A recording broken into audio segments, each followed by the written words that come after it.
A white-haired young man lets out a roar, swinging his sword with all his might, slicing something clean in half. Blood splatters everywhere as the body collapses to the ground, mouth agape with fumes escaping from within. He plunges his blood-soaked blade into the earth. A wave of searing heat radiates from the young man's body.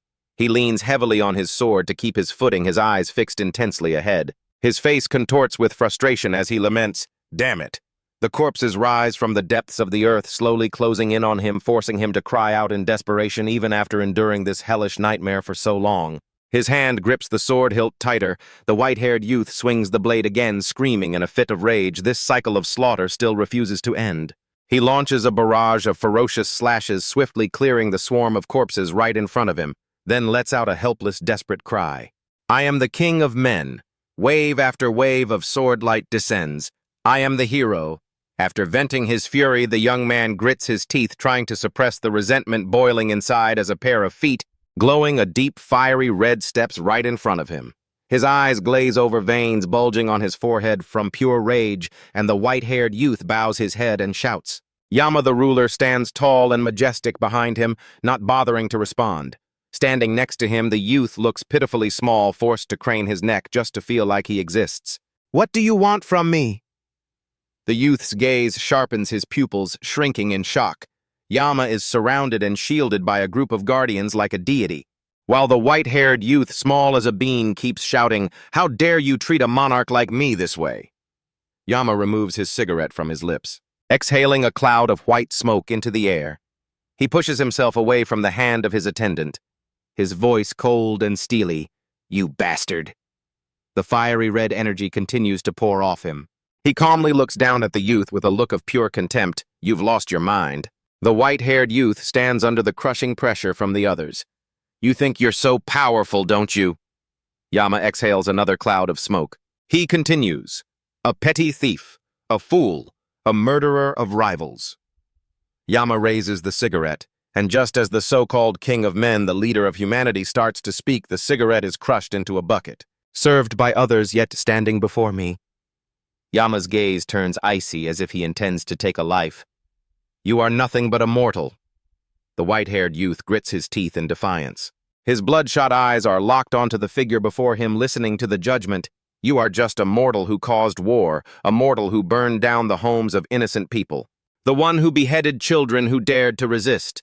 Ghastly arms writhe and reach up from the ground, gripping his legs while another hand powerfully grabs his clothes. The corpse in front of him jolts up and lets out a nauseating roar. "Yes, you are just a tyrant who uses human lives to line your throne." The white-haired youth freezes upon hearing this. He stands rooted to the spot, Yama's gaze piercing through his soul, digging deep inside. But don't you realize? By now, the white-haired youth is crying in silence, his entire body surrounded by nameless corpses. Yama swings his cigarette forward with an arrogant flare. "Right now, I am the one in charge here." His eyes flash with undisguised killing intent. "Only when the lives you stole. Feel satisfied, will you be able to escape this place?" With that, he flicks his robes and turns around, walking away with decisive steps, leaving him with a final verdict. "So just sit tight and wait to be torn apart." The youth screams in unbearable agony, "Ah!" as hands reach up to drag him down into the abyss of his sins. The memories of that terrifying story begin to fade away.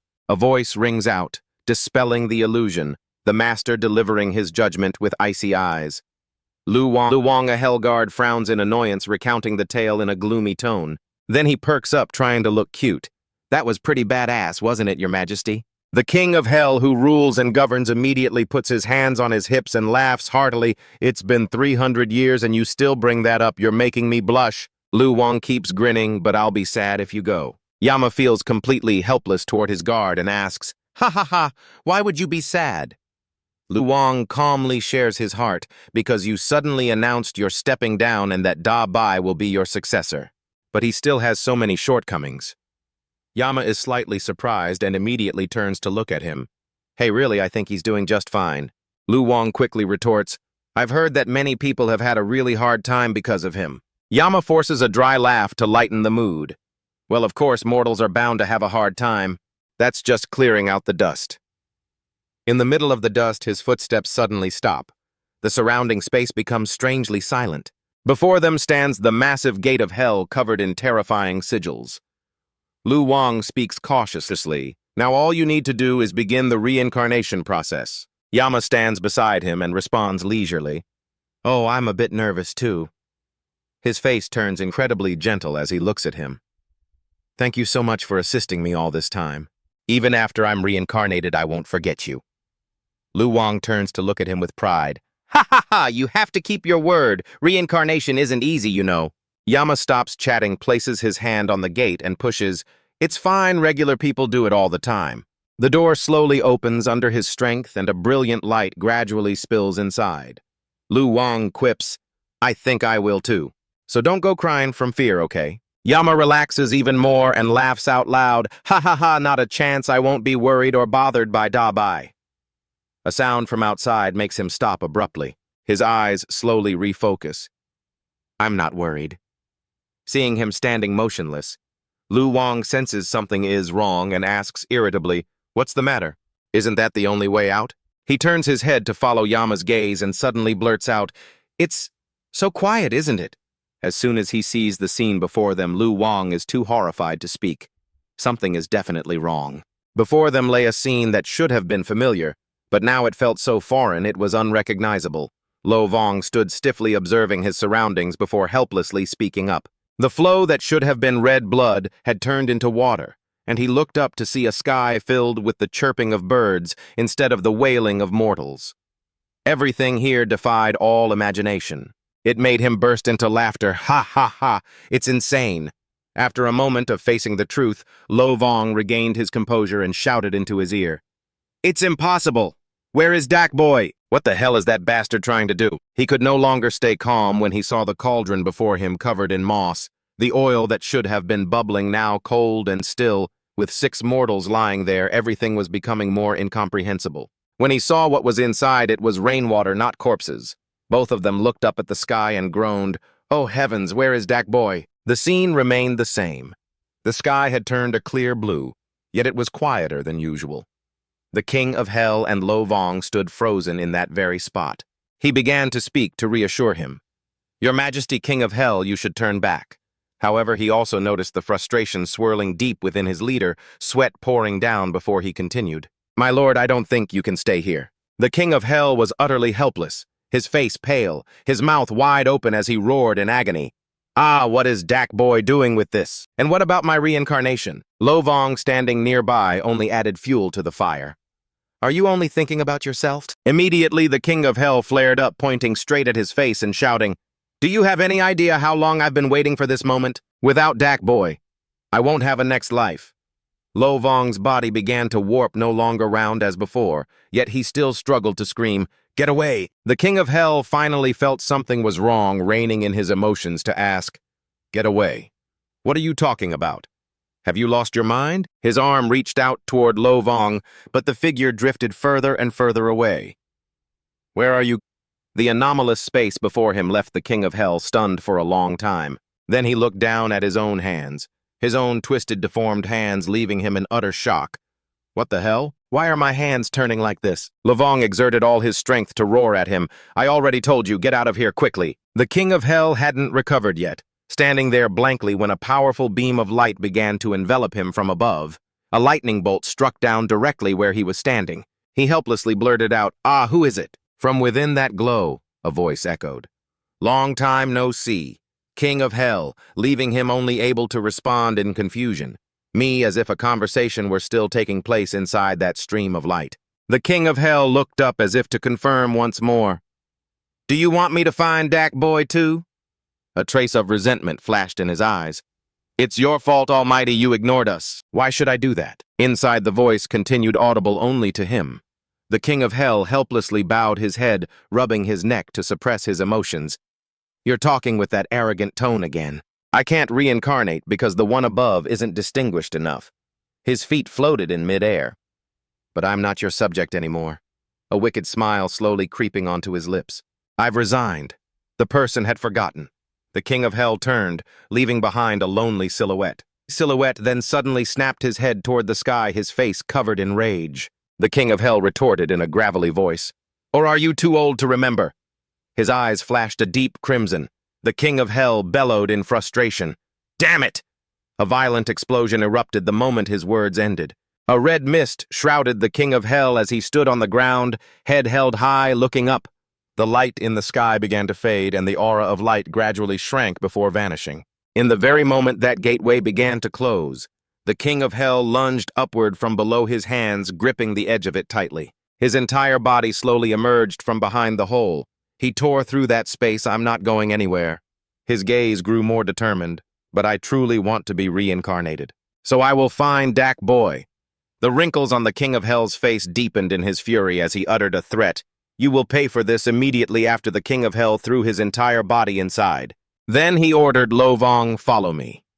After both plunged in, the giant hole in the sky vanished, and the sky returned to being clear with a faint beam of light shining down on the arid land. He and Lovong were transported to a place brilliant with streetlights where skyscrapers stood packed together.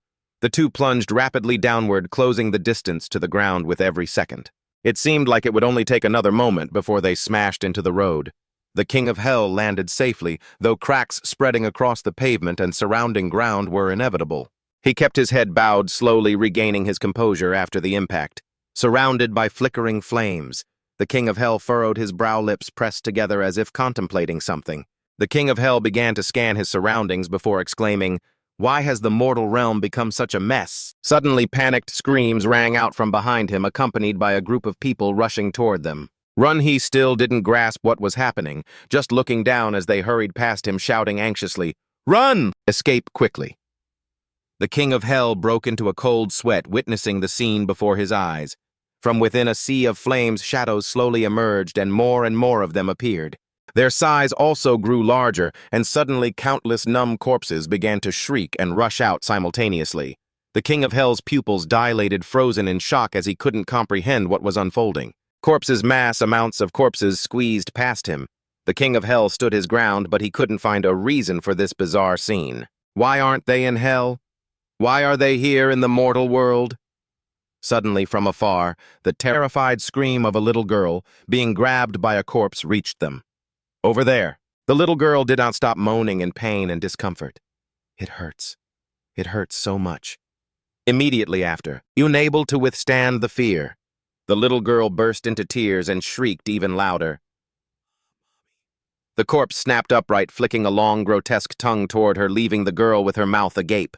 Her eyes widened in absolute shock, frozen and unable to speak. Seeing the utter chaos, the King of Hell instantly sprang to his feet, appearing by the young girl's side in a flash, terrified to her core. She watched as the King of Hell, with a chilling gaze and one swift, decisive strike, knocked the corpse creature down. It flew back with tremendous force, slamming into the wall and triggering a massive explosion. The King of Hell began scanning the surroundings. The stench of blood was everywhere, and the other corpses kept gaping their mouths. They slowly advanced, surrounding him from all four sides, their mouths constantly emitting eerie, horrifying sounds. What's more, several of them had hunched over. Preparing to pounce on him, the King of Hell muttered, "They've all lost their minds." His voice rang out like a final verdict upon the dead. "Hell has no room for the likes of you." His gaze turned razor-sharp, an extraordinary menacing aura radiating from his body. As he glared at them, he spat, "How dare you harm innocent civilians in front of me? Once humans die, they become spirits. Those who deserve it are cast into the 8 levels of hell to receive their punishment. For all the sins committed throughout their lives, once their souls repent after their penance, they are reborn into a new life." He paused for a brief moment. The King of Hell continued, "That is the law of life and death." His voice grew louder. "But what is going on here?" Watching the corpses snarling and clawing at him with glowing eyes, he couldn't help but feel bewildered. They really have all gone insane. No sooner had the King of Hell finished speaking than one of the corpses shrieked in agony, its eyes shooting out a strange light. Then one after another, the other corpses followed suit and lunged straight at him. The King of Hell calmly continued, "What's the point of acting like this? They can't even understand me." He bowed his head, falling into a dissatisfied silence. These were prisoners who had long deserved punishment. With a roar, the King of Hell threw a hook straight at the neck of the one in front of him. It immediately spat out a mouthful of fresh blood, its face horribly twisted and deformed from the impact. Without hesitation, the King of Hell continued his assault, punching another corpse nearby. Suddenly, mid-attack, he paused because a hand from yet another corpse was reaching out toward him. His eyes instantly flashed with a murderous intensity. The corpse about to grab him instantly shrank back in terror, its arm trembling violently from pure dread. Seizing the moment, another punch from the King of Hell landed straight on the creature's head, slamming it into the ground until it stopped moving. But things didn't end there. The King of Hell shoved hard, making him bounce off the ground, blood still gushing out. Another punch hammered down his eyes, flashing with intense fury. That powerful punch landed squarely on the head of the corpse that had tried to reach for him earlier, shattering it into pieces. Once more, that head slammed hard against the ground. His face was so distorted it was unrecognizable. The King of Hell's bloodied fist tightened. He seemed to have gone berserk, continuously pummeling until the ground around them cracked open. Dust and debris billowed around him. The surviving corpses started to panic, coming to a complete halt. They stood there dazed and gaping, their eyes reflecting sheer terror. Still engulfed in his murderous aura, the King of Hell angrily lowered his head and growled at them. "Why are you attacking me?" Then he looked over to his left. "Don't tell me." With every beat of his voice, the corpses retreated in fear. His face was now smeared with blood. The King of Hell wore a creepy smile, his red eyes staring straight through them. "Do you all really want to be pulverized?" Suddenly, right before the King of Hell's eyes, a thin ray of light flashed in front of the corpses. It shot toward him, forcing the King of Hell to quickly tilt his body, dodging to the side. A massive explosion erupted right behind him where the light had struck the ground. Luvong, standing nearby, asked nervously, "King of Hell, are you all right?"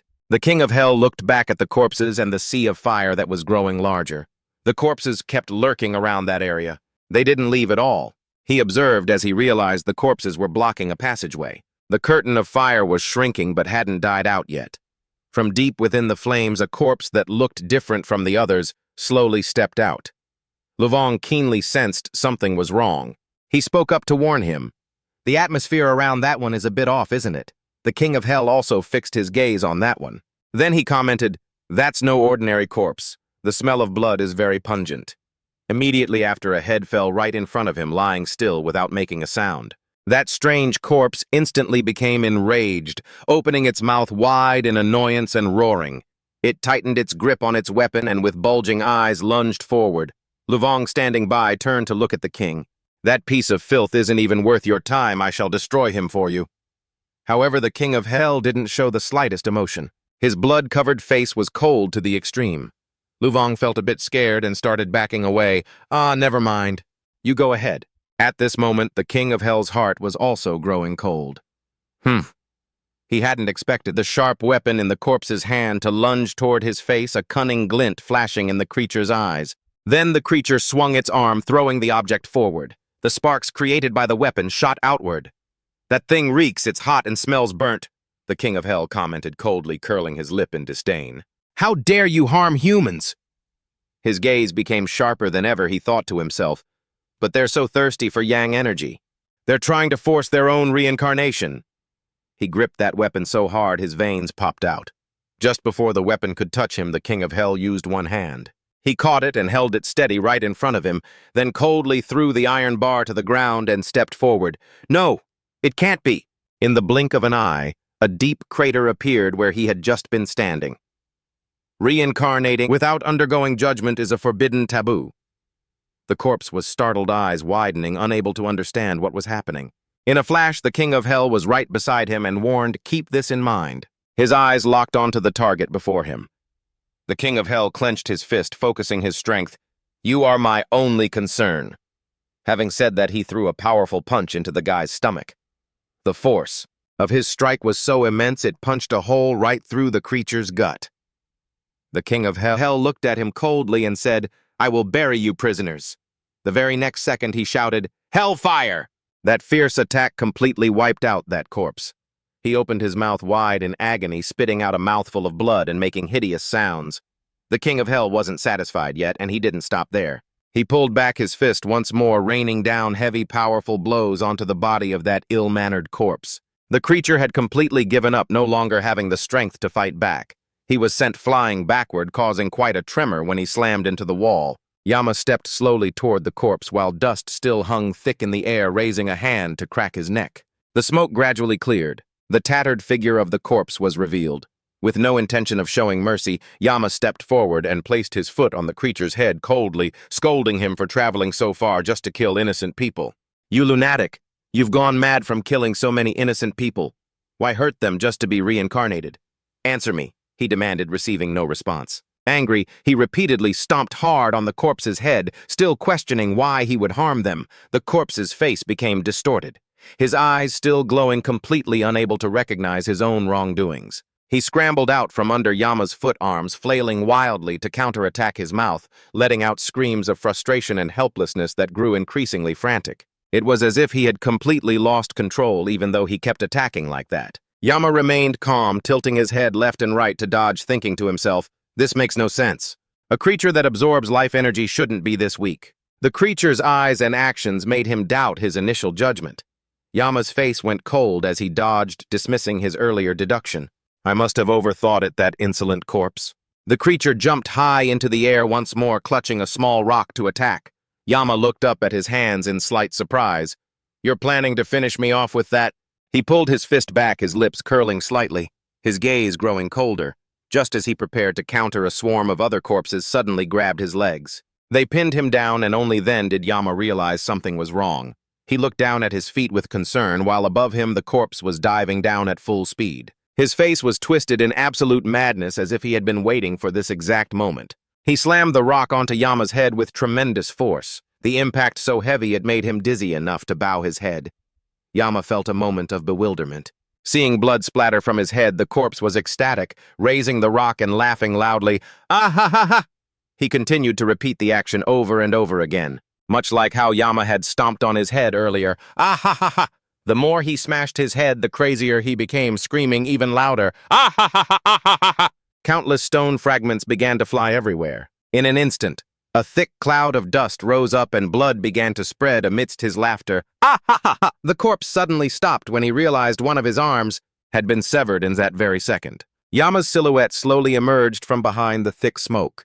"Keep laughing, why don't you?" Under the crushing pressure from Yama, the corpse backed away in a daze. Yama's eyes were now no different from a predator staring him down as he threatened, "What's wrong, die?"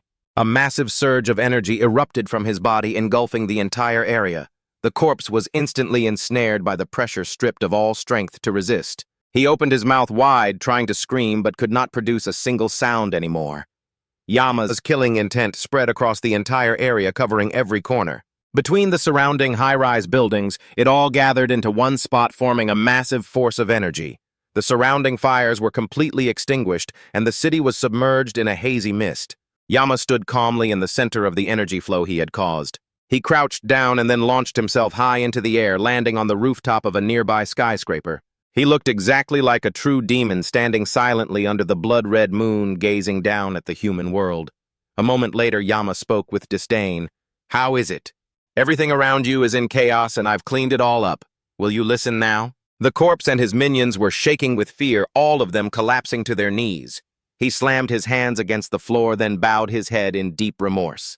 Countless corpses behind him immediately followed suit, their entire bodies trembling uncontrollably from terror. They looked like a bunch of children being punished. They knelt down, not daring to make a single sound. Yama remained standing in place, slowly observing them, and after a moment his expression turned cold. His icy voice rang out like a verdict. "I will pass judgment upon you." No sooner had he finished speaking, Yama leaped down toward where the corpses were kneeling. "The crime of evasion, the crime of causing chaos, the crime of harming civilians." Every word he spoke made them so terrified that they pressed their heads to the ground, none daring to look up. In no time, he was standing right beside that corpse. He spoke coldly. "All of these sins are unforgivable." He clasped his hands behind his back, continuously handing down heavy sentences to that ignorant crowd. 700 years for causing chaos, 2,000 years for evasion. Those who harmed civilians are sentenced to 1,000 years. They were all silent as stone, not a single one dared to speak. Yama suddenly waved his hand, creating a stream of deep red energy. "If you don't like it, just speak up." His hand clenched tightly as if gripping something. Immediately after, he violently tore open a rift in the middle of the air. A bright scene with lush green trees appeared before their eyes once more, erasing the image of the ruined high-rise buildings, enveloped by the sea of fire. The corpses stood up and walked step by step toward that light. They were like captives in a new realm, bewildered and constantly looking around. The zombie leader turns back to look at the King of Hell, making a few sounds as if to confirm, and the king immediately understands what he means, answering, "Yeah, that's where you're all going." The zombie still doesn't quite get it, so he speaks up again. This makes the king get a little annoyed, tilting his head threateningly. "Oh, so this place has lots of grass and trees, huh? That's exactly why you're all going there? Can't be bothered with him anymore." The king lifts his foot and kicks the zombie hard in the butt, declaring to clear the grass. The zombies are totally confused, turning back to look at him with jaws dropped. The King of Hell completely loses his patience and shouts, "What are you trying to do, huh? You idiots! I just want you to clear away the green parts." Surrounded by a vast, dense green forest, the king turns to leave and tosses out one cold line. "And use your own hands to do it." The zombie immediately turns and wails as if begging for forgiveness, continuously emitting whimpering sounds. As the new dimension the king just created gradually closes. The wailing sounds still echo in his ears. Luvong, looking a bit confused, stares intently at him. Aren't these zombies trying to say something? The King of Hell understands what it's thinking too, so he quickly translates in his own way. Probably something like, "We'll work really hard." Although it doesn't say it out loud in its heart, it knows the king's real thoughts. The gods don't think like that. However, it doesn't dwell on it and switches to asking about something else. "A while ago, some of them escaped. Are you planning to catch them?" The King of Hell is startled, whipping his head around and shouting, "What? Why are you telling me now? Which way did they run?" Luvong immediately answers, "The school." At this moment at the school, rain is pouring down heavily. The class nameplate for Class 22 is stained with dried blood streaks. It seems the entire school grounds, from the inside out, have been occupied by the escaped zombies. In a corner of the hallway, 3 people are stealthily observing their every move. Li Chi-vu, a mortician, speaks up to reassure them. "It'll be hard for you two to launch a surprise attack from here. Let's find another way." The orange-haired guy doesn't seem convinced, looking up above and asking, "If this keeps going, are we going to die?" The girl standing next to him frowns, full of irritation, and challenges her. "Hey, wait, aren't you supposed to be a mortician? Why is your ability to hunt them down so pathetic, huh?" They slowly move to the floor above, feeling frustrated. Other morticians all have supernatural powers, while she doesn't seem to know how to do anything. She still patiently explains to ease their worries. "It's not that I'm bothered, it's just that I haven't found a zombie to possess yet. But I'll protect you, don't worry." Just as she finishes speaking, a group of zombies approaches the stairs where they are standing, startling her. One zombie immediately reaches out toward them, with its mouth wide open and eyes emitting a strange light as if to intimidate them. Li Chi-vu screams in panic, "We've been discovered." The students above scramble to run further up the stairs. While she is behind them, still trying to shout, "Run! Run upstairs." Because she tried to hold them back, Li Chi-vu gets grabbed by a zombie. She quickly grabs the zombie's hand, but her strength is limited. The zombie keeps pressing in, forcing her to put every ounce of strength into holding it back. A student running ahead grabs the door handle, looks down, and yells, "Open the door!" In an instant, Li Chi-vu skillfully slips out of the zombie's grasp and lands a kick on it. After briefly handling her own situation, she looks up and shouts to reassure everyone around her. "You guys keep running. I'll follow right after." Two got 2 terrified trips on the stairs. She anxiously squeezes her eyes shut and screams, "Over there!" The zombie gets closer and closer, its sharp teeth wide open, leaving her paralyzed with fear. Got completely loses the ability to fight back, only knowing how to cry and scream for help. "Help! Save me!" Before the zombie can bite her, Li Chi-vu quickly rushes in and offers her own shoulder to take the bite. The impact is extremely powerful, forcing her to clench her teeth to hold back. A moan of pain. Ugh. She swallows the pain, turns around, and lands a powerful kick on the zombie, knocking it backward. She smiles kindly at Tugat and asks, "Are you okay?" However, not every kindness is met with appreciation. The girl roughly pushes her hand away and yells, "Damn it, don't touch me!" Then she turns and runs upstairs, complaining, "I almost died. Are you even a real mortician?" Already short-tempered and sluggish. The male student waiting behind the door screams, "Get over here, hurry up!"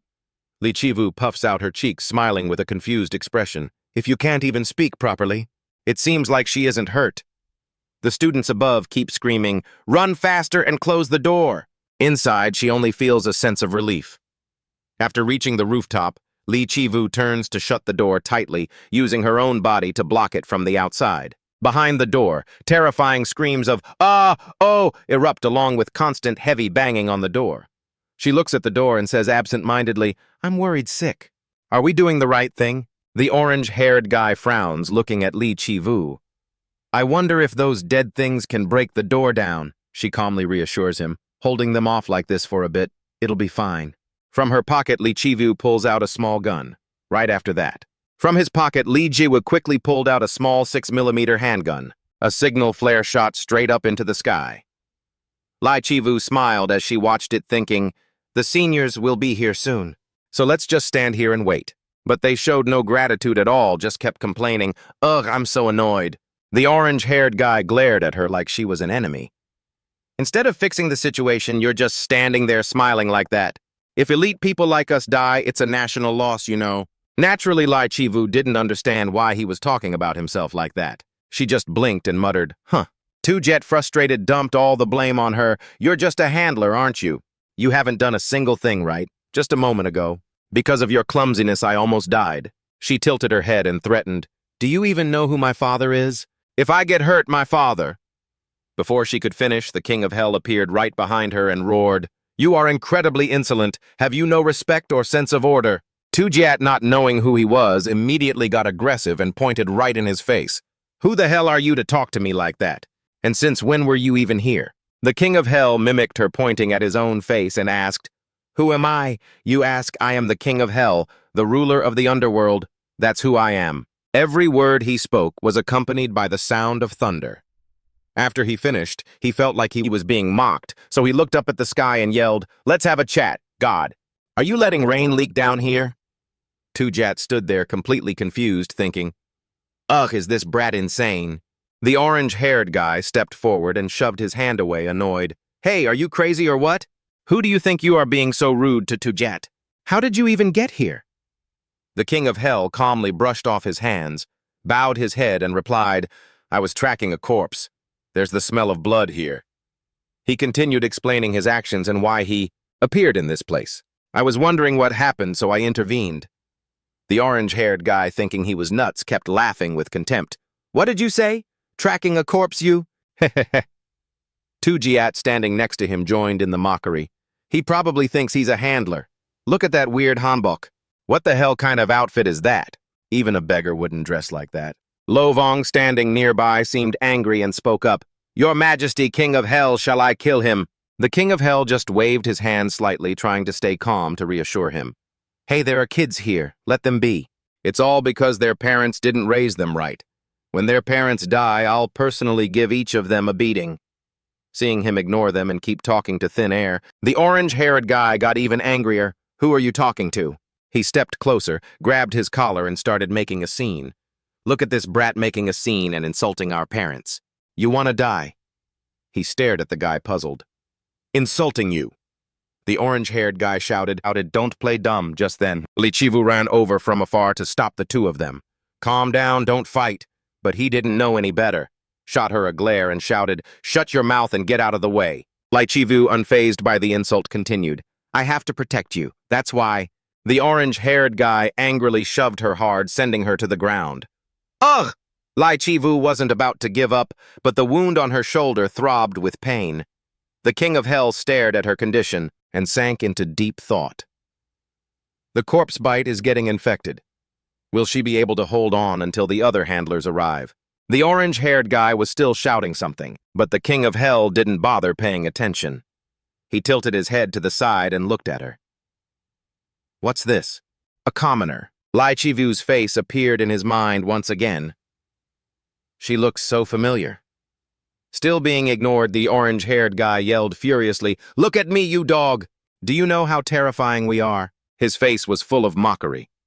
"If my father went to hell, the King of Hell would only know how to cry and beg for mercy. Sorry for not knowing who you were. That's what my dad would say."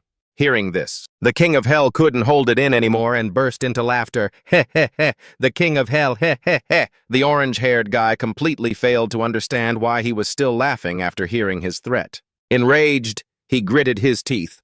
"What is wrong with this crazy guy?" The King of Hell continued laughing uncontrollably right in front of him. What did he just say? The entire world seemed to freeze, leaving only the two of them. The orange-haired guy was incredibly confused, thinking, is he laughing at me? Is it that funny? Then he raised his fist high, feeling annoyed and thinking to himself, whatever I don't know anymore, I'm just going to beat him to a pulp. My dad will handle everything for me, Lu Vong shouted from the side, angry and desperate. No, don't you dare hit him, you jerk! But the guy couldn't hear a word she said. He swung his fist hard toward him. His fist was literally smoking his face, twisted in tension, not softening one bit from above. Another bolt of lightning struck down.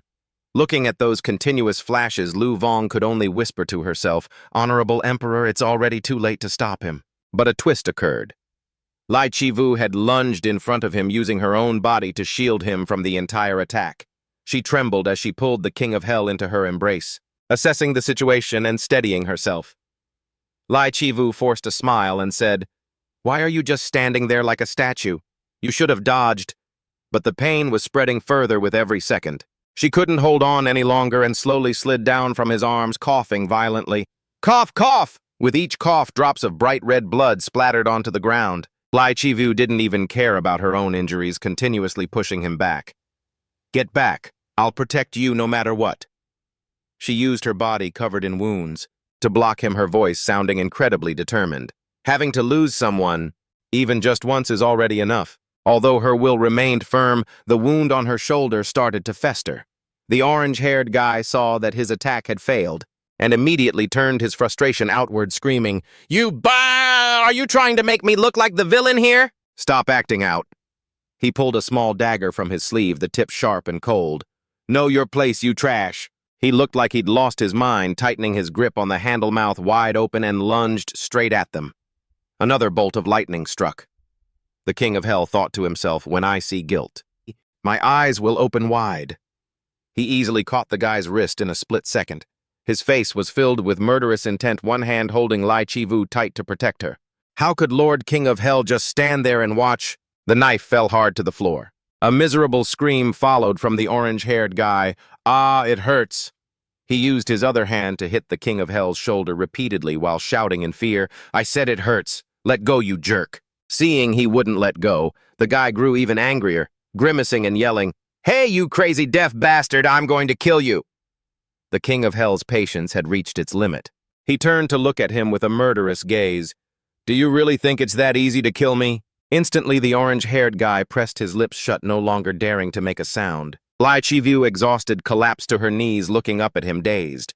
Meanwhile, he coldly reprimanded the guy. Is this how your parents raised you? Right after that, he squeezed the guy's wrist even harder, making him groan, Ah! Then the guy pulled his hand away with a surge of absolute fury. I told you to let me go. The orange-haired guy clutched his painful hand and cursed at him. You bastard, I don't care anymore. His face was a mess of fear and chaos, but his mouth kept screaming, I'm going to kill you. I'm going to tell my dad. Then he pointed straight at him and laughed eerily. Your corpse will be with the rest of the dead, and even they won't want to eat you because you smell so disgusting. Ha ha ha! The King of Hell stood there not knowing how to respond. He only felt deeply confused, thinking, is this psycho ever going to calm down? What do you think you're going to do to me? He lowered his head, exhausted. Why am I even talking to him? Talking to him, he's not listening anyway. The King of Hell bent down and picked up a wooden branch. It was lying on the ground. He broke off a sharp stick and spoke slowly. For a very long time, prisoners have been beaten to a pulp to get a confession. The orange-haired guy didn't understand what he was talking about. Frustrated, he frowned and challenged, What are you mumbling about? He replied calmly, I'm going to give it a name. The King of Hell flashed a seemingly friendly smile and held the stick toward him. Let's see if you can come up with a good name for it. He stepped closer and closer. The orange-haired guy panicked, backed away, and reacted, What kind of garbage are you talking about? From a distance, that student excitedly pointed at his wooden stick and shouted, That's it, Harry Potter's magic wand! He snapped at the student. Hey, shut up! The King of Hell excitedly raised a hand to the sky. Oh, that's a good name. The guy was even more provoked, his face turning red. Now you're dead, you bastard! But just as the words left his mouth, he circled behind him and whipped his butt hard with the stick. The orange-haired guy gasped in shock, clutching his butt, trembling, and said, What did you say? Do you have any idea what's going to happen to you? His face was filled with killing intent, and the small wooden stick was covered in a dark red aura. Oh, that's right. You're going to be beaten to death by this Harry Potter. A barrage of blows swung straight toward him. He didn't stop attacking from behind like a storm. The King of Hell hit him so hard the stick began to bend while the orange-haired guy screamed in agony. Ah! The King of Hell seemed to be having a lot of fun with this. He yelled at him, "Tell me, what does Harry Potter taste like?" The ginger-haired guy was getting whipped on his backside repeatedly, completely defenseless, and could only gasp in agony. He still wouldn't stop. In fact, he was hitting even harder. Hurts, doesn't it? Do you regret it yet? Lu Wang, standing to the side, was stunned. Yama and the others were all looking on with bizarre expressions, and the surrounding students just stood there with their mouths agape, no one daring to step in and stop him. Yama seemed to lose control, muttering incomprehensible things to the ginger-haired guy.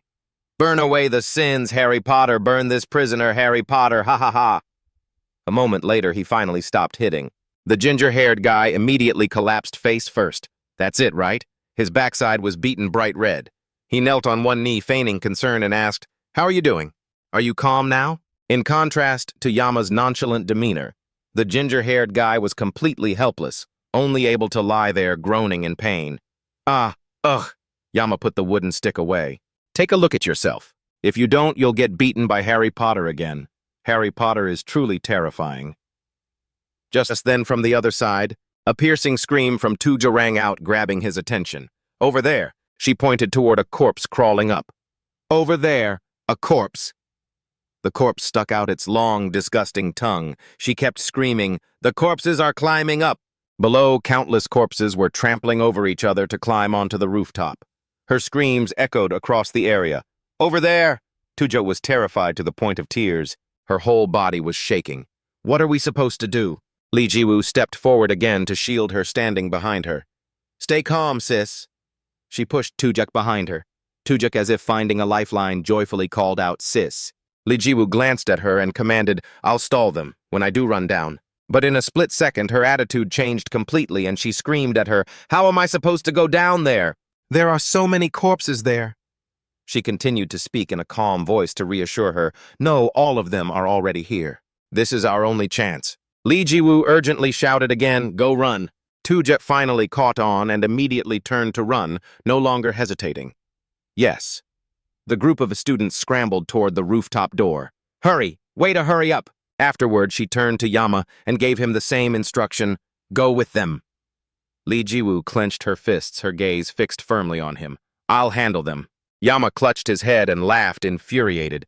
"Ha ha ha! I've met a lot of people, but this is the first time I've met someone like you." His face darkened as he looked at her. "Why are you helping others? Without thinking about yourself?" Looking over at the students, he felt even more annoyed, insulted, ignored. Tujek's hideous face was still clear in his mind. "These stupid people have no manners, but you're still willing to risk your life to protect them. Aren't you even angry?" Just as he finished speaking, Li Jiwoo stepped forward and delivered a heavy blow to his head. He felt like his skull had just been split in two. She then spoke up, "Hey kid, for someone so young, you sure talk a lot." Yama was stunned. "Kid."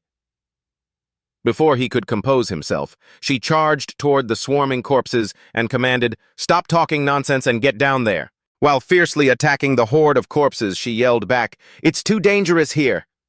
Yama clutched his head in frustration.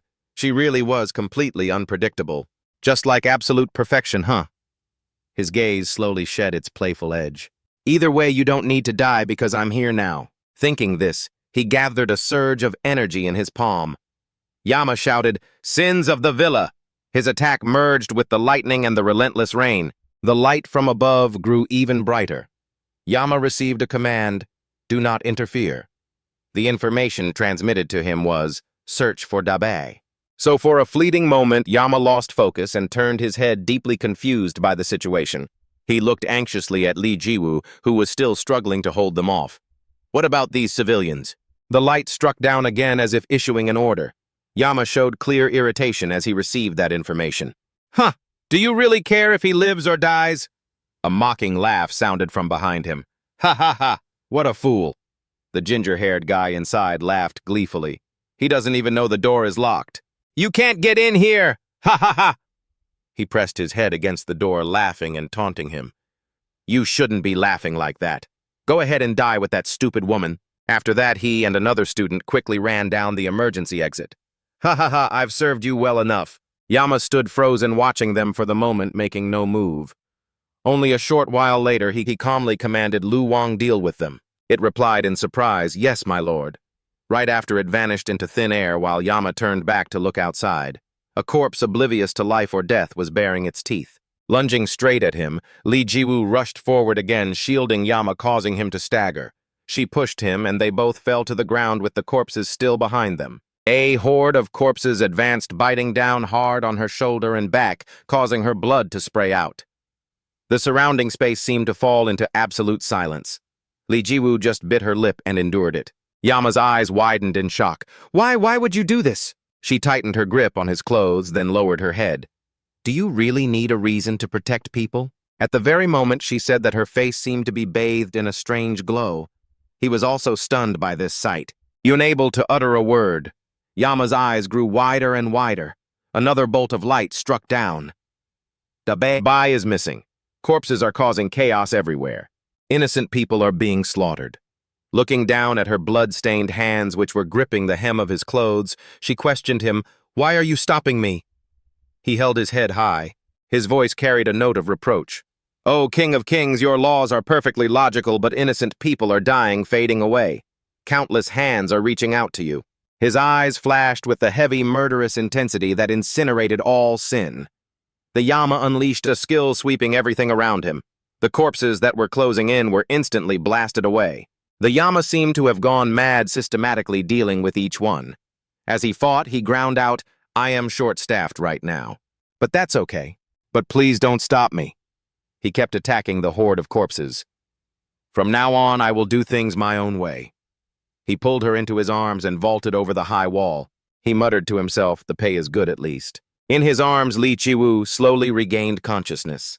She listened in confusion to his strange words. Hell has 4 major insurance policies, you know. You get to travel without a single worry. The Yama beamed a radiant smile at her. If you retire, you'll receive a pension, and in your next life, you'll be born into a family of masters.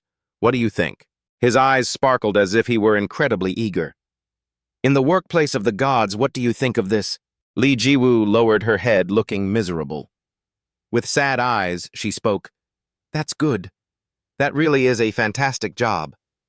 Hearing her answer, the Yama immediately set her down. He leaned against the wall, the corner of his mouth curving into a caring smile. Looks like you still have some strength left. Are you okay? She spread her blood-stained hands amid the pouring rain, trying to answer, Li Jiwu clenched her fists, her heart aching, thinking silently, It's too late. Yet with her mouth, she tried to sound tough. Then see you in the next life. Completely contrary to her tragic appearance, the Yama broke into a wide grin when he heard her agree.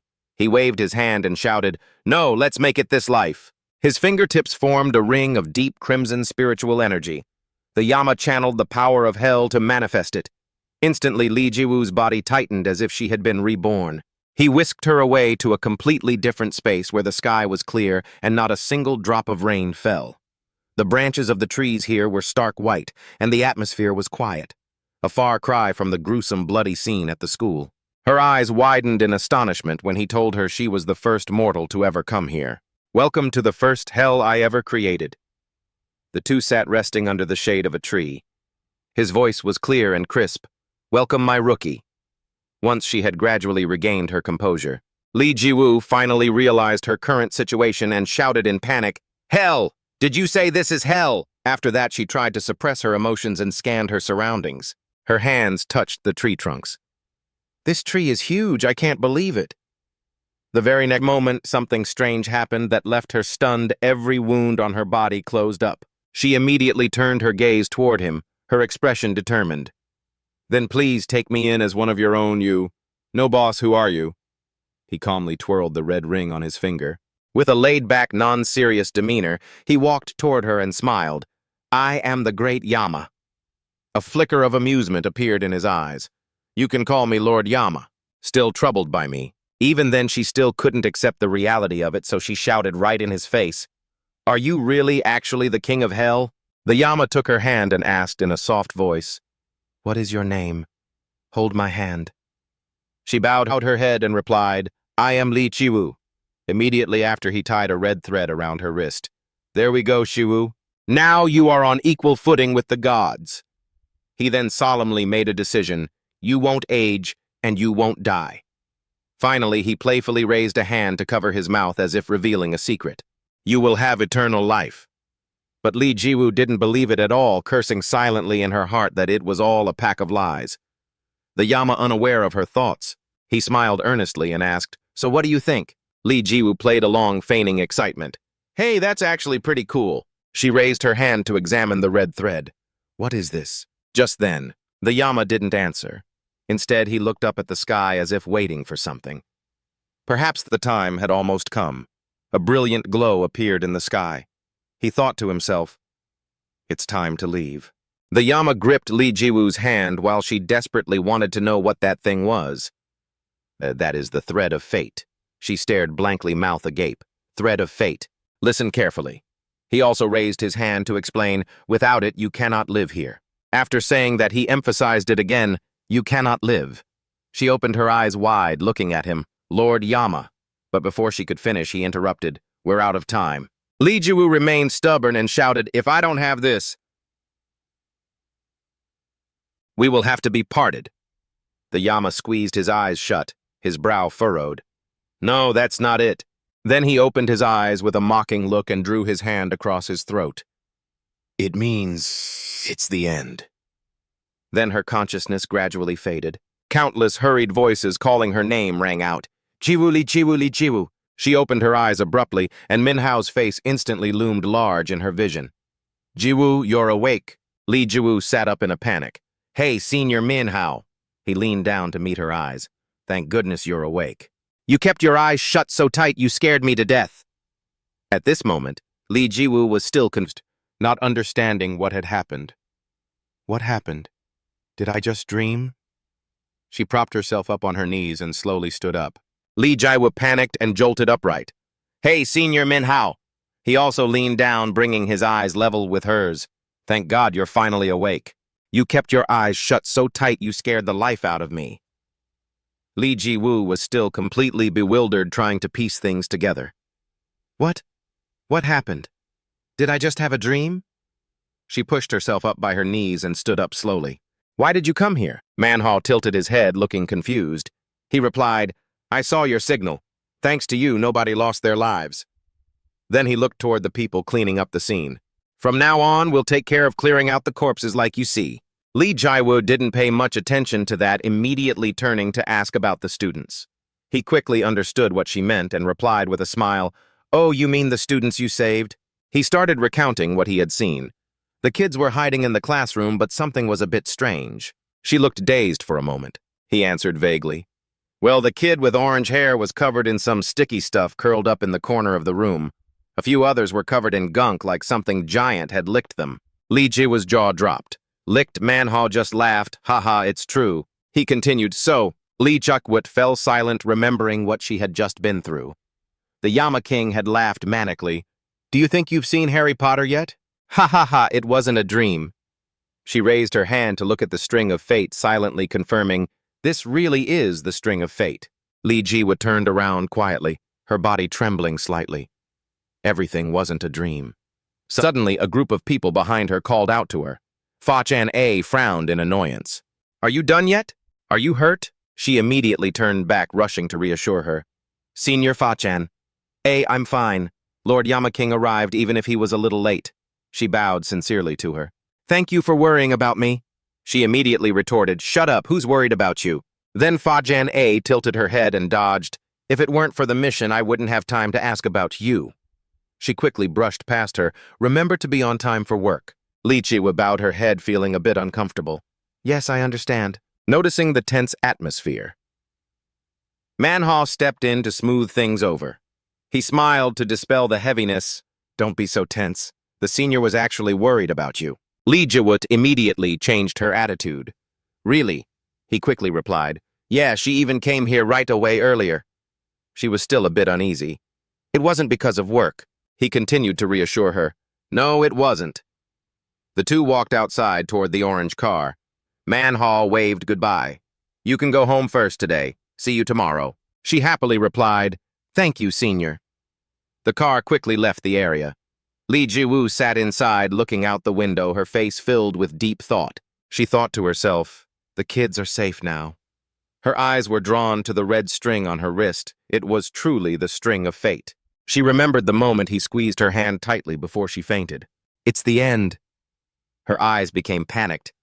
If that were the case, then While she was still confused, Lu Wang, sitting next to her, suddenly spoke up. "You've signed a contract with hell." Its sudden appearance made her jump, shouting so loudly the whole car jolted. The worried driver turned around and asked, "Are you okay, miss?" She forced a stiff smile. "Oh yes, just an insect, that's all, ha ha ha ha." After dealing with the driver, Jiawu turned to cover her mouth and whispered, "Who are you?" Lu Wang understood her state of mind.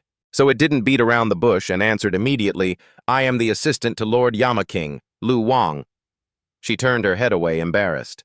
Pretending to have grasped the situation, "I see. Other people can't see you right." Lu Wang was extremely smug and reassured her, "Don't worry, regular people can't see me." Li Jiwoo turned her head seriously to say to it, "Aha, so Lord, Lu Wang." It immediately jumped up and screamed, "That sounds so creepy. Just talk to me normally." Li Jiwoo wasn't as tense anymore, so she said what was on her mind. "Lu Wang, where is Lord Yamaking?" It answered honestly, "He went to see those students." Li Jiwoo was briefly shocked. "The students, really?" Lu Wang snorted and laughed. "Ha ha ha, since Lord Yamaking went there personally, it'll be over quickly." Li Jiwoo was so worried that cold sweat broke out. She was recalling his terrifying appearance, mouth wide open, long tongue sticking out to scare people. Suddenly, she lunged forward and grabbed the driver's seat.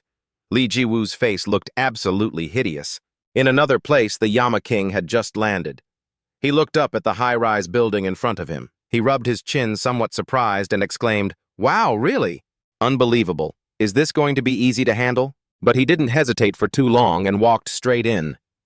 "There's no hiding now, just wait and see." The Yamaking stood still in a corner observing the people ahead, walking past the automatic door. He wasn't quite sure how to use that thing. "Is that the main entrance? I see it's already open." Suddenly, he blurted out an exclamation that made the person in front turn back in confusion. The human world is truly fascinating. He was walking straight toward the glass wall, so the person quickly shouted to stop him. "Hey, wait, that's not the door." The Yamaking smiled, looking very confident. "Hey." But the very next second, his face was pressed hard against the transparent glass with a loud thud. He had crashed into the door so hard it made a sound. The Yamaking still didn't realize anything was unusual. He just shattered the glass and stepped inside as if the door had been opened for him.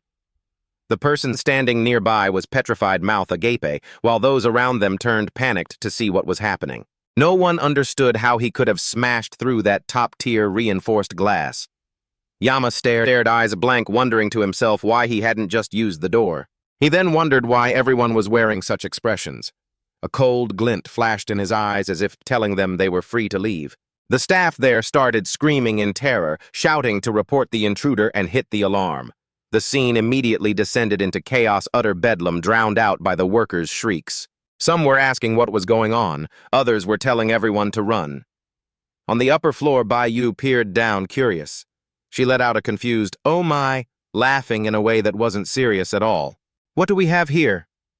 Her eyes sparkled with interest at the scene that had just unfolded, wondering to herself how that man could possess such terrifying strength. Yama still stood there, aura overflowing, as motionless as a statue. It made her wonder if that really was the Yama she knew. In a flash, he looked straight up at her, catching her off guard. "Hey!"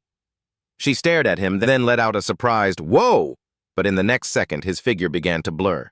The moment their eyes met, Yama stomped hard on the ground. In an instant, he appeared on the railing right in front of her.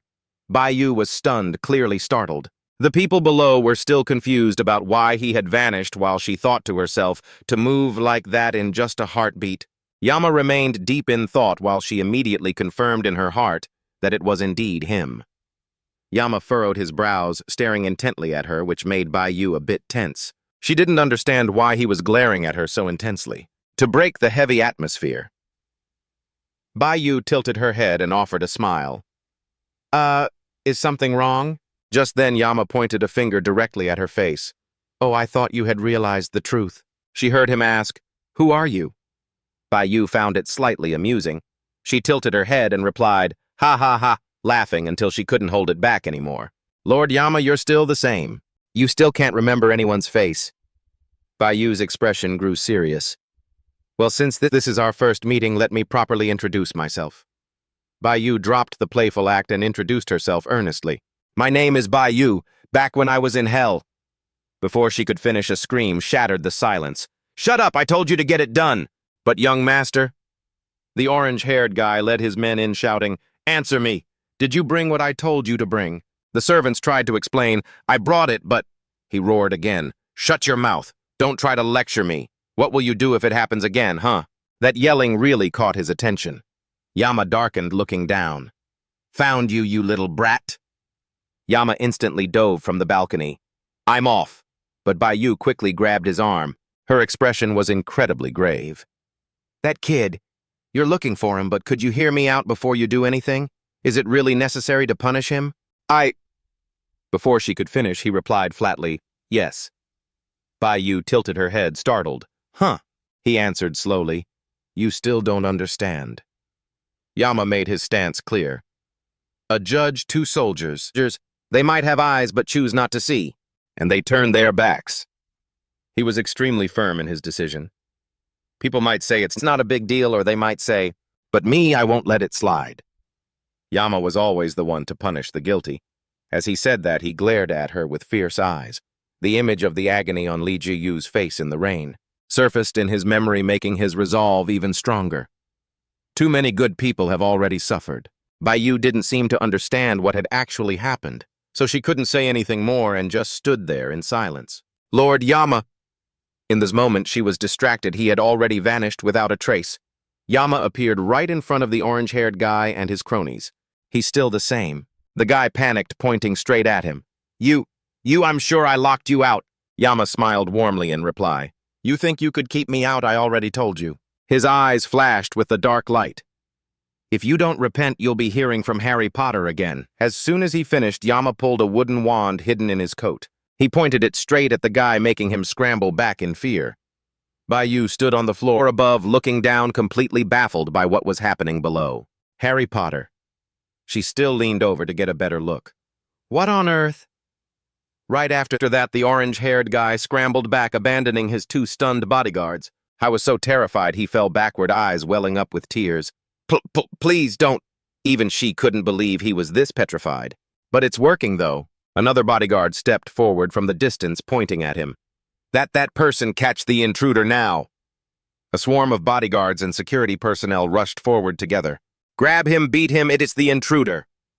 Suddenly, an arm was slowly raised high. Everyone immediately froze. Every movement stopped. She smiled brightly and commanded, "Leave him be. He is not an enemy," just like that. Everyone who had been about to rush him turned and walked away. "Got it. Do whatever you want." Bai up on the floor even cheered down below. "Lord Yama, please do whatever you want." Yama was slightly surprised. It seemed she was a capable leader. He cast a glance at her, a question forming in his mind. Who is that? Why do they listen to her like that? In the next instant, the orange-haired guy jumped up and ran for his life. The bodyguard standing next to him hurriedly shouted, "Young master," as he saw that. Yama immediately pouted, looking annoyed. "He's running away again." A bodyguard immediately raised his hand to block him. "Stop! That's the chairman's son." Yama just glanced at him with a completely indifferent expression, making him come closer. The bodyguard added, "It seems you don't understand the situation." He held up 3 fingers and started explaining, "He is the chairman of the Jangthan Group, one of the 3 largest conglomerates in South Korea. He is very influential in the business world." Hearing this, Yama became even more annoyed and asked back, "Are you two talking in circles? Are you not listening to a word I'm saying? Still don't get it." Not bothering to explain further, he reached out and grabbed Yama's collar. "Don't touch the young master." But that imposing display didn't last long. His hand was quickly twisted back by Yama. He screamed in pain. "Let go!" He still tried to muster his strength to throw Yama over his shoulder, but Yama didn't budge even a little bit. "I'm not dreaming, am I?"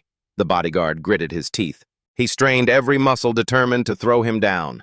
He used so much force that the veins on his arm popped out, but why wasn't the kid moving at all? The weight difference was too massive. Yama had run out of patience. As he spoke, he squeezed the bodyguard's wrist. "So you want me to respect him, just because he's the son of some high-class person?" He spun around, a contemptuous smile playing on his lips. "How amusing."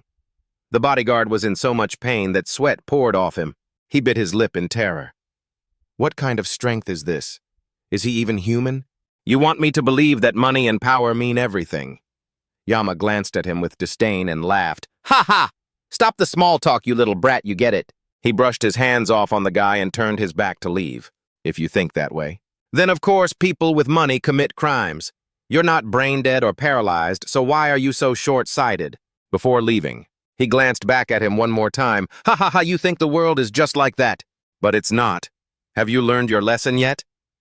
The bodyguard still wouldn't give up, clutching his aching wrist and calling out after him, "Hey, stand still!" Then he ripped his own collar open and roared in anger. "It's not just you bastards who have armor."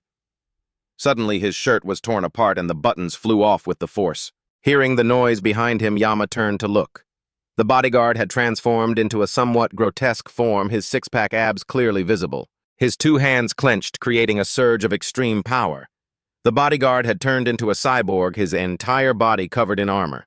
His ability was the Steel Fist. After transforming, his gaze became more determined. Panting heavily, the bodyguard clenched his fist, slammed it into the floor, and then accelerated, rushing toward Yama. Yama's agile eyes tracked every one of his movements. Before the bodyguard could land a hit, he turned and parried the Steel Fist. It couldn't penetrate his defensive shield at all. He continuously unleashed a barrage of punches at Yama, while Yama stood perfectly still, taking every single blow. A moment later, he had pushed Yama back quite a distance. The bodyguard swung his solid, powerful fist again, delivering a massive blow to Yama, sending him flying. Yama spun a few times in midair and flowed with the momentum. Moving backward, he hadn't even counterattacked yet. A violent collision occurred, and smoke and dust rose, obscuring everything. The bodyguard clenched his fist, looking at him with contempt. "How about that?" He smirked and held his fist out as if to show off. "This is my true power, the Steel Fist." But in reality, it didn't go as he thought. A voice rang out, instantly shattering his illusion of victory. Yama was unfazed. Unfortunately, he quickly got angry and shouted back, "What are you talking about?" Bak Vu rested her chin on her hand, wearing a gentle smile. "Look behind you. I feel sorry for you." The bodyguard was still looking up, while behind him, Yama had already closed the distance. His eyes flashed with cunning and killing intent, his voice dropping like a judge sentencing a criminal. After hearing Bak Vu's warning, the bodyguard hurriedly turned his head back. What awaited him was Yama's giant fist flying straight toward his face. Yama delivered an extremely powerful blow, hitting the bodyguard directly, a clear look of annoyance on his face. He muttered and complained, "That was harder than I thought." The bodyguard wasn't hurt by that attack, but he still looked shocked. "You little brat, how are you still standing normally?" He opened his mouth wide, poured more power into his arms, and screamed, "Just die already!" A barrage of his steel fists flew toward him once more, but this time Yama was ready. He started countering, trading blow for blow. All of the bodyguard's attacks were easily neutralized by him. Yama's hand gently caught the bodyguard's hand. He gritted his teeth, unwilling to give up while throwing punches. Absurd! Yama's face became clearer and clearer before his eyes. "You're balancing all that with one hand?" Yama asked. "Are you wearing a shroud?" He furrowed his brows, his voice full of confusion. "You humans, all you're good at is acting crazy." Immediately after, Yama unleashed a powerful kick, sweeping upward and hitting the bodyguard square in the body. In his eyes flashed a familiar glint of killing intent. Yama spun and delivered another kick. He didn't stop attacking. "Accept your punishment." The bodyguard broke into a cold sweat, his vision starting to blur. Yama spoke again, his tone a warning. "Once my fist is thrown, don't even think about lifting your head for the next 3 months." Yama continued to lift his arm, preparing to strike down. He had channeled all his strength into his palm by this point. The bodyguard also realized he was in a losing position. He frowned, sighed, and silently prayed in his heart. "I've been defeated by this strength, speed, and destructive capability. Who exactly is this kid?" Before taking the final punch from him, he once again confirmed that thought. This strength isn't human. A second later, a cloud of dust and smoke billowed up. Blood sprayed everywhere. From up high, Bok Vu could only see white smoke mixed with splashes of bright red. As the dust cleared, it revealed the bodyguard face down in the dirt. The floor around them slowly cracked. Bok Vu's eyes went wide as she exclaimed, "That move was insane," but the Yama's hand seemed to open slightly and then clench shut. He pulled his fist back and looked down. The kid had grown even weaker than before. He called out softly, "Bok Vu." She quickly regained her composure and replied, "Yes, Lord Yama." Yama frowned, confused, and asked her, "Why are humans wearing burial shrouds? Aren't those just clothes for the dead?" She simply waved her hand, signaling that it wasn't anything surprising.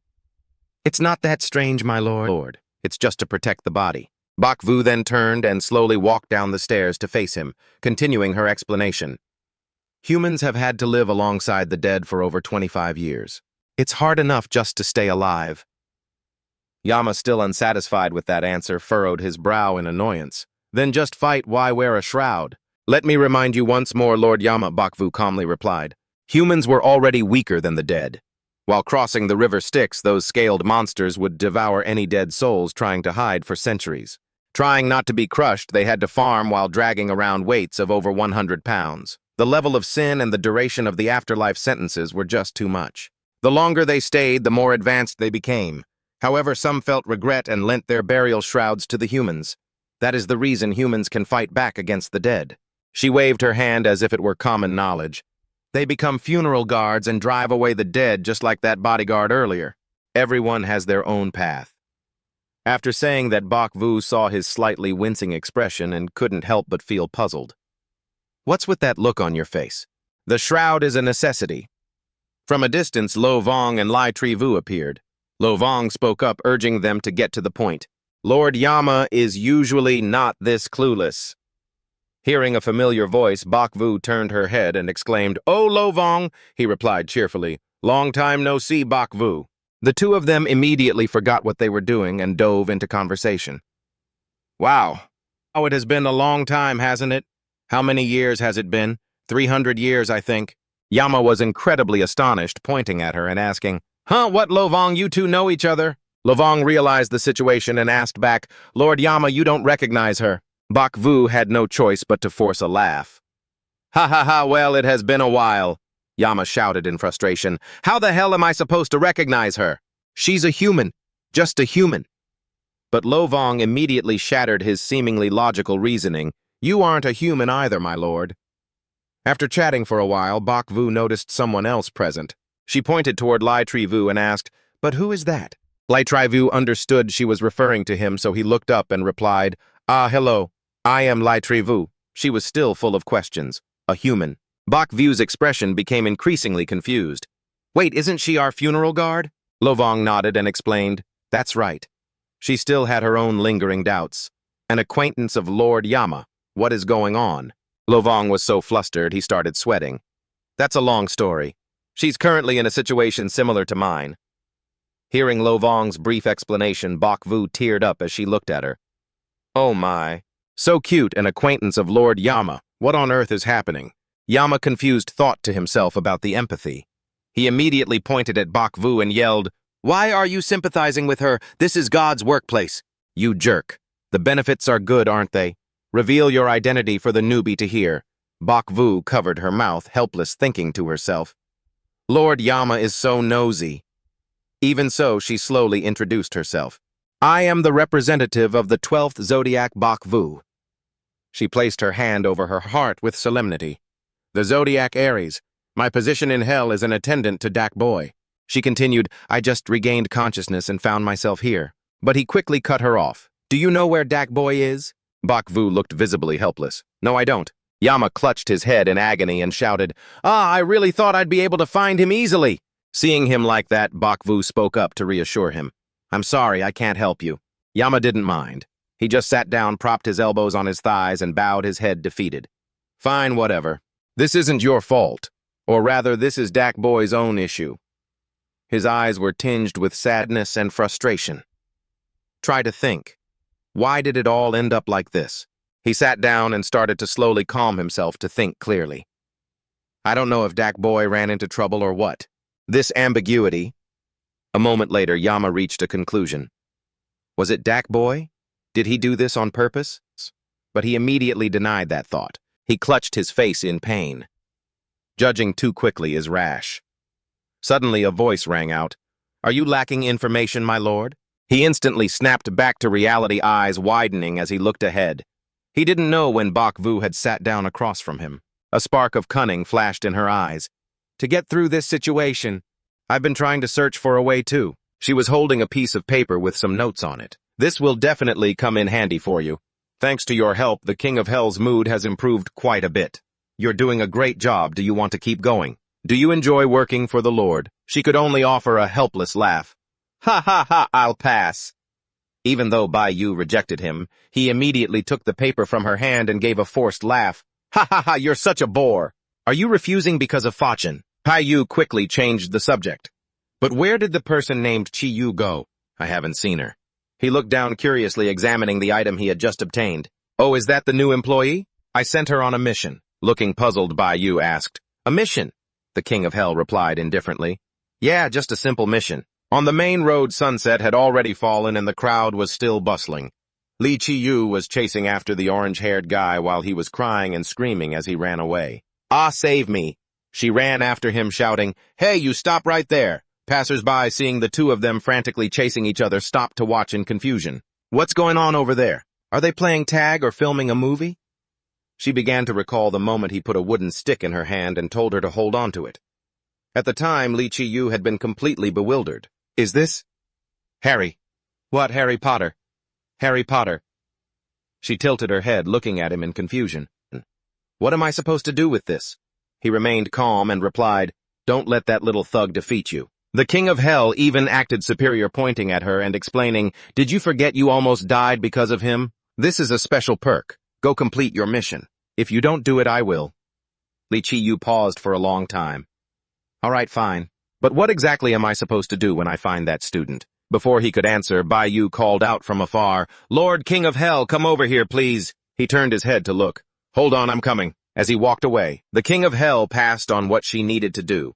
The job was simple enough. Just wave the Harry Potter stick and shout this out loud. Li Qiyu had to use every brain cell she had to remember his movements, puffing out her cheeks while twirling and shouting, "Incinerate the prisoner!" That action left the passers-by frozen in confusion. Further away, the orange-haired guy kept running for his life, being stared at so intensely that her face turned red from embarrassment. Li Qiyu just thought, "This is so embarrassing." She remembered Bai Yu's expression when she heard him giving her the mission, and suddenly she understood. No wonder she looked at her with pity. This really is a scam of a company. While distracted, Li Qiyu suddenly bumped into someone. She immediately jumped back. "Ah, I'm sorry, I was just lost in thought." The other person just gently turned his head. "It's fine. I was just—" But as soon as he saw Li Qiyu, his attitude changed instantly. "Li Qiyu." She was quickly startled by his terrifying expression and screamed out loud. "Ah, Fa Zhen!" She questioned him with wide eyes. "Why are you here? Don't you understand what quitting your job means?" She could only repeatedly reply, I'm sorry, but he showed no mercy. Fa Zhen grabbed her by the collar and lifted her up. "Have you learned your lesson yet?" He dragged her behind a large wall, thinking that might be better. Li Qiyu spoke up very confused, "Senior." His expression turned serious as he glanced at her. "You have to help me." Li Qiyu slowly looked up with her clear eyes. "Help you with what?" From afar, the sound of rapid footsteps was getting closer. A stranger was slowly approaching where the two of them were standing. He had a bell on his hand and a twisted smile on his face. Fa Zhen ordered in a stern voice, "Right now." They looked toward the approaching figure. He gritted his teeth and continued, "Must catch him." Fa Zhen hid behind the wall, summarizing the situation for Li Qiyu. "I am pursuing that guy." She quickly took in the information. "Oh, is it a corpse? Should we defeat him right now?" Seeing the guy's loitering manner, he rejected that idea. "No, if we do that, he'll run away. This guy is really good at escaping." The two of them silently watched every move he made from behind cover. "We'll follow him, then find the right moment to ambush him." The corpseman opened a trash bin lid and started rummaging through it. Li Qiyu couldn't contain her curiosity and asked, "But what on earth is that guy doing?" He lowered his voice to explain to her, "He's on patrol." At that answer, Li Qiyu was so surprised her jaw dropped. "Huh, that corpse is on patrol." He patiently replied, "That's right. I know it sounds hard to believe." He then turned his eyes toward the guy and continued, "But every area this guy has been to..." Behind him, a large group of corpses swarmed in to sweep the area. Suddenly, as if he had discovered something, he glanced toward Fa Shen. Still talking, he said, "Perhaps this guy is just a foot soldier." The corpse man looked at the corner of the wall, which was covered by a long curtain. He pointed his finger right at it. Seeming to have noticed something unusual, he approached and reached out to pull the old curtain aside, only to find the orange-haired guy crying behind it. Perhaps his mission was to eliminate any obstacles in the way. He curled his lips into a sickening grin, his teeth slightly parted as drool dripped down. Fa Chanya realized the situation was spiraling out of control and rushed forward in a panic. His eyes narrowed at the scene before him. He pushed off with all his might, launching himself forward like a speeding arrow. He couldn't hide the anxiety on his face. As he ran, the unease in his heart intensified. Damn it, the corpse creature had already braced itself to strike at the orange-haired guy. A palm strike was launched, sending dust swirling into a thick cloud. Fa Chanya thought to himself, it's too late. But then in the very next moment, I saw Li Chiwut grab the orange-haired guy and pull him out of the smoke. She gritted her teeth, resisting the pressure of the explosion until she was finally thrown backward. She slammed hard into a pile of trash. Seeing their prey escape the blow, the corpse creature grew absolutely furious. Eyes clenched shut, teeth grinding with a screeching sound, Fa Chanya yelled out, "Great job, Li Jiwu!" Then he leaped high, closing in on the corpse creature from behind with a look of pure determination, and swung his arm. This time he wouldn't miss. The force of his attack was immense. "Fa Chanya, roared, get this through your thick skull, you criminal!" A screen of crimson smoke erupted, obscuring everything. Fa Chanya unleashed his ultimate technique, his hands forming a seal, his rage driving him to strike the creature down. But the creature just stood there, smiling calmly, looking up. Then just as he closed in, the monster burst into a mocking laugh, and their collision created a massive shockwave. Dust and smoke spread, blocking all visibility. Fa Chanya was pushed back quite a distance, and he turned to point, ordering her, "Li Jiwu, rescue the civilians and call for reinforcements immediately." Seeing the urgency, she didn't waste time and immediately obeyed. "Understood, senior, please hold on." But Fa Chanya was stubborn. I didn't let up, shouting, "You get back here as fast as you can. Do you hear me?" At that exact moment, the corpse creature approached, having also realized what was happening. He snapped his head back, stunned. There was no fight in him, just confusion. He had just taken a hit, so how had this thing recovered already? The corpse creature reached out again to attack him. "Damn it, how is this possible?" Fa Chen. Ya gritted his teeth, helpless, trying to keep his cool. This wasn't the time to be surprised. He turned his body to launch more attacks. "I have to overwhelm him." A massive burst of energy slammed directly into the corpse creature's body. Having gained the upper hand, he continued to yell and strike relentlessly. "Ha!" But then he saw the creature flash a gruesome smile, and Fa Chanya's eyes widened in disbelief. The creature raised its hand high and slashed down as if tearing through the very air. Its attack collided straight with his. Fa Chanya seemed to be on the back foot, his mind racing to analyze the situation. "This guy, he's copying my martial arts." His feet were dangling in midair, sensing everything. Fa Chanya gritted his teeth, accepting his position, feeling his entire body go light. The corpse creature landed a brutal blow straight to his head. Fa Chanya was hit so hard, blood splattered everywhere, but he still tried to swing back. He struck the creature directly, but it was almost entirely unaffected, with only a tiny trickle of blood at the corner of its mouth. He realized helplessly that it was over. It didn't even faze him. If I can't feel the ground under my feet, I can't put my full strength into an attack. Suddenly, a purple groove appeared on the corpse creature's body. It pulled out a funeral shroud, and that terrifying aura caused Fa Chanya to freeze momentarily. The corpse creature before him became more and more horrifying. It had completely transformed into something entirely different in the blink of an eye. It lunged forward and gripped Fa Chanya by the collar. He could only grit his teeth and endure as a series of violent impacts erupted. Explosions bloomed, creating layers of white smoke, and blood sprayed everywhere from within. A funeral shroud with a few holes in it hovered there. The corpse creature delivered a powerful punch to Fa Chanya, leaving him helplessly slumped against a metal bar. The creature raised its fist again, a grin on its lips, wearing a combative smile. The creature reached out toward him. He tried to swing a leg, preparing to kick it, and his knee came up. It slammed straight into the creature's face. It turned out Li Jiwu had arrived just in time to back him up. She launched a flurry of attacks at it. Upside down, Fa Chanya tried to open his eyes to look at her. "Where's the backup?" Li Jiwu threw a punch while ducking to the side and replied, "I already called them." His eyes showed clear helplessness mixed with shock. "You called? How many people did you call?" Li Jiwu, not hesitating, dodged and yelled back, "One person. He's almost here." Fa Chanya struggled to stand up, continuing to give her intel. "That thing is no ordinary corpse. It knows how to use a shroud. It's at least the level of a level 2 mortician. Or 2 low-level morticians." But he couldn't take it anymore and immediately crumpled to the ground. "But you're just a rookie," he shouted at her, venting his frustration and helplessness. "You only called one person. Do you want us both to die here?" Meanwhile, Li Chuckowitz nimbly ducked low, dodging the corpse creature's attack. She landed a powerful hook kick to its head. Perhaps after that, Li Jiwu turned her head to look at him and smiled brightly. Her cheeks slightly flushed.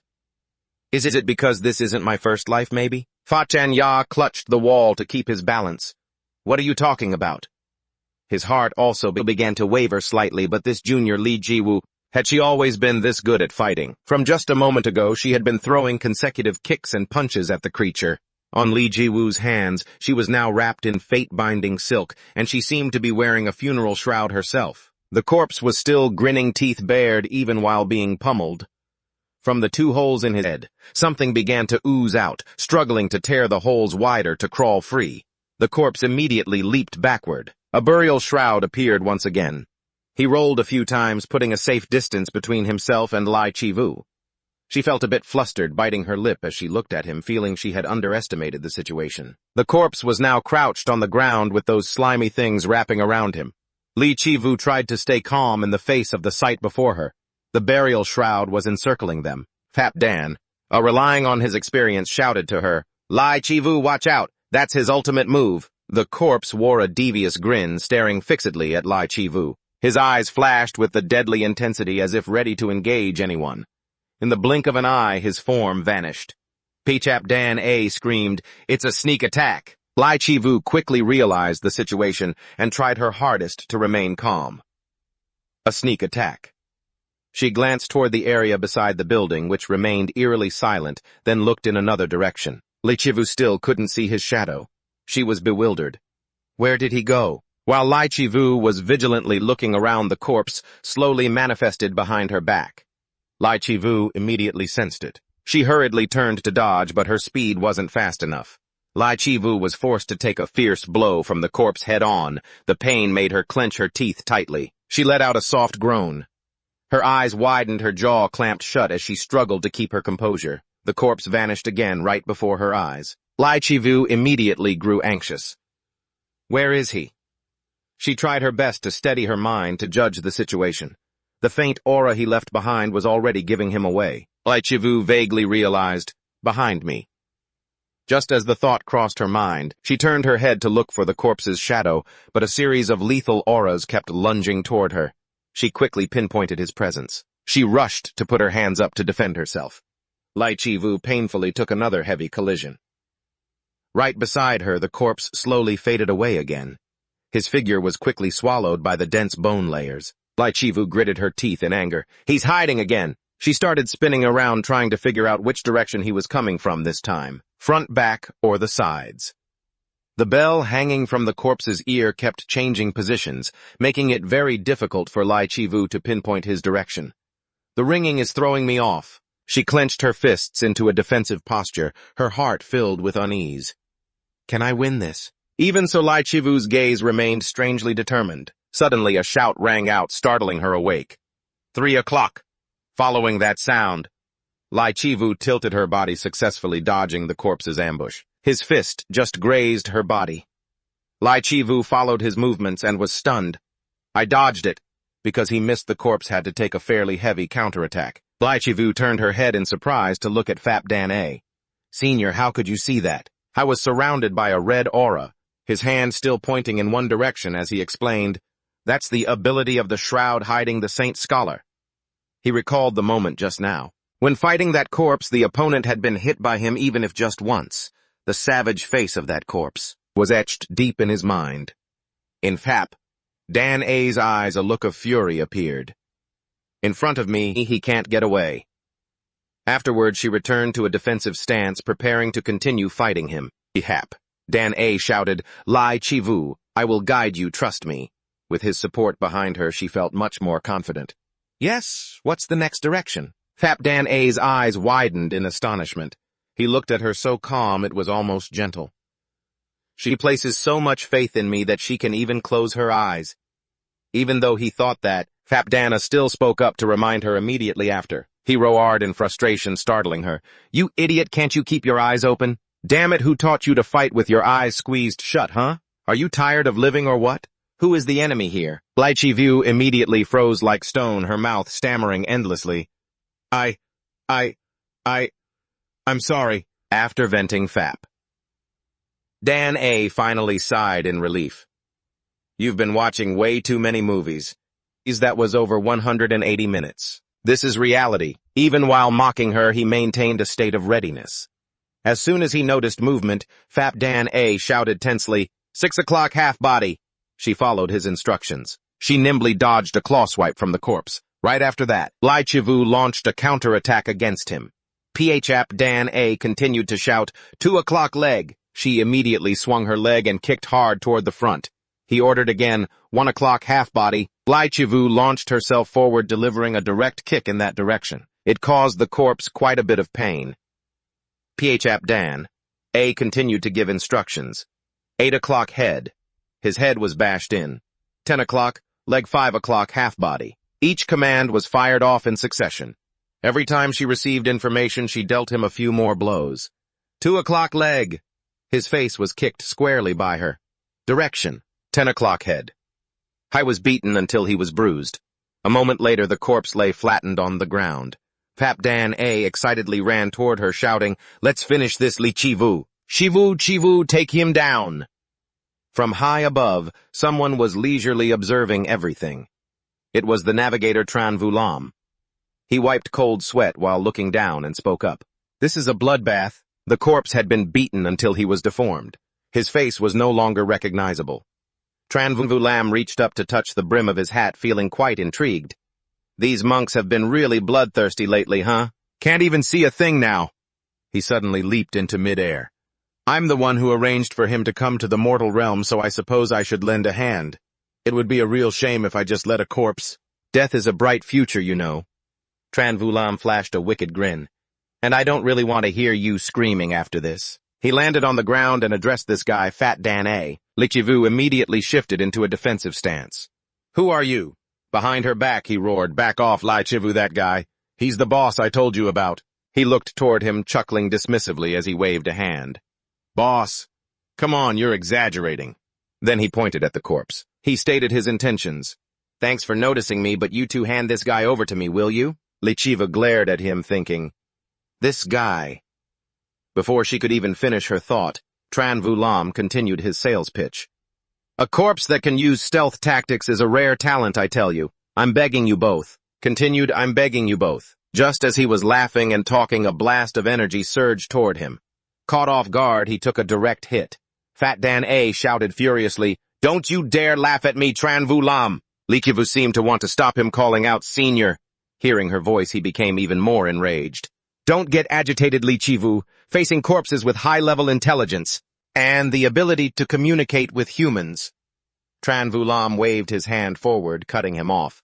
Means a lot of people are about to die. Saying that, he swung his arm to attack them both. Tran Vulam's strike hit Fat Dana square on, silencing him instantly. A sinister glint flashed in his eyes as he mocked, You're so well informed. How are you still alive? Li Chivu was stunned, standing frozen and only able to scream, Senior! Tran Vulam didn't hold back, beating him until his blood pooled on the ground. Then he turned to her, laughing loudly, Oh, your senior just got thrashed right in front of you. Yet you dare to strike back at me. Such courage. At that same moment, Li Chivu lunged at him with a lightning-fast kick. Tran Vulam dodged while mocking her, I truly loathe people like you. His face twisted in such anger that his features were distorted. He shed all his previous playfulness. He clutched a charm in his hand and muttered, You who violate. The sheer power of Tran Vulam was overwhelming, leaving Li Chivu unable to defend herself. Damn it! she thought, shutting her eyes tight. She tried to endure the agonizing, skin-tearing pain. Seeing this, he laughed with perverse pleasure amidst the whirlwind he had created. Ha ha ha ha ha! Tranvulam laughed in a way that was utterly repulsive. With his mouth wide open and his eyes rolling back, he sneered, "What's the matter? You're still planning to use those tricks on me. Why do you care about this senior of yours?" His gaze gradually lost focus. "Run for your That's what humans are supposed to do, right?" Blood splattered along with his malicious voice, selfish and pathetic. Tranvulam's attack had left Lichivu wounded, but he continued to raise his voice, a creature that doesn't care if others live or die. Amidst her pain, he leisurely stepped closer. "That is what a human is." Then Tranvulam looked at her with pure contempt. "That girl will probably run away. Such miserable humans."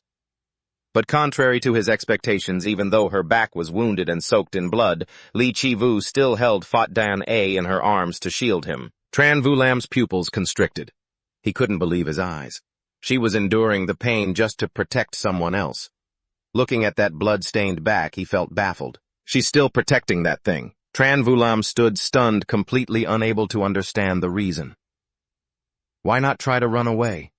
Why protect something that's no better than a zombie? Lichivu remained silent, not bothering to answer. That very silence made Tranvulam even angrier. He roared, "Are you stupid? Why would you do such a thing? What is even the point? What human does something like this?" A frustration like never before appeared in his eyes. "Because your own life is the most important thing. This makes no sense. A human who doesn't put themselves first." It was then that Lichivu finally spoke, cutting him off. "I'll tell you two things." He stopped immediately, waiting to hear what she had to say. Lichivu, her face covered in blood and sweat, turned to look at him and smiled. "First, there's no reason needed to save someone." She placed Fatdan A in a corner against the wall. Then she turned back, and in her anger she said, "Second, right now you are—" Behind him, the Yama had appeared, finishing her sentence.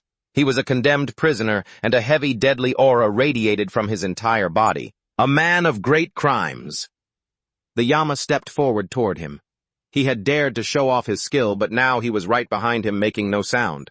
Tranvulam stiffened, unable to utter a single sound. His eyes were filled with nothing but terror for the sinner standing there. Lichivu was still struggling to support Fatdan A. Once a wounded person utters those words, that guy didn't even bother to look at them. He slowly realized the truth. He wasn't being ignored. He didn't need to look at them. The Yama's eyes were already right behind his back, because he knew that person was standing right behind him. All he needed to do now was trust in this monster. Tranvulam immediately stopped breathing. He pressed his lips together, not daring to make a single movement or sound. If he exhaled now, death would surely be waiting for him, because the Yama stood tall right behind him. Tranvulam squeezed his eyes shut, silently breaking into a cold sweat. His hand gripped the scrap of paper so hard it trembled, almost crushing it. After a moment, the Yama brushed past him and spoke. "Ah, how troubling." He approached Lichivu to check on her. "Hey, rookie, are you okay?" She immediately turned to respond, "Lord Yama." Her face was full of panic. "I'm fine, but senior, his condition is critical." She hugged him tightly and cried out, "Even his burial shroud has loosened. If this continues—" Before she could finish, the entire surrounding space was altered by a single wave of his hand. Lichivu held back her tears and shouted, "Lord Yama!" Hearing this, he immediately turned to look at her, smiling to reassure her. "Messenger, why are you so worried? I'm here now." Just then, deep down, Lichivu felt incredibly moved. Lord Yama turned his back on her, leaving the space behind him shrouded in a murky, dark haze. Yama brushed back his hair and flashed a confident grin. "Heh! I've torn it to shreds, cool, right?" Suddenly a voice rang out, "My name is Lichivu." A foolish cry echoed from the shadows. Startled, Yama jumped up. "Ah, damn it, you scared the hell out of me." He spun around, poking at him as he questioned, "And you, when will you stop being so disrespectful to me, huh?" Struggling uncomfortably, he replied, "My lord, let it go. There's something more important. Pay attention, please." Yama didn't care at all. He kept scolding him. "Do you want to be crushed under a 500-year millstone, you little brat?" It seemed Yama was truly angry now. "You know full well about my millstone grinding technique, don't you?" Tranvulam stood opposite them, not daring to move, watching them argue. "Humph, ridiculous. Millstones, whatever, I'm leaving." He stared blankly at the two of them. It seemed this guy wasn't much of a match. Thinking that Tran Vu Lam breathed a sigh of relief, he had worried for nothing. But at that very moment, that lapse in focus cost him. Yama immediately threw a powerful punch at his face, shouting furiously, "You'll pay a heavy price for deceiving me!" The force of the blow sent Tran Vu Lam flying back, a fair distance away. After landing the hit, Yama added a remark that left everyone stunned. "Don't waste the oxygen by breathing." Tran Vu Lam scraped his feet hard against the road, trying to steady himself so he wouldn't be pushed back any further. He manifested countless golden charms that wrapped around his body and shouted, "You lunatic!" His face was already bruised and swollen. "Won't you let me go? Why are you doing this?" Yama dodged Tran Vu Lam's attack unfazed. "This guy is funny, isn't he, letting you off? What does that even mean?" He smoothly slipped past all the obstacles to close the distance. "This isn't the priority." Yama watched as Tran Vu Lam waved his arms around frantically. Then, with a cold expression, Yama unleashed a dark red aura. "The most important thing here is the victim." His eyes were filled with murderous intent toward the despicable low-life criminal. The very moment Tran Vu Lam unleashed his Malfam technique, Yama maintained his icy face and used fire execution on both of them, trading blows relentlessly. Ngukong Hellfire, a blue streak and a red one lunged toward the intersection point in the middle. The two massive auras collided violently, twisted together, and slowly canceled each other's power out. Tran Vu Lam gritted his teeth, struggling to hold on. "You son of a bitch, my funeral shroud is completely torn." He pulled out another golden charm and launched it. Tran Vu Lam landed firmly on the ground, a look of growing rage appearing in his eyes. Seeing this, Yama immediately pursued him, continuing his assault. He rushed forward and dealt a heavy blow that sent him flying. His throat couldn't help but let out a painful groan. Thud. Tran Vu Lam still clenched his teeth, his gaze resolute to the end. He chose to use a stronger technique of his own. He created 8 bizarre golden talismans, the 8 gates of Ngukong. A fierce, deep blue force surged forward. Yama stood perfectly calm in the center of that pressure. A flash of joy sparkled in Tran Vu Lam's eyes. He thought to himself, "Gotcha." At that exact second, he clenched his fist and shouted, "Seal!" All his aura converged into a blinding blue sphere, trapping Yama inside. But from the very depths of it, a silhouette began to emerge, faint and blurry. Just a moment later, Yama's limbs were slightly scratched by Tran Vu Lam's attack, and drops of blood began to seep out. Tran Vu Lam was absolutely thrilled at the sight. "Empty vessels make the most noise, but there's nothing special about you at all." His expression turned terrifying. "I'm going to mince your flesh." He raised his hand again to gather strength. A long green sword slowly condensed in midair. Tran Vu Lam unleashed his piercing wind skill to strike him directly. The sword absorbed more and more energy. Yama lowered his head, using his hands to shield his body. Tran Vu Lam became more and more excited, laughing boisterously. "Ha ha ha ha ha! What do you think my Ngukong technique has the ability to seal?" He believed victory was within his grasp. So without any hesitation, he taunted, "Your hellfire is finished." Ha ha ha ha ha! When the move was completed, Tran Vu Lam triumphantly spread his arms. Ngukong Hellfire. But the very next second, a clear sound rang out from inside his seal. "You damn fool!" Tran Vu Lam was shocked, his face turning pale. It was a cunning trick. Yama stepped slowly out of his red flames. "As you just said, that was only a type of funeral shroud. My hands were already charged with killing intent and aura, but what can you do about it?" Yama took out a blank sheet of paper, then chuckled mockingly. "This is just the hellfire I created, not a funeral shroud." That statement left him momentarily bewildered. That wasn't a shroud. Yama raised his fist and smiled, explaining, "Hellfire is hellfire, it is the flame that burns the prisoners." He clenched his fist tight. The flames wrapped around his hand erupted intensely. "The more crimes you carry," Yama lunged forward with his hellfire, "the larger your flames will grow." The heat and its massive range gradually spread throughout the surrounding space. It was getting hotter. Tran Vu Lam couldn't believe the sight before his eyes, his mouth hanging wide open. Yama's eyes were filled with excitement. His hand swung with incredible speed. Gritting his teeth, he coldly commanded, "Bite down hard." Yama summoned the hellfire to engulf the sword. The red of the flames and the chilling, killing intent seemed to blanket the entire space. He swung his hand with force. The hellfire surged forward uncontrollably, nothing could stop it. The roaring fire before Tran Vu Lam blocked his entire field of vision. The crushing pressure lunging straight at him made him break into a cold sweat. Tran Vu Lam yelled in a panic, Damn it! He simultaneously pulled out a golden talisman to activate the 8 Gates Seal Dragon Wind. A massive wind monster appeared bearing its sharp teeth intending to swallow Yama's small body whole. Yet his expression didn't change at all. If anything, he grew even colder. His voice sounded like it was echoing from the depths of hell. I am passing judgment on this sinner who is utterly shameless and irresponsible. Seeing no sign of repentance, his sharp blade gleamed. Hellfire flared intensely, engulfing the sword as he stated coldly, Sinner, I shall sever your path to reincarnation. As soon as he finished speaking, the King of Hell used his original soul domain to deal with him. The hellfire ignited boundless terror in the sinner's heart. Just one look was enough to know how this would end. He gripped his sword tightly, suddenly pointed his index finger out and quietly chanted one word. A monochromatic tree, leafless and branchless, appeared replaced by flickering embers. The King of Hell's gaze turned icy, seeing nothing but prey before him. He swung his sword fiercely as if to split Tranvulam in two.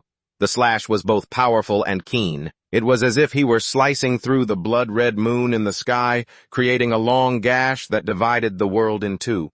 A violent gale surged as if to rip the very air apart, sweeping everything upward. His terrifying power forced all things to bow in submission. A pillar of hellfire pierced straight into the sky, its oppressive aura exploding throughout the space. The flames burned as if scorching Tranvulam's very innards. The long cut went straight through his body, and the violent wind blasts tore at him from all sides as if to shred him to pieces. Lovong could not help but feel terrified, thinking to himself that it had been a long time since he last saw this technique. From the horrors of hell, sometimes a stubborn corpse emerges. Tranvulam's body collapsed helplessly to his knees, his eyes blank and empty, devoid of any life. He looked like nothing more than a mindless husk of skin. This technique would sever his path to reincarnation. The King of Hell in his soul domain still firmly grasped the burning sword in his hand. His gaze was so sharp that it seemed he didn't even put Tranvulam in his eyes. Suddenly, the King of Hell punched the wall beside him with force, cracking the brick and stone. Lovong thought fearfully. As expected, he's burnt to a crisp. There was no avoiding that, because this technique was originally the third part of the essence. What was even more terrifying was, even though he had transferred his power and a few tasks to Lord Dakboy, only the King of Hell himself possessed such immense firepower. The hellfire gradually dissipated, leaving only a small streak of light and a massive crack gouged deep into the ground. The King of Hell let out a long breath after handling everything. He said to Lovong, Lovong, let's head back. It immediately replied, yes, but back where? He laughed happily, a look completely different from the murderous aura from moments ago, patting his own shoulder as he said, I've had to work all day today. Now it's finally time to rest. At night, the moon hung high, casting a gentle light. The air was cool and quiet, soothing people's moods. Inside a large building, only one room still had its lights on. Lai Chivu helplessly asked, so that's the reason you came here to rest? The King of Hell waved at her happily, his tone acting as if he were the master of the house. Right, just sit down and relax. Take it easy, it's not like it's inconvenient or anything. After saying that, he shamelessly drank some water, leaving Lai Chivu frozen for 5 seconds. She angrily leaned into him and emphasized every word, of course I don't find it inconvenient. Because this is my house. Why would I find it inconvenient, huh? After taking a big gulp, he felt so refreshed that he let out a contented sigh. Ah, right, that's a relief. The more she looked at the King of Hell, the more speechless she felt. She sighed in exasperation. He was pretending to be innocent, and she couldn't scold that smiling face. Suddenly, she changed the subject. It seems you know Bakvu, why don't you go over there? He immediately waved his hand. Hey, how could I stay at a subordinate's house, huh? It's embarrassing, we aren't that close. Lai Chivu was so angry she nearly exploded, thinking to herself, that's right. 3 parts. Helpless, and 7 parts resigned. She couldn't do anything else, so she just sighed to calm herself down. To compose herself, she asked, in that case, do you want me to find a separate room for you? But the King of Hell misheard the word room for fart, and asked in surprise, a fart what? Li Chivu shouted angrily, no, not a fart, a room. But he wouldn't listen, intentionally teasing her. This young lady is passing gas here. She immediately cut him off, continuously emphasizing, hoping to knock some sense into him. I said a room. But the King of Hell was just being slippery. I kept chuckling to provoke her. A fart, Lai Chivu finally couldn't take it anymore and screamed, stop joking around and listen to me. I need my own private space, you can't stay here. I'll find you another room nearby. Suddenly, the King of Hell changed his attitude. He lowered his voice and explained, Chivu, I don't understand what this privacy you speak of is, but I have been in this situation before. I'm not the type of person who doesn't know better. He gave a pitiful smile. I'll step up. If you're uncomfortable, I'll make that guy disappear from your sight. I hope you can overlook this. After saying that, the King of Hell immediately stood up and left. Lai Chivu, hearing his long speech, was so stunned she stammered, Oh, no, The King of Hell turned his head back and proposed, instead, why don't we just deal with the sinners living near you? Lai Chivu broke into a cold sweat upon hearing about that, remembering his relentless slaughter and insane expression while dealing with the sinners. Lai Chivu immediately froze in place. She quickly refused, No, I have not, am not, and will never let you do that. Getting an answer he didn't like. He immediately pouted, complaining, Why shouldn't sinners be punished the moment they're caught? Li Ju tried to explain that his methods were a social issue, but he wasn't having it. Hands on his hips, he retorted. Fine, then I'll just do it in secret. She immediately mocked him. You're still planning to do it in secret? Seeing her look down on him, the King of Hell roared in anger. Hey, you Li, I can control myself, you know. Hearing that, she immediately brought up an example to test him. Oh, really? So suppose there's an elderly woman who is seriously ill and one day she accidentally drops some trash on the road. What would you do? Feeling her question was completely idiotic, he answered naturally and decisively. Why, obviously just toss her into the crematorium. Li Ju got goosebumps all over and shouted, What? She immediately leaned in close to scold him. You're planning to do that to a frail, sick old lady, huh? You inhuman monster, the King of Hell countered. Hey, where does it say being old makes you innocent, huh? You don't even understand what history is. If you really think about it, I'm much older than you two. The two of them were like bickering children, constantly arguing back and forth, and the old lady was still seriously ill to boot. You don't understand the problem. I immediately emphasized, being sick doesn't reduce the crime. She wouldn't yield either, shouting even louder. It's a serious illness, that doesn't work, don't you dare. What about execution and so on and so forth? Lu Wang stood outside watching the drama. He took a sip of water and silently thought. Fighting like cats and dogs, and since he couldn't win the argument, Li Ju had to back down, grumbling angrily, Ugh, he's just too stubborn. She wouldn't listen to anything else. Seeing her exhausted state, Lu Wang asked with concern, Do you want some water? Li Ju immediately took the glass of water, her mouth still grumbling, Thanks. You're only good for being strong, but immediately after that, she went deathly silent when she saw the sparkling cyan-colored water in the glass. Li Ju stood frozen in place, muttering, This water. Her face darkened, her eyes wide, staring intensely at the blue water. It's a bit too green, isn't it? She immediately turned to ask the King of Hell. King of Hell, where did you get this water from? He still hadn't snapped out of the state of their recent argument. He grumbled irritably. What now, huh? You want to start a war again? But she didn't care and demanded, Hey, tell me right now. Lu Wang immediately answered honestly on his behalf. It's well water. Upon hearing that, Li Ju froze up instantly. Her complexion turned even paler. Her body stiffened and she slowly turned back, asking soullessly, Well, water? Lu Wang casually confirmed yes from the well. In Li Ju's mind, images of the well appeared and cold sweat poured down even more. Countless question marks appeared in her head. The King of Hell added a bonus. The world is developing more and more. Every house has a well. Li Ju immediately bolted into the house. In her mind, she began connecting the words blue water from well water. She hurriedly threw the door open, and when she looked into the toilet in her house, the water inside was bright blue. It was no different from the water in Lu Wang's cup. She shrieked in horror, No way! Li Ju was so terrified, she jumped back. The King of Hell and Lu Wang, not understanding what had happened, curiously followed her. She was panicked, her face ashen, pointing straight at the toilet, as if asking, The well you mentioned, is this thing? The King of Hell even blushed and gave her a thumbs up, signaling, That's right. This left Li Ju completely devastated.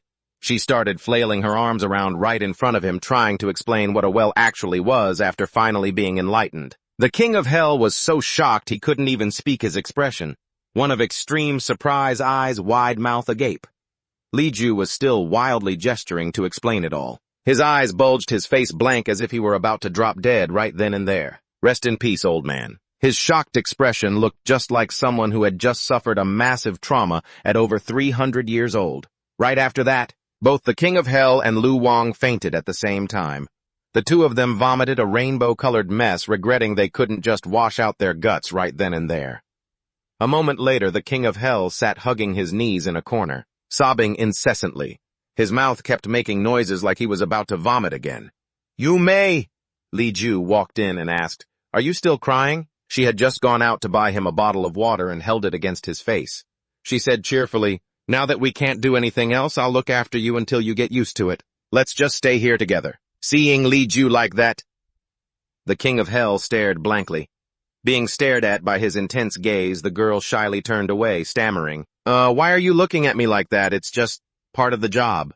I think it would be more convenient if we changed the terms. Please double my salary." The King of Hell looked at her radiant smile and became even more dazed.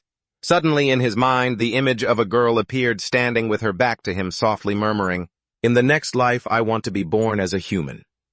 Her appearance was very much like Li Ju's, even though a few things had changed.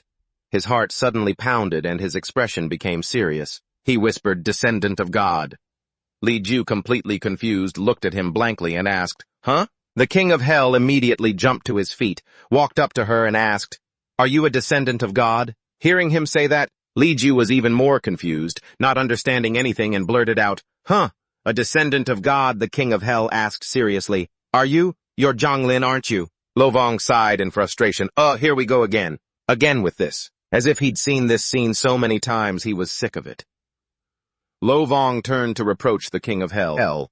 "My king, you can't remember people's faces. You're always like this. How could you possibly mistake Li Qiwu for Kong Rim?" The King of Hell, still stubbornly confident in his judgment, scowled and replied, "Humph, not at all. It is her. It's definitely Kang Rim. My intuition is solid."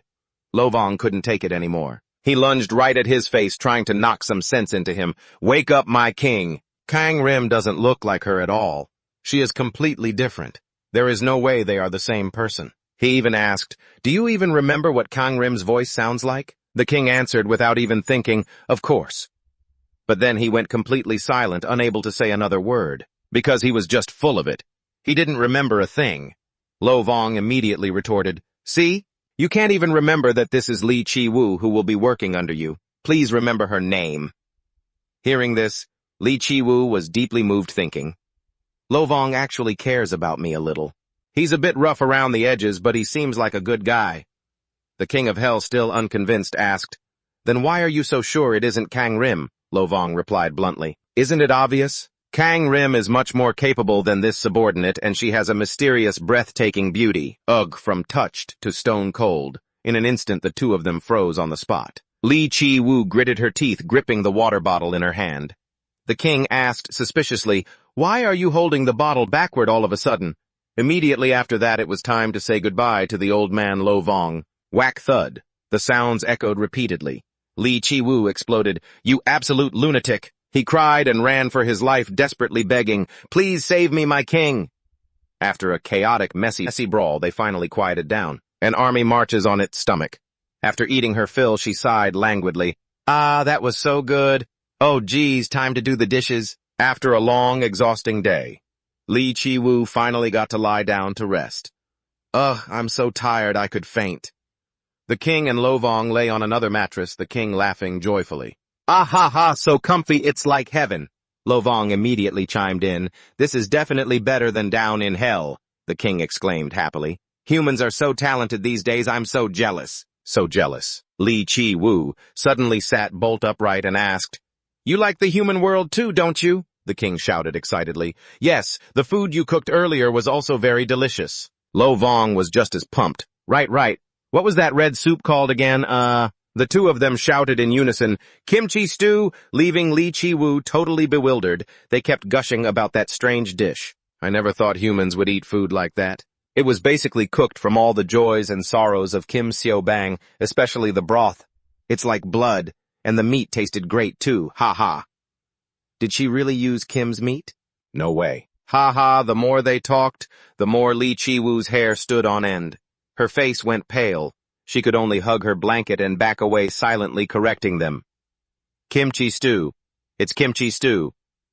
The king and Lovong were still laughing and chatting happily. Completely oblivious to her ghostly pale face, she thought wearily. Explaining this is just too much of a hassle. I'll just leave it be. Let it be. Suddenly both of them went silent and looked at each other as if they had both thought of the same thing at once. Their attitudes changed abruptly. They approached Li Chi-woo with extreme care. You've worked so hard today. Go to sleep now. That's right, just lie down. Their sudden 180-degree turn left her completely confused. Huh? What? Suddenly they kept urging her to lie down. The king put on the most fake, gentle face possible, smiling softly. Having the king of hell personally tuck you in is a special honor, you know. Lovong also added affectionately, sweet dreams, beloved Chi-woo. The more they acted like this, the more she got goosebumps. She stammered, I'm a bit confused. But they didn't let her get another word in. They immediately covered her eyes and said in unison, sleep tight, Chi-woo. Once everything was settled, the king tiptoed away. But at that very moment, Li Chi-woo suddenly called him back, my king. Immediately both of them froze stiff as if all their plans had been laid bare by her. She said, I'm telling you this beforehand just in case you're planning to secretly eat me. I won't let it slide. The king and Lovong were shocked that they had been caught so soon. They scowled, visibly annoyed, and clicked their tongues loudly. Li Chi-woo heard it and was shocked. You were actually planning on doing that. She helplessly pulled off her blindfold and sighed, unable to believe it. By now, the dark circles under her eyes were as black as a panda's. She stared blankly up at the ceiling. Li Chi-woo replayed the memories in her head. So many things had happened today. I met the king of hell, went to the underworld, and even talked to Baek-woo. Thinking back on everything that's happened, including the fact that I caught a dead body, Li Chi-woo felt like her life had just been painted with a whole new palette of extraordinary colors. Then there was the senior who got hurt fighting Tran Vulam. She quietly thought about how severe her own injuries were, but they healed completely once she reached hell. She suddenly bolted upright and asked, Excuse me, Your Majesty, King Yama. I need to ask you something. He replied, Oh, go ahead, ask. If it's your first time in hell, do all wounds and illnesses get healed automatically? Lovong explained that everyone feels better down here. Li Chi-woo couldn't believe such a miraculous thing was real. Is it really true even for those corpses? She hesitated, shielding half her face. She looked away, then asked the question she'd been dying to know for so long. So if I were King Yama, can I meet the people who have passed away? Hearing that, he immediately sat up, dead serious, and asked, Why on earth do you want to meet the dead? Because the people who passed away, they're my parents. Li Chi-woo smiled awkwardly. I'm sorry. Sorry, I failed to protect them. Before King Yama could even answer, Lovong chimed in, You can't. That caught him so off guard he blurted out, Lovong. It ignored his reaction and continued explaining. There are things you can do and things you can't. Don't even dream about it.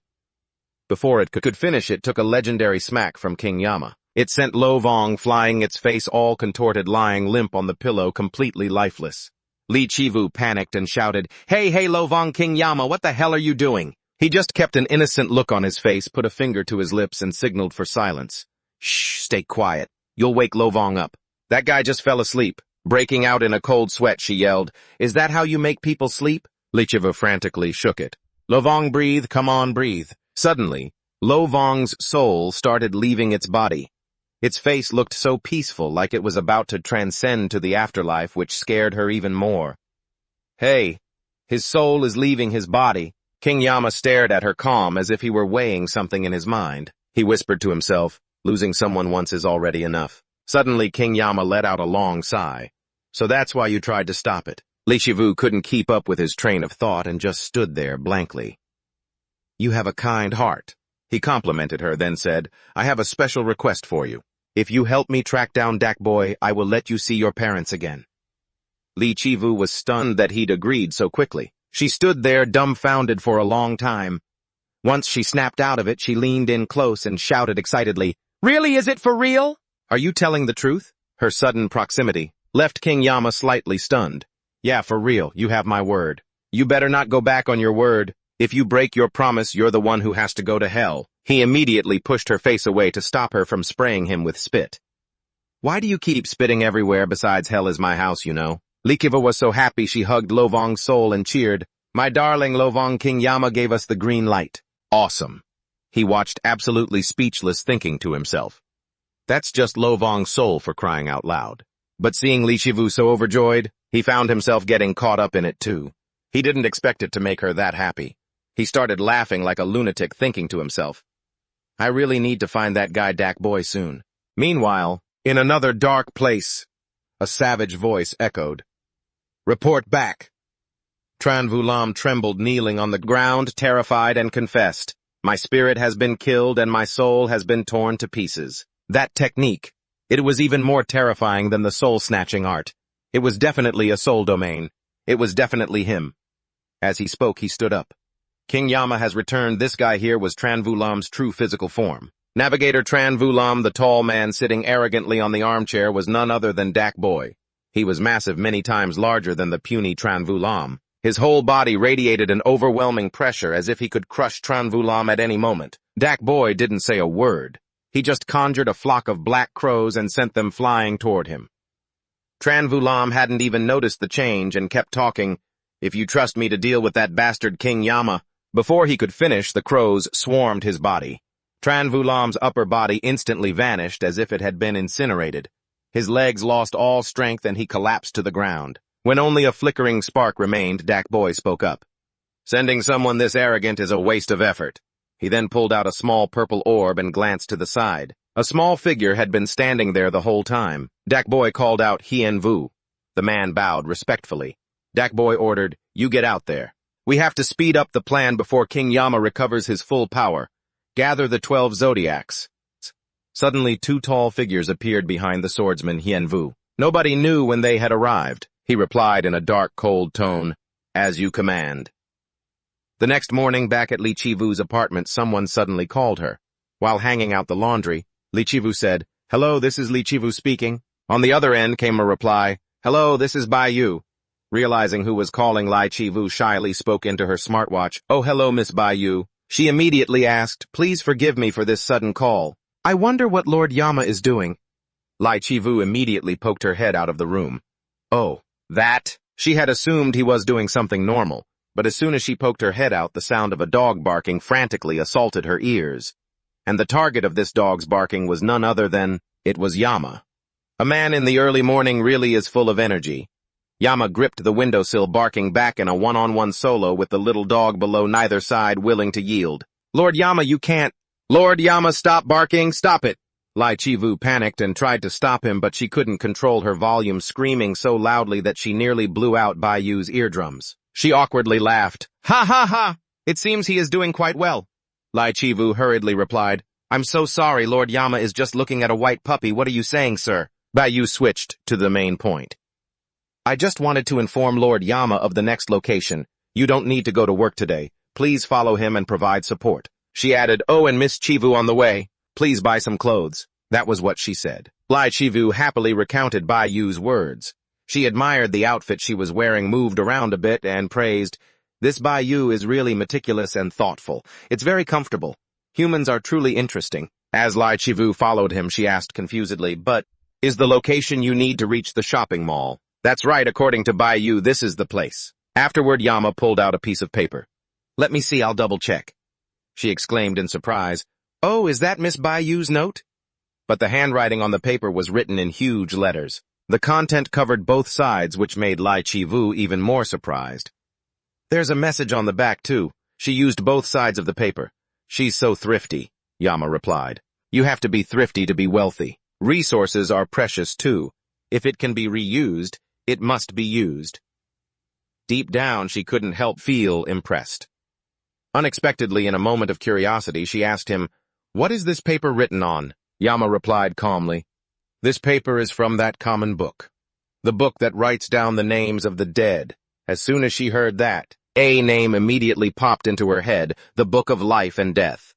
Li Qivu excitedly grabbed his collar and shouted angrily, "This person, how could she write on this?" I was also panicked and shouted back, well, maybe that was just the only paper she had in her pocket. But that explanation only made her crazier. I'm really going to lose it. What if someone else sees it? Yama frowned, pushed her away, and explained, "It's fine. Normal people can't read it." After that, he pointed at the Book of Life and Death and commanded, "Now what you and I need to do. First find the fluff ball." Standing in the middle of the vast shopping mall, he let out a judgment. You and I are in an artificial field. Yama raised a finger. His expression suddenly became dark and unpredictable, but that aura didn't even last a second before he immediately switched to a naive look and continued, You can find the remarkable person. Lai Chivu didn't understand anything at all and yelled, Hey, I beg you, stop using those strange terms, please explain it clearly. Seeing her so serious, Yama finally spoke. I heard that the Jia signal has been detected in the human world, but that person is also working to adapt to this place. Pausing for a moment, Yama continued, To spy, I guess that's what they did. Lai Chivu thought for a while and tried to guess, so those people are celebrities. Yes, exactly, Yama replied. At the same time, the figure of a woman was walking into a nearby restroom. She immediately sat down by the toilet. The two of them, Yama continued to discuss, I think they planned for me to come here. What is that Jia signal? As the girl tried to vomit everything in her stomach, she panted exhaustedly and wiped her mouth. Her body was thin skin stretched over bones, and her eye sockets were dark as if she hadn't slept in days. She was indeed the Jia signal Bai Da Hai. Suddenly, the watch on Bai Da Hai's wrist vibrated. Without hesitation, she answered, Manager. As soon as she picked up, the person on the other end of the line unleashed a long rant at her. Hey, Bai Da Hai, have you lost your mind? I told you that you shouldn't eat while you're on a diet, but you still tried to eat. Calm down. And you are being monitored. You have to know how to take care of yourself. Even though she was scolded like a bucket of water thrown in her face, Bai Da Hai didn't get angry and just weakly replied, I threw it all up. The person on the other end stopped and blurted out, What? She stammered. Everything I just ate, I've already thrown it all up. Upon hearing that, the person on the other end went silent for a long time before calmly replying, You did well. You know I only say these things because I'm worried about you. Bak Da Hai replied wearily, Yes, of course. The person who just called Bak Da Hai was a woman who was more fat than flesh. She muttered under her breath, Ugh, it's impossible to survive. She eats like a pig. A male staff member standing nearby asked hesitantly, should I leave the clothes here? Still not over her earlier irritation, she turned to look at him with a scowl and snapped, Yes. Her gaze remained fixed on the employee for a moment, and then her expression shifted into a fake smile. You're from the agency, right? Just leave them there. I'm really looking forward to today's results. Terrified, he took the chance to retreat for safety, saying politely, Yes, we look forward to supporting you. She laughed greedily, a long drawn-out ho ho ho, sensing something was off. The staff member curiously looked back before leaving. She had already walked into another room where a beer-bellied man was waiting. Just as obese as she was, he asked, What did she say? She replied grumpily, Still harping on about the same old thing, so annoying. She meant that she only cared about herself. What if we end up homeless? Seeing him glued to his phone, she became irritable. Say something, will you? But he was even more on edge than this fat woman, mumbling and cursing nonstop. Fine. Don't let the money run dry. Damn it, I lost again. I should have bet on number 3. After a blatant loss at gambling, he stood up abruptly and said, Let's go eat. I'm starving. Even though she had just been complaining about being poor, she asked curiously, What do you want to eat? He started walking and replied, I don't know. I heard there's an expensive place in front of the building. Let's go there. Just then, Bak Da Hai appeared in front of them. He immediately criticized her. I heard you're trying to eat again. Bak Da Hai panicked and kept apologizing to him. As long as you understand, we'll be back after we eat. Just wait here. Seeing them preparing to leave, Bak Da Hai hesitantly pleaded, could you two please buy me a rice ball on your way back? She added anxiously, I won't eat it right now. I'll only eat it after we finish filming and I get home. The fat woman in front couldn't take it anymore and shrieked, Are you losing it again, talking about food again? This girl really. The man also turned around, his face twisted in annoyance. Stop eating like a maniac, you pig.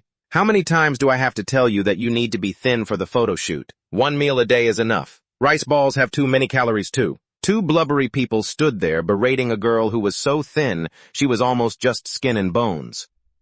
The sight was absolutely ridiculous. Bak Da Hai stammered in defense. But I was feeling so dizzy earlier I thought I was going to faint. The other actors got lunch too. Hearing this, the fat man's expression turned even nastier. He pointed at his own greasy face and hissed, Are you trying to say we're the bad guys here? Bak Da Hai immediately felt guilty. No, I didn't mean it like that. But he cut her off. Don't overreact. He put on an act of being hurt, draped his arm over her, and sighed dramatically. It really breaks my heart. Do you remember when we first met? That day it was raining. You were drifting at the dump looking like you were about to die. He continued. I took you in a girl no better than a beggar. I fed you, I gave you. I gave you a life like a human being. His expression became increasingly sleazy, intentionally using those words to gaslight the naive Bak Dahai. She fell for his trap, feeling even more remorseful for what she had just said. I'm sorry, I didn't mean it that way. He immediately softened his tone. All right, you probably just made a little mistake. Everything is for your own good. Just make sure you understand that little by little. We are family. Let's give it our all together, okay? Hearing that Bak Dahai's face lit up instantly as if she had forgotten all her fatigue and forgiven him. Her eyes glistened full of hope. In her heart, she kept repeating the word family. Once they had soothed Bak Dahai, they slipped away, feeling relieved. We'll be back in a bit. The clothes are rented. Don't get them dirty, let's go eat, I'm starving. But as soon as they turned their backs, the true faces of those two filthy pigs were finally revealed. See, I told you they were listening, you dumb bitch. She laughed, thrilled and buzzing with excitement. Ha ha ha, beyond stupid. They've squeezed every last drop out of Bai Dahai, and yet she was still naive enough to believe they actually cared about her. Happily, she turned and stepped inside, even doing a little excited hop before landing lightly. Even though her body was thin to the point of being skin and bone, and her shoes were covered in black dirt, Bai Dahai whispered happily, My family, my home. Suddenly a grim voice rang out. Cutting her joy short, it said, pathetic. How can a grade A codename be fooled by humans like this? His massive frame was too big for the small doorway, forcing him to duck and squeeze his body through. He growled, Grade A codename hi, you're a mess. A golden aura radiated from his entire body. Sparks of electricity crackled from him constantly. He was the goblin Ivan. Looking down at her from above, he ordered, Get your things. Master Dabby is calling for you.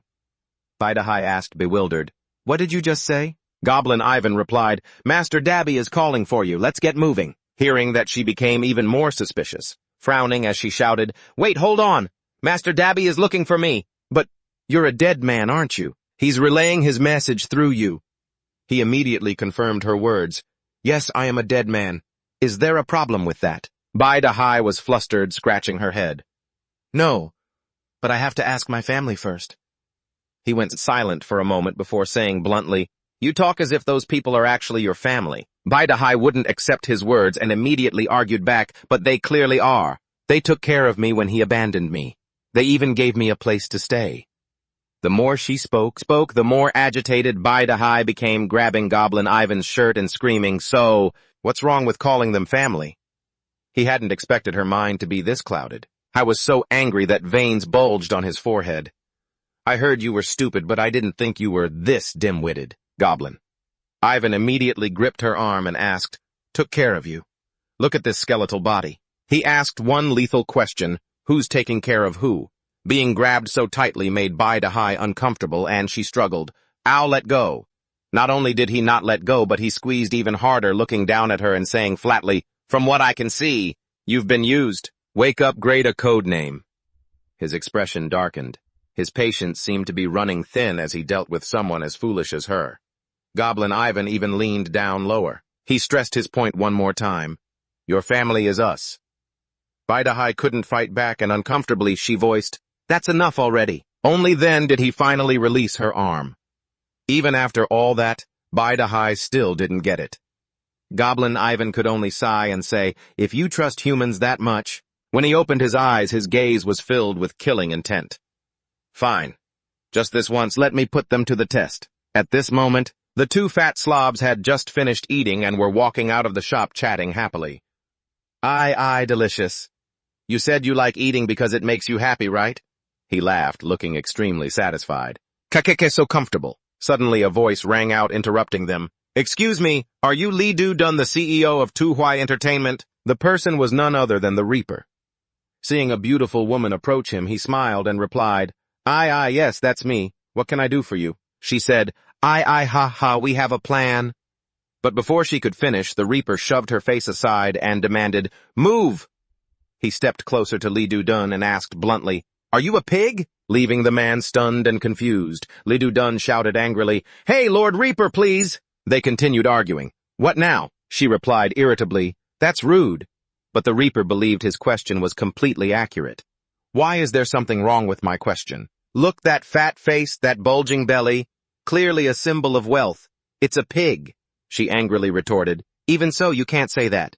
So what if I call him a pig? Human standards are truly bizarre. Watching them argue like that, the smile on his face instantly twisted. He was so angry his face turned red, veins popped out, and he gritted his teeth, thinking to himself, "A pig, huh?" His face darkened as he stepped closer, asking, "What did you just say?" But the fat woman beside him hurriedly pulled him back to stop him. Ha, he's just jealous because you're handsome. Let it go, let it go." However, the Reaper and the woman were still busy arguing loudly with no mind to pay attention to him. Lee Do-dun still couldn't swallow this insult. He shouted even louder, asking again, "What did you say?"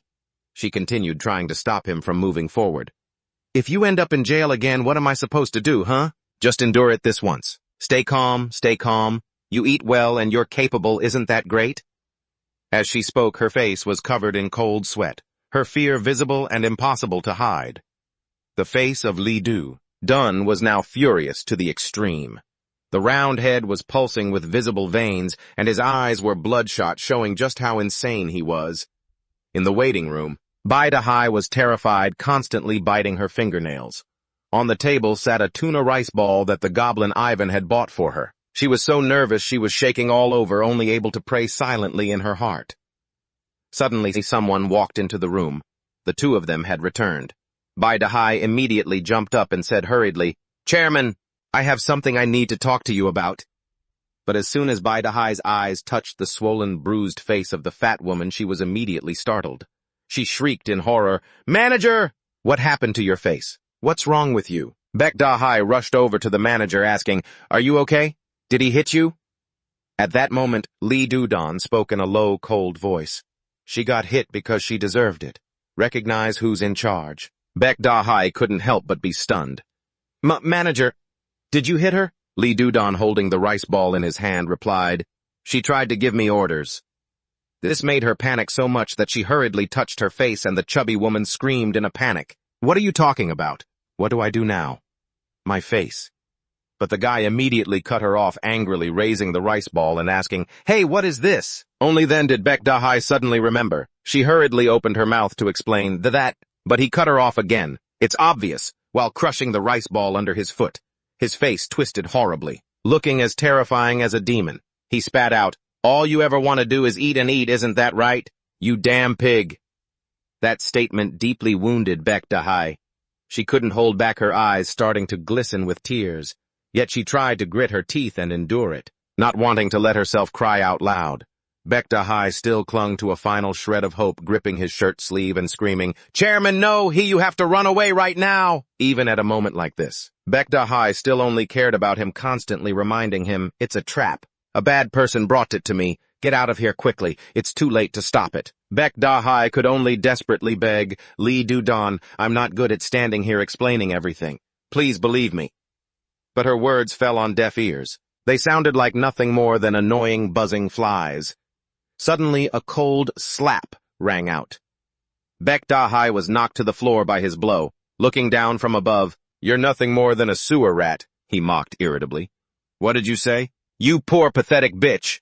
At that exact moment, the deep, dark voice of the goblin Ivan rang out. That's right. His appearance shocked Lee Do-dun to the core. The goblin Ivan even demanded, "You should keep doing that." Only then did Lee Do-dun realize everything she said was true. Terrified, he screamed internally, "I'm screwed." His face darkened as he lost control of his own emotions. "Are you provoking me with that filthy tongue of yours?" Indeed, they were never on the same side. The goblin Ivan's entire body crackled with intense electricity. He was nearly 3 times the size of Lee Do-dun, scaring the fat guy so much he almost wet himself. Ivan immediately grabbed the fat guy's face. He casually lifted Lee Do-dun into the air and mocked, "You lived just to see this sight. How truly pathetic." At this moment, Bai-Dahai still lay on the floor, her hair a mess obscuring the expression on her face. He continued, "Codename Armor, I will kill this guy, so you can give up your foolish desires." As he spoke, his grip tightened, making Lee Do-dun scream in pain. "And that woman behind you, too." As he turned his head, he realized Riji Wu had quietly helped the chubby woman to the door. Since when? Terrified, cold sweat breaking out, he quickly blurted out, "I was just doing what I was told. What now?" Suddenly another sound drew the goblin Ivan's attention, making him snap his head in the other direction. It turned out the Reaper had taken advantage of his distraction to piggyback Bekdahai and prepare to slip away. He helplessly sighed. "Why did you ask such a stupid question? Victims must be prioritized." Realizing they intended to steal his target, the goblin, Ivan gritted his teeth in anger. "What do you think you're doing?" The Reaper immediately took a deep breath until his cheeks puffed out. He tried his best to scream loudly, signaling them, and in a flash both he and Rijiwu simultaneously carried the other two and fled in two different directions. Suddenly, Rijiwu turned back anxiously, asking, "What about that guy?" The Reaper immediately revealed a look of contempt, spat once, and replied, "Trash needs to be taken out." The goblin. Ivan roared furiously, "You bastard, put her down!" But only a fool would listen. He kept running for his life. "Don't even dream of it. You drop that guy first." He grew even more enraged, clenching his fist and shouting, "If I catch you, there's no way you're getting away. Get over here." Hearing that, the Reaper immediately made a face that said, "Are you stupid?" before mockingly asking, "Get over there. You said if you caught me, I wouldn't get away, right?" His words added fuel to the fire, making Ivan go even crazier. He hugged Li Dudon tightly and stomped on the ground. "Damn it." The Reaper sighed softly, reminding himself, "I need to stay calm too." As he chased him, he roared, "I'll kill you." The Reaper silently thought, "Even if I make this face, the target isn't provoked at all. I have to look angry to make him lose his cool." While looking for an exit, seeing Li Dudon in pain from being squeezed, the Reaper mocked himself. "Why am I even worrying about this thing? Just leave him behind." As the Reaper reached a turn, he suddenly braked. He sank into thought. "If I get her to a safe place, I can finish that guy off. But the innocent will get dragged into this too." The Yama sighed, tired, wondering what on earth he should do now. Hai immediately shouted at Bekdahai, "Hey, wake up!" Right at that moment, a massive shadow materialized right in front of him. It appeared behind his back, and the guy put all his strength into a powerful punch that cracked the very floor beneath them. Luckily, the Yama managed to dodge the blow just in time. He gritted his teeth, wondering what he should do. How can I possibly manage to attack and defend at the same time? It didn't stop there. The monster Ivan easily ripped up a chunk of the floor tiles. The guy gripped the brick tightly in his hand. He knew right away that you would try to run, but he wasn't going to give you any choice but to fight. Then he stood up from the ledge and raised the brick. He aimed it directly at the crowded shopping mall below and hurled it. His target was a mother and her child. The brick shot toward them at lightning speed. Dimvung's eyes widened in shock. He thought, "That's it." In that split second on the razor's edge of life and death, Lai Chivu suddenly appeared, shielding the mother and child. She used her own body to take the hit. The weight of the brick combined with the force of Ivan the Goblin's throw made her grit her teeth, thinking, "This is so heavy." In her mind, the logical part of her brain quickly flashed an idea on how to handle this. If that was the case, she immediately sprang up, spinning her body to leverage the brick's momentum. Lai Chivu was sent flying backward, slamming into the wall behind her. Dust and debris billowed into the air. The mother still couldn't comprehend what had just happened. What was that just now? Right then, everyone's smartwatches beeped simultaneously with a disaster warning. "A zombie outbreak has been detected in the Soda District, Seoul. Everyone evacuate immediately." Seeing the alert, the mother finally understood what had just happened. That girl had saved their lives. The little girl was so terrified her eyes were welling up with tears. She choked out a sob, "Mommy." The mother immediately covered her daughter's mouth, softening her voice to reassure her. "Sweetheart, don't cry. It's going to be okay." Then she pulled her child into her arms and began to merge into the crowd as they fled. "We're going to go hide now. Do you understand? The Soul Protectors will keep us safe." The atmosphere in the mall became tense and suffocating as the number of people began to thin out. Ivan the Goblin watched the scene with annoyance and clicked his tongue. "So she's a Soul Protector, even so you saw that, didn't you? If you dare to run away from here, I'll kill every last one of those people." He turned to Dimvung and barked an order, "Give me the passkey now." He saw that everyone had already cleared out. Dimvung finally felt relieved and completely let loose. "So this guy is the one causing the alerts, huh? Well, that's fine." The guy was so furious the veins in his neck popped out. He screamed, "Are you even listening to me?" Suddenly, Dimvung vaulted over the railing, jumping from the high floor. His actions left the guy stunned. That idiot! Is he trying to escape to the ground floor? Ivan immediately gave chase, sticking close behind. He felt a thrill of malice, cursing to himself, fool. Electricity crackled in his hands. He shouted, "You can't dodge while you're in midair." Just as he said, both of Dimvung's hands were occupied, holding Bakda high, so there was no way to dodge.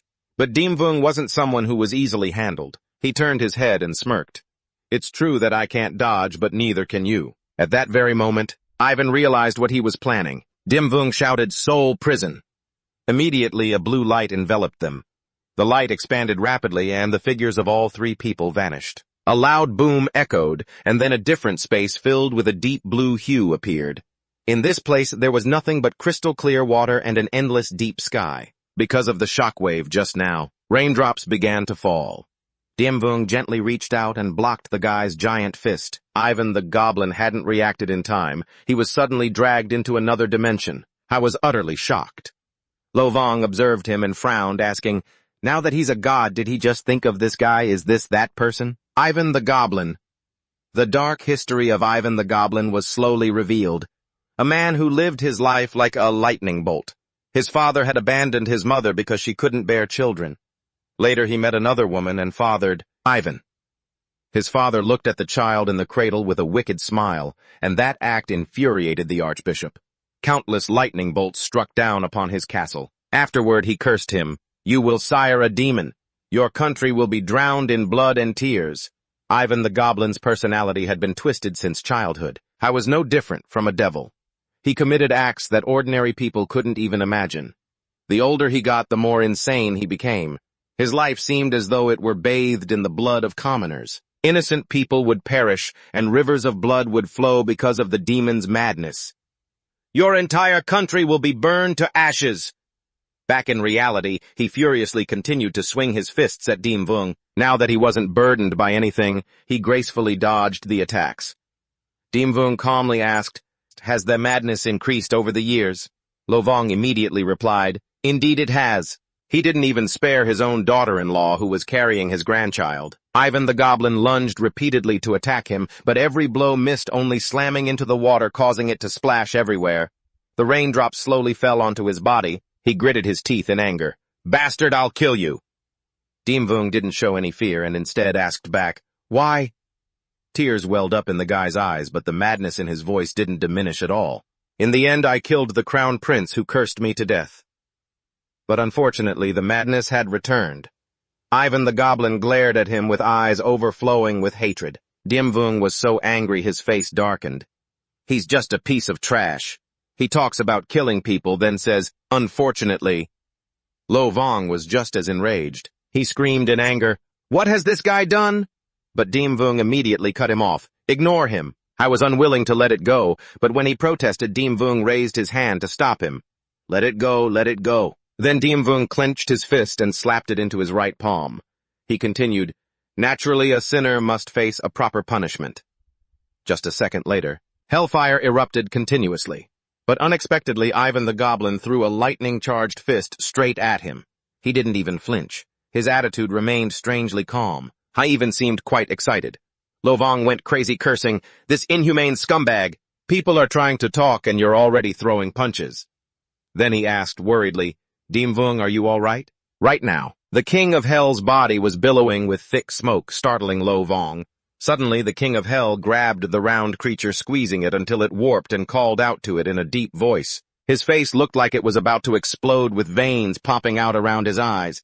He squeezed Lo Vong until it was misshapen, gritting his teeth as he said, "Lend me your burial shroud." Taken aback, it shrieked. "Oh!" Lo Vong yelled back angrily. "I don't like it, I don't want to." "Are you planning to cause more trouble again, my lord?" "Absolutely not." Screaming, it lunged and dove at the King of Hell, causing him to wince in pain and yell, "Ouch, that hurts." Clutching his head, he turned to scold it. "Are you really that petty? I'll only use it for a second and give it right back." Lo Vong grew even more furious. "You know full well my shroud has side effects." The King of Hell wouldn't back down, shouting right back into Lo Vong's face. "Don't you trust me? If I could handle it, nothing would happen," Lo Vong retorted. Before it could finish, a wave of immense power blasted it away. Thrown a distance, it widened its eyes and shouted angrily, "Hey, why do you keep sneak attacking me while I'm talking? How despicable!" The power surged past it again, sending a jolt of fear through its body. So that's the technique of the demon Ivan. He hadn't let his guard down at all. Staring intensely at Lo Vong, he said, "I'm never careless, just like a lion." His gaze was filled with murderous intent even while hunting. The King of Hell suddenly lunged from out of nowhere, landing a direct punch to Ivan's face. Ivan grimaced in pain. "He's too fast." The King of Hell raised his fist again. He meant to hit him again, but this time Ivan reacted faster, immediately stepping back to a safe distance. Coughing in pain, he wheezed, "Your fist is—" At that exact moment, another punch from the King of Hell descended. The terrifying, murderous intent hit him instantly. He hadn't even had time to breathe a sigh of relief from dodging the previous blow before he was sent flying. His head felt like it had been violently shaken. His whole body shot backward, and as he slammed into the ground, a small explosion erupted, churning up a cloud of dust. He staggered to his feet, trembling. Just then the sky opened up in a torrential downpour. Ivan was furious to the point of exploding. He clenched his fists, gathering power to unleash an attack. What kind of monster is this guy? I wasn't human. Before his eyes appeared the figure of the King of Hell, radiating a bizarre, deep red power. Ivan helplessly thought, "I can't do anything against him. I have to use all my strength." He lowered his center of gravity, his hands already saturated with energy, his eyes watching his opponent closely to react. But across from him, the King of Hell stood motionless in a ready stance, with no intention of moving at all. Ivan wondered suspiciously. Why did he suddenly stop attacking? He gathered every bolt of lightning into one hand and thought, "Is anyone seeing that he's preparing a massive blow?" The lightning in his hand grew larger by the second, the crackling sound, never-ending, echoing through the tense atmosphere. Just looking at the growing lightning was enough to know he was putting everything into a finishing move. Yet the King of Hell still didn't make a move. He began to break out in a cold sweat. Is he waiting for something? His expression stiffened, his eyes wide, staring at every one of the man's movements. No way. Before his attack could even be unleashed, the King of Hell moved like lightning, closing the distance and landing another direct punch. Caught off guard, he could only blurt out a curse, "You damn bastard." For a while now, Ivan had only been taking hits, leaving his face swollen.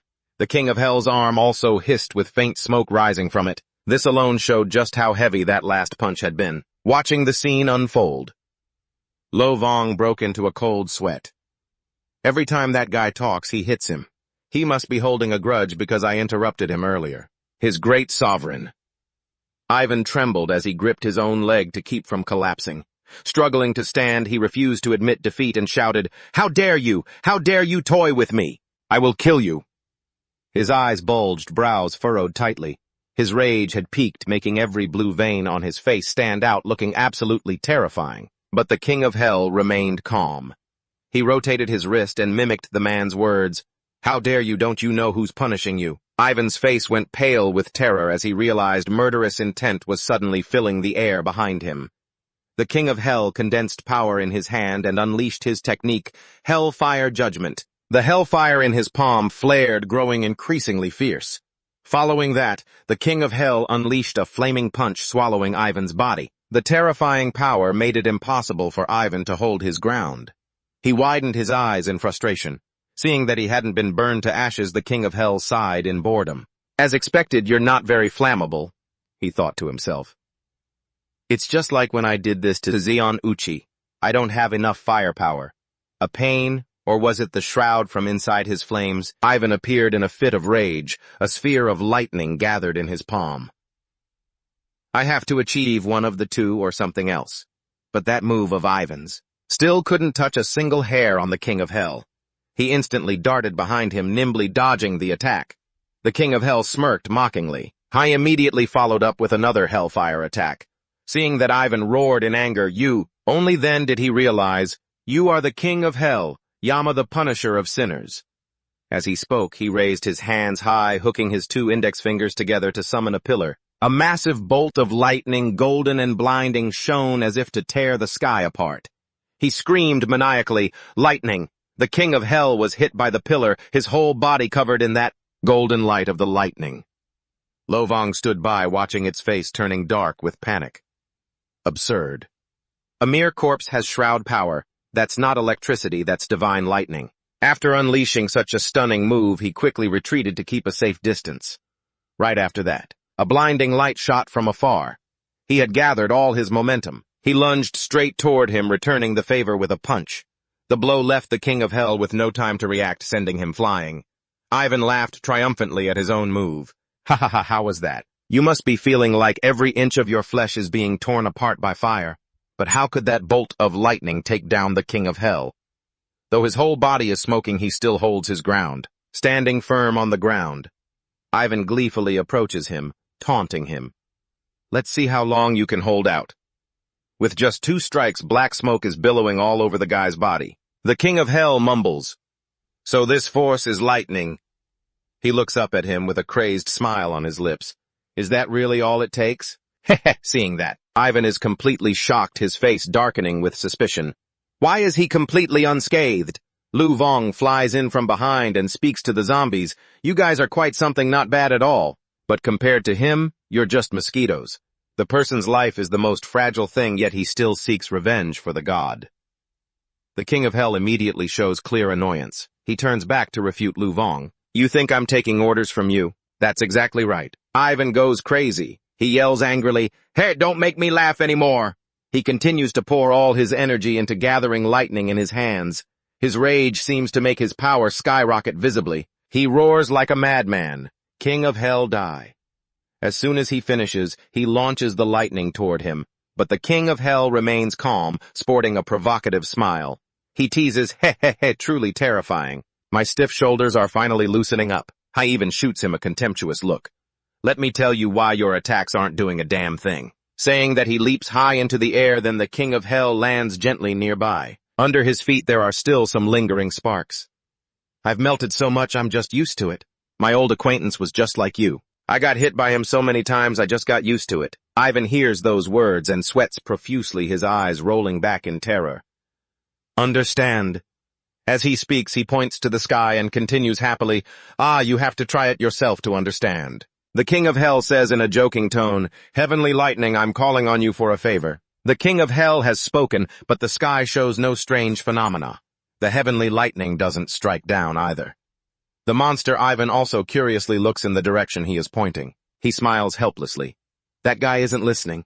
Honestly, why eat soft when you prefer eating hard? His face twists, showing clear annoyance, and he scolds, You irresponsible old geezer. Suddenly a bolt of angry celestial lightning smashes straight down on Ivan's position. Seeing that, the King of Hell finally laughs out loud with satisfaction. Heh. At this moment in the shopping center, Lai Chivu is gathering broken pieces of brick. Organizing them neatly in one spot, she says it's almost all settled. She turns to speak to Bak Vu. She approaches, asking in surprise, You're done already? Bak Vu says appreciatively, Thanks. Thanks to you, we finished quickly. Lai Chivu wearily wipes the sweat from her forehead and immediately replies, no, not at all. I should be the one thanking you. I didn't expect you to get here so quickly. Thanks to that, the people were evacuated safely. After a month of silence, Bak Vu wonders, Is the King of Hell still chasing that zombie? Yes, he has already sent him to hell. That answer doesn't exceed her expectations. I knew it even without looking. Then Bak Vu changes the subject to someone else. Have you met Hoi yet? Lai Chivu happily answers, Yes, I have. It seems he has found her. However, Bak Vu says, I'm really worried. She exclaims in surprise, Is something wrong? Bak Vu thinks for a moment and replies, I've met Hoi a few times, but no matter how many times I invite her to work together, she refuses. I think she's tied up with family. She freezes the words family, repeating over and over in her head. Immediately, Lai Chivu remembers the scene of Bak Da Hai being slapped hard by Lai Du Don until she fell to the ground, remembering that disgusting face. Remembering the gaze that looked at Bak Da Hai like she was nothing but an insect. Lai Chivu's face darkens instantly, and she angrily retorts, That relationship is not a family. Bak Vu is completely unaware of what happened and asks worriedly, What is there something wrong with Hoi? The things Lai Chivu says shock her deeply. She believed those bad people were family, but it will be okay. She smiles full of trust. The King of Hell won't let those bad guys get away with it. Back in the dimension where the king of hell is Lai Dudan has taken the opportunity to crawl closer to Bok Dahai. While the other three are fighting intensely, he hears the sounds of crashing combat behind him and is terrified to the point of breaking into a cold sweat. Attacks keep slamming into the water, causing the water to splash like rain. He glances at them and secretly curses, "Damn brainless monsters, it's lucky that the zombie guy left me behind. If I hadn't run away right then." At the same time, in the distance, the King of Hell has unleashed an infernal punch directly at the monster Ivan. A massive flame seems to cover the entire space behind him. Lai Dudan continues to think to himself, "By now I'm sure I would have been dragged into that fight." He curses his miserable life in anger. Afterward, he turns to Bok Dahai, who is collapsed nearby, and calls out, "Oi, Bok Dahai." Only then does she show a reaction, her expressionless face slowly looking up. He angrily grabs her clothes and yells, "Damn it, where the hell is this place? Speak if you know." But Bok Dahai only stares at him for a long time before speaking Dad. In such a desperate situation, having to face an idiot, Lai Dudan becomes increasingly enraged. Gritting his teeth and cursing, he swelled with rage, shouting at her, "You keep calling him Dad and it's making my blood boil. How long are you going to keep acting like he's actually your family? Looking at you just makes me sick. Answer me, you bitch!" He kept screaming, his disappointment growing, tears streaming down his face uncontrollably. Lai Dudan looked like a complete lunatic at this point. "Trying to hold on to your own miserable life, aren't you? Those guys came here because of you, didn't they? They're connected to you after all. So why did you drag me all the way here? This is all your fault. Get me out of here right now. They only want you." Yet Bok Dahai couldn't say anything other than, "Dad." Her words were like pouring gasoline on a fire, causing him to squeeze her face tightly. His expression twisted and repulsive. His eyes were bloodshot and disgusting. "Dad, you bitch, you were never my daughter for even a single second." The words hit Bok Dahai like a fatal blow. At the same moment, the lightning summoned by the King of Hell struck down. As the light faded and the rain began to fall, the sprite Ivan was left charred by a single hit. Having lost all his strength, he collapsed into the water. The giant was completely incapacitated, black smoke rising from his body. The King of Hell rubbed his neck, walking past him while muttering. "Finished with the brat," he said, walking straight toward Bok Dahai. Seeing him approach, Lai Dudan panicked and scrambled behind her. When he reached her, the King of Hell stopped dead in his tracks.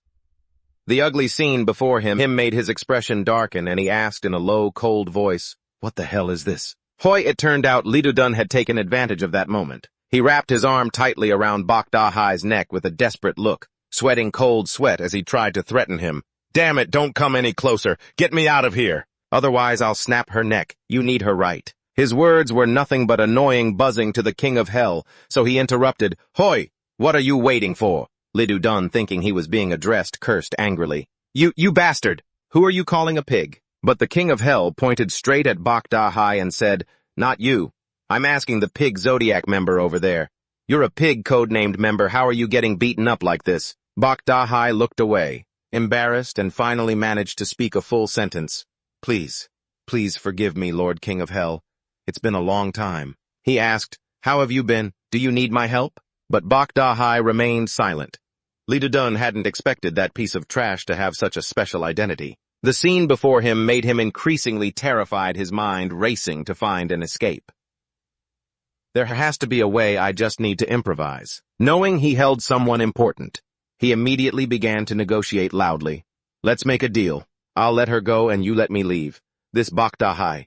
Even if I told her to die, she'd obey. As soon as I say the word, she'll follow you immediately. She always listens to me." Then, pointing at himself, he made his request, "So just let me go. It's a win-win for both of us." The more he talked, the smarter he thought his idea was, and he asked with a smug expression, "So what do you think? Good deal, right?" However, a dark voice cut through, "What an arrogant guy." Before the King of Hell could say anything, the sprite Ivan couldn't help but mock him. An empty vessel makes the most noise. The mortal's already twisted face looked even more hideous now, the wrinkled skin melting away from the earlier lightning strike. He screamed like a madman, "Shut your damn mouth, pig belongs to Lord Dak Boy." But Lai Dudan, standing on the edge of life and death, was just as insane. He opened his wide mouth and roared, "Stop being ridiculous. This girl is mine. She's my bargaining chip." Hearing this, Ivan laughed so hard he almost couldn't contain it. He asked, "You fool, do you really think everything will go your way? Li Dun replied with certainty, of course. To her my words are like holy decrees. If I say die, she dies. Ivan roared in anger. Shut your mouth! As they pressed closer to her, Bak Da-hai felt her heart breaking, her tears falling onto his hand. Li Dun wouldn't stay quiet. He shouted at her, right, Da-hai? You listen to me, don't you? Ivan stubbornly insisted again. Pig belongs to Lord Dak Boy. Just then Lo Vong suddenly interrupted. You bastard, what did you just say, Dak Boy? Seeing someone dare to disrespect Dak Boy. I was so angry that the veins in his neck bulged, his eyes widening as if they might burst at any second. Damn it, who gave you permission to say Lord Dak Boy's name so casually? I won't let you get away with this. Lo Vong's body erupted in a red aura like the fires of hell.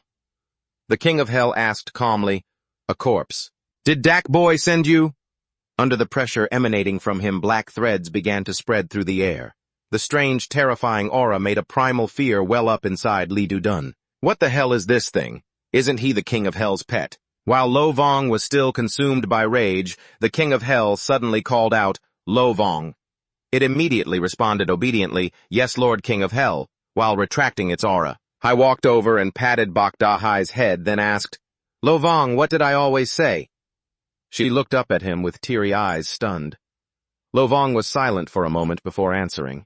The most important thing is the victim. He crouched down, pointed directly at Li Dun, and ordered, Human, take your hands off her and step back. I had something to tell Da-hai, but he wouldn't listen. He just stubbornly asked again, if that's the case, will I be released? Before he could even finish, the King of Hell grabbed him by the neck and lifted him clean off the ground. This time, he was truly furious. The aura of the underworld radiated from his entire body, and his deep, gravelly voice echoed, Say one more word and I will boil the fat right off your tongue. The eastern gate is about to rise. Light up the whole underworld. His eyes flashed with a cold, crimson light, as if he wanted to crush the man right then and there. Only then did Li Dun finally remember who he was dealing with. Terror washed over him instantly.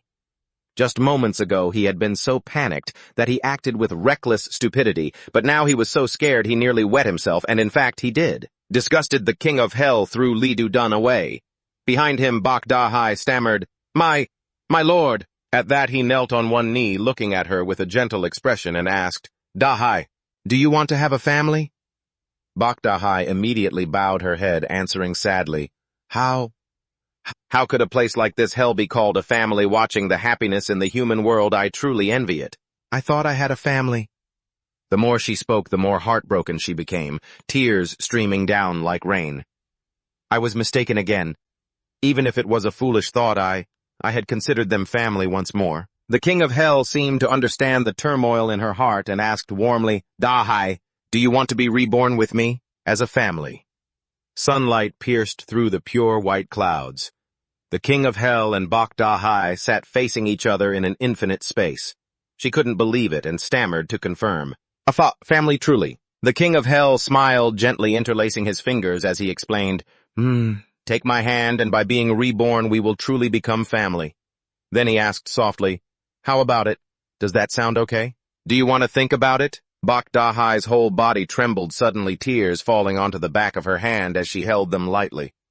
With her face covered in tears, she asked aloud, Is something like that really allowed? The King of Hell smiled with utter certainty. Of course. Then he rested his hands on his knees and stood up. Then let us make a vow. With that, he extended his hand toward her. Bak Da-hai happily took it. Yes, my lord. He smiled tenderly and moved to tears. Bak Da-hai rushed forward to embrace him. Thank you, my king.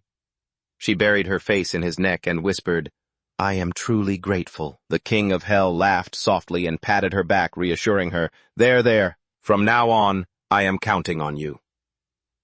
Suddenly, a red light erupted from Bak Da-hai's body. A thin, black, magical aura like smoke swirled around the two of them. Her power exploded in an instant. It blew her hair flying backward. The King of Hell was so startled he broke into a cold sweat. What is this? This is... The red light seemed to turn into flames, engulfing Bak Da-hai's body while she clasped her hands together as if in prayer. It turned out that such a thing could actually happen. Lo Vong hissed, caught in the swirling air. Terrified, she realized Da-hai had completely opened her heart. Right in the center of Bak Da-hai's chest, a pink thread of connection appeared. A karmic tie to Dak Boy. The thread continued to extend, and her flame-like aura quickly chased after it, engulfing the thread that was being severed by her karmic bond with the King of Hell. The flames grew stronger and stronger, their power erupting violently in the blink of an eye. Ivan stared at the scene in shock, his pupils shrinking in horror. This is... Suddenly he noticed Lee Do-dun kneeling on the ground. His face was ash-gray, his eyes bulging as if they were about to burst. He screamed, begging, You want Da-hai, right? I'll give her to you, just please let me go. Ivan frowned, looking down from above with an expression of disgust. You mortal, you really... Just then a voice cut in. Don't act hastily. Lovong hovered in front, speaking in a low voice. After all, in just a moment, the future of this mortal will be decided. Hearing this, Lee Do-dun trembled even more violently. At the same time, Bak Da-hai at the center of the magical flames was gradually changing form. In just an instant, those magical flames swallowed her whole and began to fluctuate violently, forming a massive vortex. Immediately after that surge of magic exploded, it spread all the way to Ivan's position. The immense pressure swept across his ugly face. In Ivan's mind, Dak Boy's instructions echoed before the King of Hell regains his power. Gather the secret mark and return here. Ivan snapped to attention, his eyes widening to the point of pain. Ahead, the appearance of the transformed Bak Da-hai gradually became clear. She slowly placed her bare feet upon the water. Her eyes, tinted with red, had been closed, but they slowly opened now. They sparkled as if reflecting an entire brilliant night sky. That fierce fire-like red magic had now transformed into the dress she wore. This was her true form, the loyal follower of the great King of Hell, Bak Da-hai. Ivan was sweating buckets now. This is what Lord Dak Boy was worried about. He stared wide-eyed at the King of Hell and Bak Da-hai before him. Ivan stomped his foot down, sending spray flying. I have to act now for Lord Dak Boy. Immediately after, he tensed his entire body and let out a long roar. Lightning-like power erupted, covering him. Ah! Ivan's eyes glowed bright yellow as he unleashed a bolt of lightning and roared the king's name, King of Hell. He raised both hands to the sky, and the power exploded instantly. A giant bolt of lightning shot from his body like a lightning rod.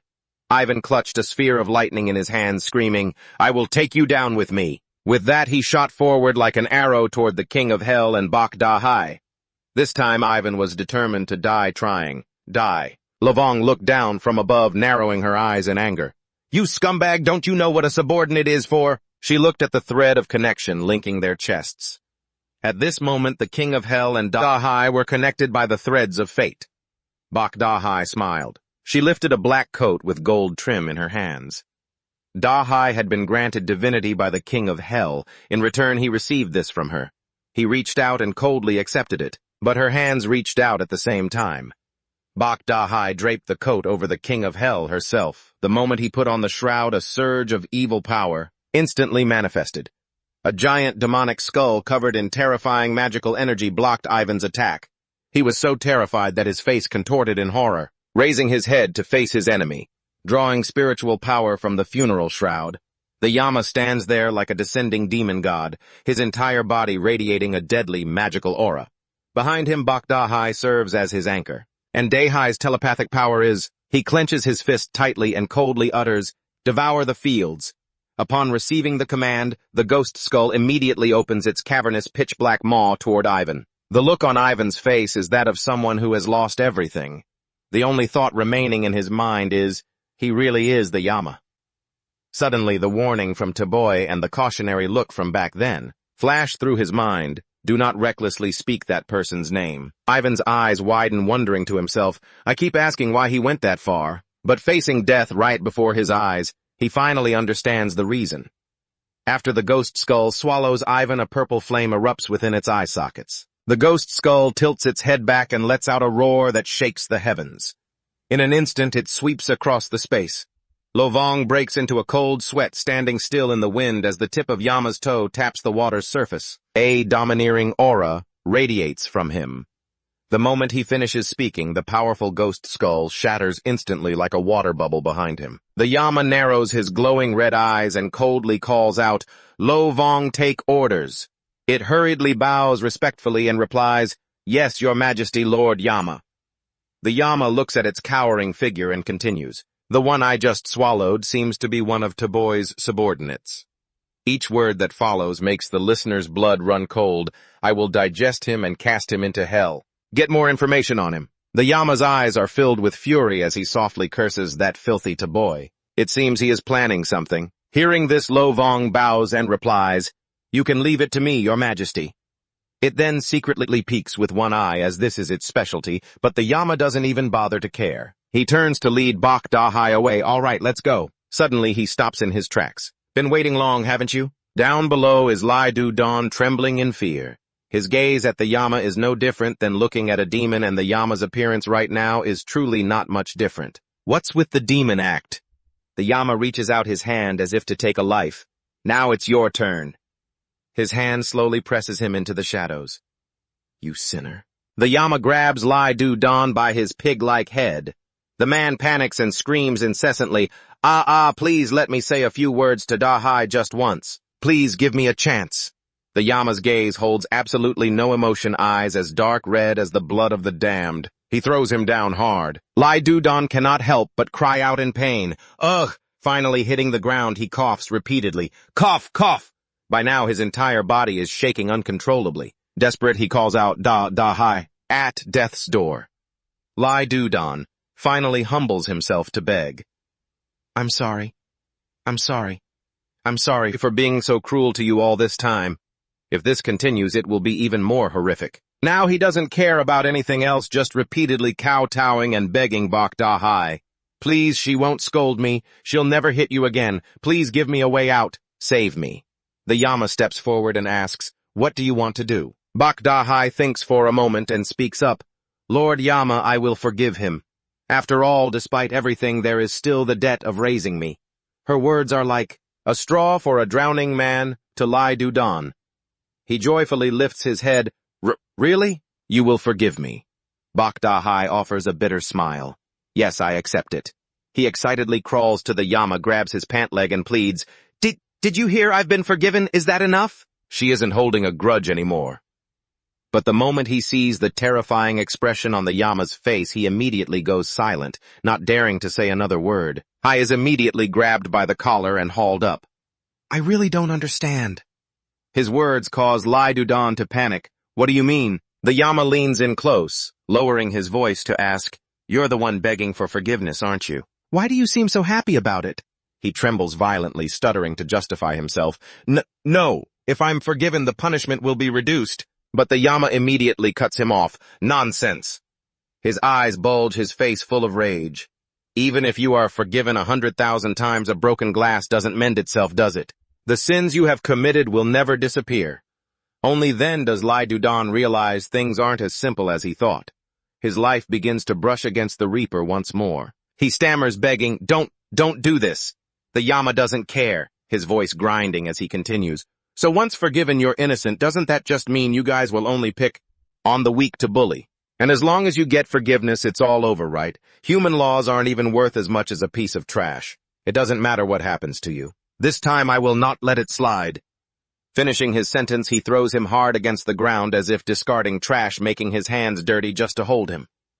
The Yama raises his hand to declare the judge of the sins that cannot be forgotten. Suddenly, purple lightning streaks appear on his hand, casting down the verdict. Fragments of the past begin to emerge. At this moment, the Yama's demeanor looks exactly like a true king of hell. Lai Du Don can only sit there in despair.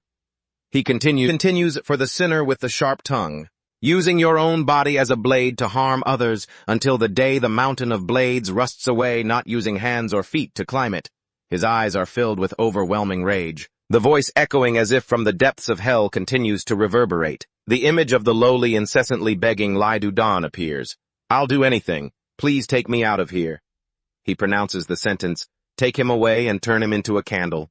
The moment those words fall, the image of Lai Du Don, appearing so pathetic, pleading, "I'll do anything, please get me out of here." He sentenced him to be turned into a candle the moment those words left his lips. Lai Du Don was terrified, his face deathly pale, and he looked as though he'd aged 10 years in an instant. The King of Hell's verdict had scared him out of his wits before a sudden crack echoed through the air as a rift tore open. Once everything was settled, the King of Hell tore through space to return to reality where Li Jiyu, sitting on a bench, saw the spectacle and was stunned. She immediately ran over to check on him. "You were gone longer than I expected. Did you handle everything properly?" The King of Hell rubbed the back of his neck, sounding a bit weary. "Yeah, I suppose it's done. However..." Li Jiyu's sharp instincts quickly picked up on something being off, and she pressed him.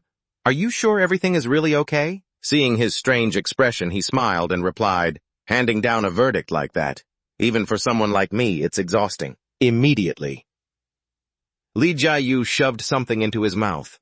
The King of Hell looked down in surprise at the fish-shaped pastry now in his mouth as she said, "It's a fish cake, isn't it delicious?" Only then did he start to taste it and asked, "Where did you buy this? I'll just right up ahead." "Thanks to you, I had some extra time and I figured I'd be hungry, so I bought a little something." Li Jiyu skipped playfully ahead as the sun began to set. The King of Hell stood still, watching her retreating back as she kept talking. "You've worked so hard, King of Hell. Now let's clock off for the day." I hadn't reacted yet, just standing there blankly, but a moment later as he chewed the fish cake, his face instantly lit up and he began to walk toward her. Li Jiyu bounced along ahead of him, happily calling out, "Ha ha, clocking off early." The King of Hell felt a weight lift from his heart, a smile tugging at his lips, while that same night inside a high-rise building, red pin marks kept appearing on a map. A young man spoke up. "Just as I said, there are 5 locations in the country where we've detected the corpses in action." Baiyu gasped in surprise. 5 places, he replied. "Yes, and the strange thing is..." Baiyu quickly figured it out and interrupted. "Are these supposedly the hideouts for the 12 zodiac signs?" He nodded. "Yes, that's correct." Baiyu continued, "Li Jiyu, give me your report on the shopping mall incident." He began to present his findings. "Since I'm still trying to investigate the corpses, the information isn't precise yet, but it seems like the corpses are subordinates of Darby gathering the zodiac signs." Baiyu crossed her arms, lost in thought. "Darby is gathering the zodiac signs. They're old subordinates, so they'll follow orders as soon as they're summoned. But why use force to bring them in?" She cast her gaze toward the full moon high above, sinking into deep contemplation. "The timing is also perfect. The period when the corpses became highly active was right after the King of Hell arrived here. Darby must be feeling pressured by his return, and he needs to assemble the 12 zodiac signs to do something." Suddenly, she looked up at the moonless, starless night sky. Multiple brilliant specks of light appeared. She was utterly shocked by the sight, but a moment later, Baiyu realized what they were, and her expression turned to sheer terror as she jumped up instantly. The young man beside her was confused and called out, "Baiyu!" She started breaking out in a cold sweat, clutching her pen, and hurriedly said, "He's doing this because it's clear that if we discover his plan, he won't keep tracking us anymore." She quickly scribbled strange symbols onto a small piece of paper with a grim expression and handed it to the young man. As she reminded him, "Get this to the King of Hell," he replied, Yes, I understand." She then leaned in close, pinning him against the wall. He panicked and cried out, "Be Baiyu Taru." Baiyu lowered her voice and continued, "I'm entrusting you with an important mission," after which she began to speak, the proximity making the young man blush in embarrassment. Baiyu leaned right against his ear, her face deathly serious, and whispered the truth. Those sparkling lights in the sky were actually a group of people. The young man froze as he heard her words. Not giving him a chance to speak, she gripped his shoulders tightly. "You understand, don't you?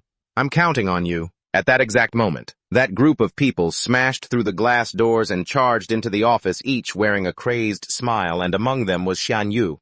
Even though she was under immense pressure, Baiyu still forced a teasing smile. "Since my life is being threatened now, after all." Baiyu anxiously pushed Bai Wuxu away, but he hesitated, unwilling to leave her. Baiyu. Seeing this, she was forced to urge him coldly, "Go." Baiyu felt her hair stand on end as she glanced behind her. "Any slower, and we won't have a chance." Through the dim smoke, strange, twisted figures of all sizes emerged, and Shan Yu spoke up from among them. "Do you know why we came here?" He turned, warning, "Prepare to leave immediately. Darby summons you."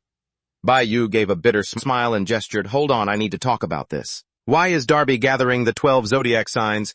Shan Yu didn't answer, which only deepened her unease. "Is it for some grand scheme I absolutely don't understand? Darby wasn't like this before." He remained silent, not saying a word. Baiyu asked again, "It seems you know something too, right, Shan Yu?" But instead of answering her, he made his move. His hand lightly touched the weapon at his hip, and a powerful force slammed directly into Bai Yu. Taken completely by surprise, she couldn't dodge in time. Bai Yu coughed up fresh blood. Her complexion turned ghostly white, and her body went limp as she collapsed. Shan Yu said with contempt, "Too much talk. I didn't come here to chat." He issued the order, "Take the 12 zodiacs and go." The underlings immediately obeyed, "As you command, Lord Hienvu." From behind the door, a single eye watched the whole scene in silence. It turned out that Bok Ngo-thu had not left the place after all. He peeked into the room, his mind in total chaos. "Lady Bok Vu, what should I do? Should I really just run away like this?" By now, Bok Vu no longer had the strength to resist, and they dragged her away. But Hienvu was incredibly sharp and spotted a little rat hiding nearby. He turned his head toward the door. Exposed Bok Ngo-thu immediately turned to run. Hua-tu asked with a vicious smirk, "Do you want me to grab him, my lord?" Hienvu replied indifferently, "No, leave that small fry alone." With that, he ordered Hua-tu to open the portal to the next of the 12 zodiacs. She flicked her hand, creating a streak of light. "The portal is open, my lord." Immediately after, Hua-tu projected her power forward. Opening a grotesque passage, a voice suddenly echoed, "Lord Hienvu." Giavu appeared silently. He asked calmly, "May this humble monk follow?" Hua-tu took the chance to sneer, "Ha, this monk is at it again. Last time you were the only one left behind. Do you really enjoy being such a nuisance to others? You just want to sneak off and enjoy yourself, don't you?" "Humph." Despite the mockery, Giavu replied calmly, "Namo Amitabha. Please do not speak so harshly to this humble monk, for I am a subordinate of the exalted strange monk." Hienvu didn't really care. He just told him to do as he pleased. Hua-tu looked at him flustered. Hey, my lord, are you really leaving the monk behind? He's going to go off and slack off again, I'm sure of it," Hienvu warned him with an icy voice. "But remember this strange monk." He reminded him with a chilling tone, "If you happen to run into Lord Yama, do not engage. Run away immediately." Hua-tu kindly added, "Hey monk, if you find anything fun, you better call me." "Got it." As soon as she finished, the portal vanished. Giavu replied calmly, "Of course." He wore a strange, unreadable smile. Then Giavu's voice suddenly turned bone-chillingly cold. "Why wouldn't I?" The scene shifted to a crowded apartment complex. The sunlight was becoming clearer. Li Chivu flung the door open, looking extremely urgent. "Lord Yama, are you ready? We have to leave early." Yama dashed out and replied, "I'm all set." She urged him, "Let's go." The two rushed outside. As she ran, Li Chivu turned her head back. "I'm so sorry, Lord Yama, for being summoned so suddenly." Li Chivu gave an awkward apologetic smile. "It's fine. I'm used to your grueling work by now." Full of questions, he asked, "But what's going on? Why do we have to leave this early in the morning?" Li Chivu explained anxiously. "I heard the Undertaker Association headquarters was attacked by corpses. There are quite a few corpses with burial shrouds, so they're sealing off the area near the headquarters." Upon hearing this, Yama stopped in his tracks. "That's a big deal." The two quickly ran to the main road where someone was waiting to pick them up. The Undertakers both leaped like the wind into the white car parked by the curb. The car immediately accelerated, speeding off like a bullet. As she fastened her seatbelt, trying to suppress her panic, Li Chivu said, "Drop me off as close to the sealed area as possible." The driver immediately replied, "Yes, I understand." At this moment, Yama asked, "What do we do now?" She fastened his seatbelt for him and said firmly, "I'll handle it." He stiffened and asked further, "But aren't you guys the specialists for catching those corpses? How could you be so helpless and get attacked like that?" After clicking the belt, she sat back relieved. "Ha ha, finally some room to breathe." "This is more complicated than you think. Do you remember what Lady Bok Vu said?" Yama looked away, dazed. Memories of that day suddenly flooded his mind. It had been over 21 years since the corpses first appeared in the human world. Humans were forced to fight to protect themselves. Back then, he was still arrogant and scornful. Just defeat them, that's all. Why would we need burial shrouds? Bok Vu had looked at him calmly back then. The memory ended. He rubbed his chin and repeated, "Still weaker than a corpse, she said that, didn't she?" Li Chivu immediately agreed. "That's right, 21 years ago.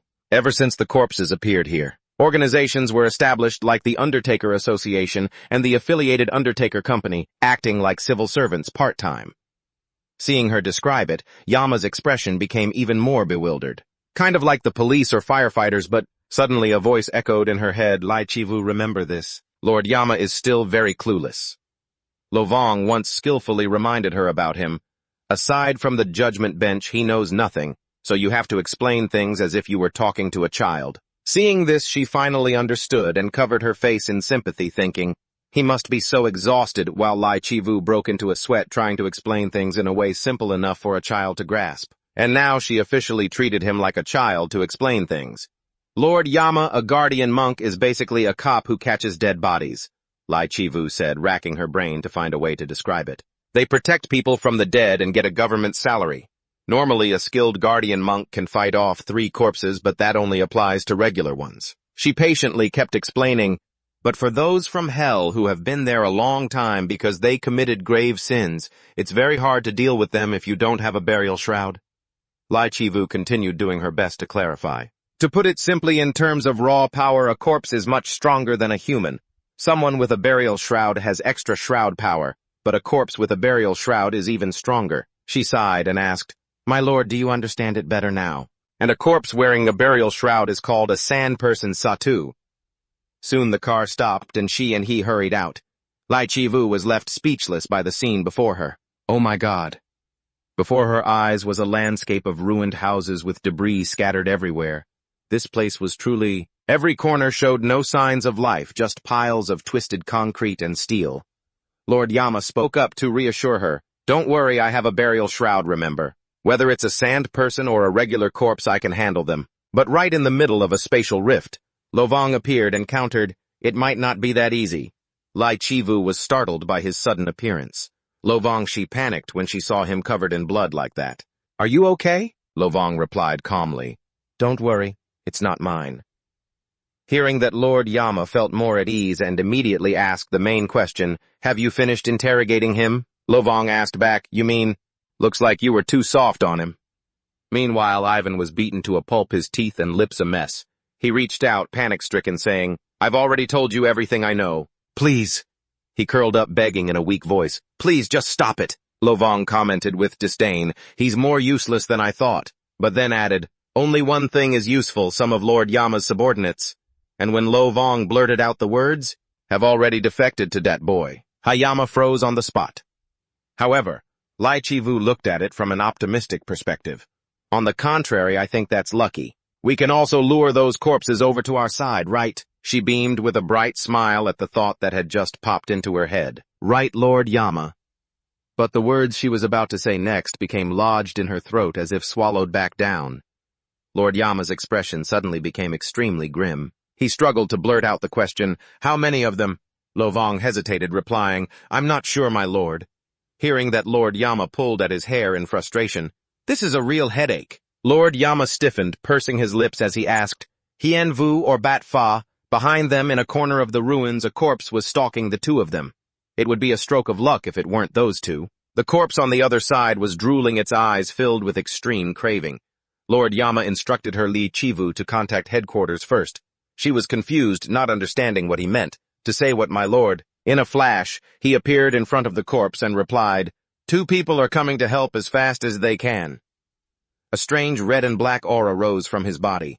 From there to where the corpse appeared, Lord Yama's gaze toward it was terrifyingly cold. I will go straight through it via the shortest route. On the screen, a breaking news report from ODC News appeared. The news anchor read in a serious tone. Patients suffering from depression being treated at the psychiatric ward have suddenly caused a disturbance and left the hospital. Footage of a hospital hallway was broadcast. This controversial riot occurred on a national scale, and it was confirmed that most of the patients were born in the year of the pig. The anchor then shifted the camera to a veteran expert in the field. Let's listen to Professor Kim Thong-chan. Professor, do you see this as the beginning of a new social phenomenon? Kim Thong-chan said slowly. Yes, that's right. We are talking about the zodiac. Depending on one's birth year, people are divided into corresponding zodiac animals, he continued. There are 12 zodiac animals in total, including the rat, the ox, and the pig. The zodiac cycle starts with the rat and ends with the pig. Kim Thong-chan explained further. People born in the year of the rat are rat types, and those born in the year of the rooster are rooster types.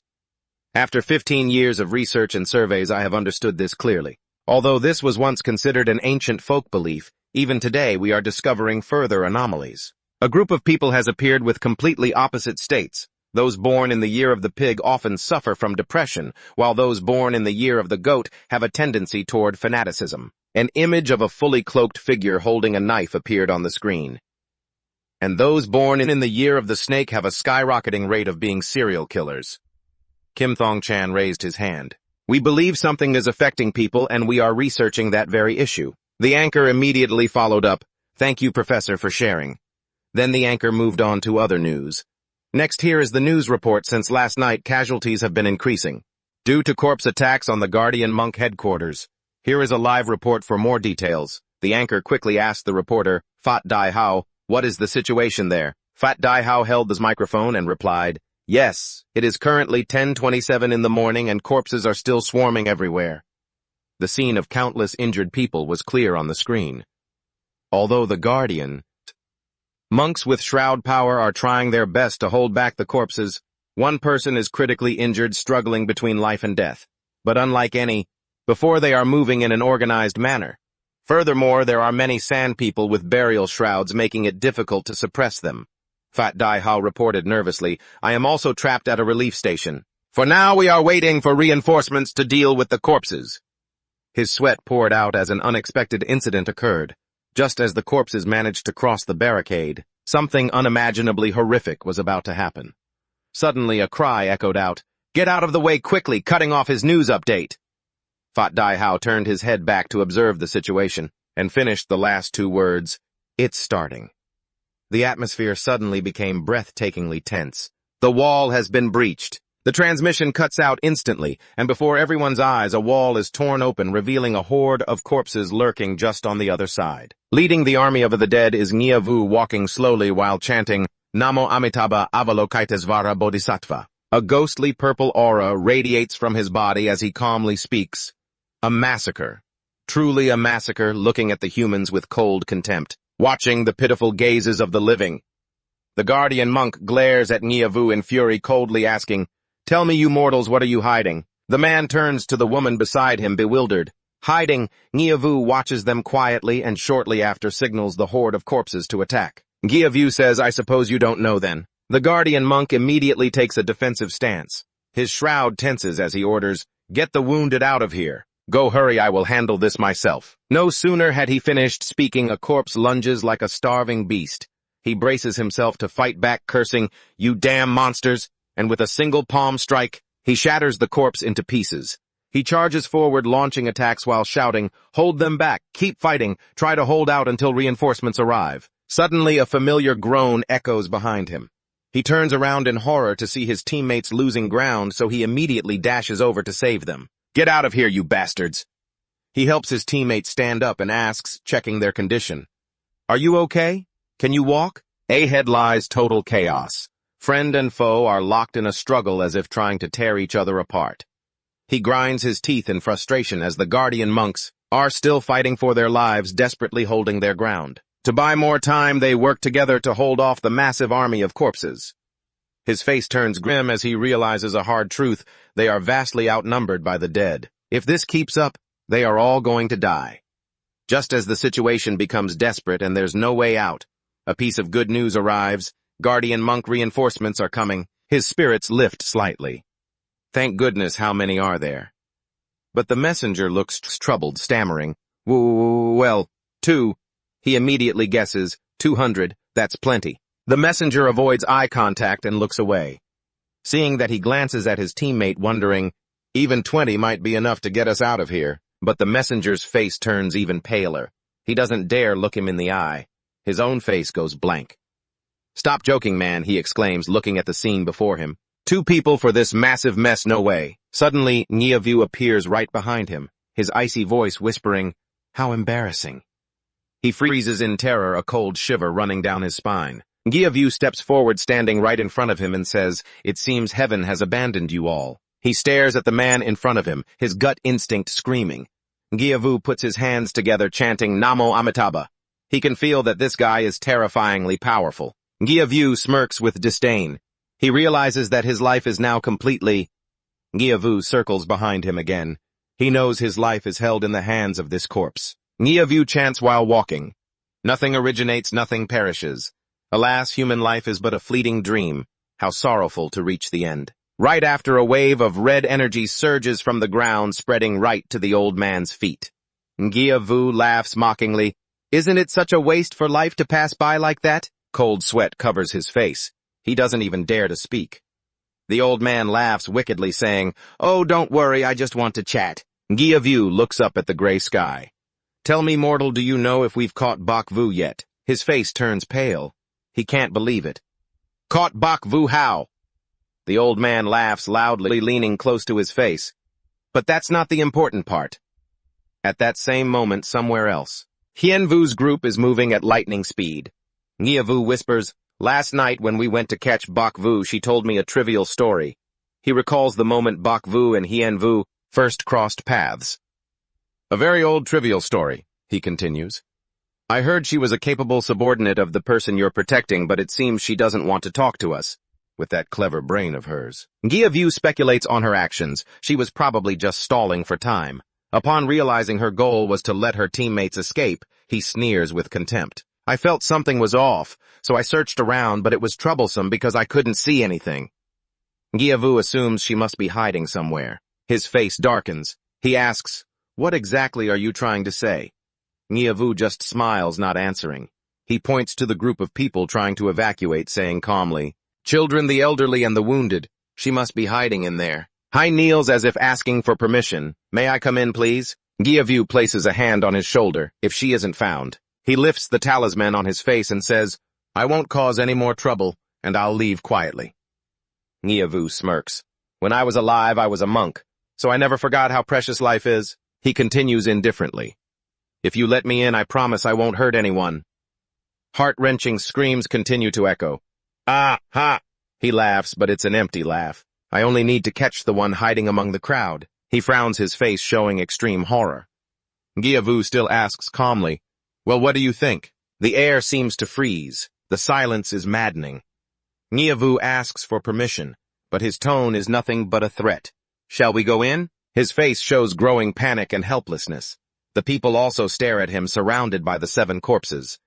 He tries to suppress his fear and turns back to look. Wounded comrades lie scattered everywhere, while enemies have them completely surrounded in a secluded corner. Bachngothu is hiding and watching the whole scene unfold. He grits his teeth, feeling extremely frustrated, and mutters to himself, "That guy is persistent as a leech, following me all the way here." Bachngothu peeks out, thinking silently. "It seems he won't go back until he finds me, and there's no way left to run." A medic painfully whispers a reminder, "Please don't move around too much. If the monk tries to force himself up, his corpse will—" He coughs. Inside, Bachngothu is in turmoil, his mind racing. "I can't let everyone sacrifice themselves for me anymore. What should I do if I just go out and surrender?" He remembers Bakvu's parting words, "It all depends on you now," and her resilient figure remains etched in his mind. Bachngothu clenches his hand into a fist. "I can't. Bakvu trusted me with this." He baits his lips, still clearly hesitant. "If I get captured like this, all that effort will go down the drain." Suddenly, a small, slender hand gently rests on his shoulder, a red thread wrapped around the wrist. The person appearing before Bachngothu's eyes is Ngiavu. He is exhaling a wisp of smoke near the battlefield. Ngiavu walks forward leisurely with his staff and whispers, "So how will the donor handle this?" leaving the boy pale with fear. His face stiffens, turning white with terror. Suddenly, his comrade speaks up, cursing, "You bastard!" He starts turning to look at the other person. The guy laughs coldly and mockingly. "Is this what you call cherishing life?" The more he talks, the louder his laughter becomes. "But why is your whole body reeking of blood?" He tries to stand firm and warns, "Senior, don't be naive enough to trust him. That bastard just wants to watch this happen." Ngiavu raises his head, looking arrogant, his lips moving as if saying something. Then he grins, grabs the guy by the collar, lifts him up and mocks, "You're still struggling in pain, not knowing you're about to die, are you? It brings me such satisfaction." Ngiavu laughs out loud, watching the guy like a flickering candle in the wind. How amusing. He raises his monk's staff and starts chanting, "Ha ha ha, nothing gained, nothing lost. Born with nothing." A dark purple orb condenses at the tip of the staff. Ngiavu smiles eerily, "And you die with nothing." Right then, a blast of energy shoots straight toward the guy, and he is no longer able to dodge. But then, an unexpected turn of events occurs. A streak of crimson power grazes past the old man's hand. Yahello halts at this sudden attack. His staff falls to the ground. A wound appears on his wrist accompanied by dark red flames. Yahello stares intently at his injured hand. The flame, it's eating me. Yahello immediately turns to look for the source. A pair of feet in black shoes comes into view. He clenches his fist, his tone becoming more serious. Yahello says in greeting, "Long time no see," as someone appears before him. It is the Yama group approaching with an intense aura, their bodies covered in blazing red flames. He blurts out, "Lord Yama, distant memories come rushing back." A series of chaotic images flashes through his mind, the years when Lord Yama was still in office, and one of his 12 subordinates, the twisted monk Yahello. He reveals his familiar smile again. Back when he was human, Yahello used to trek through mountains and streams.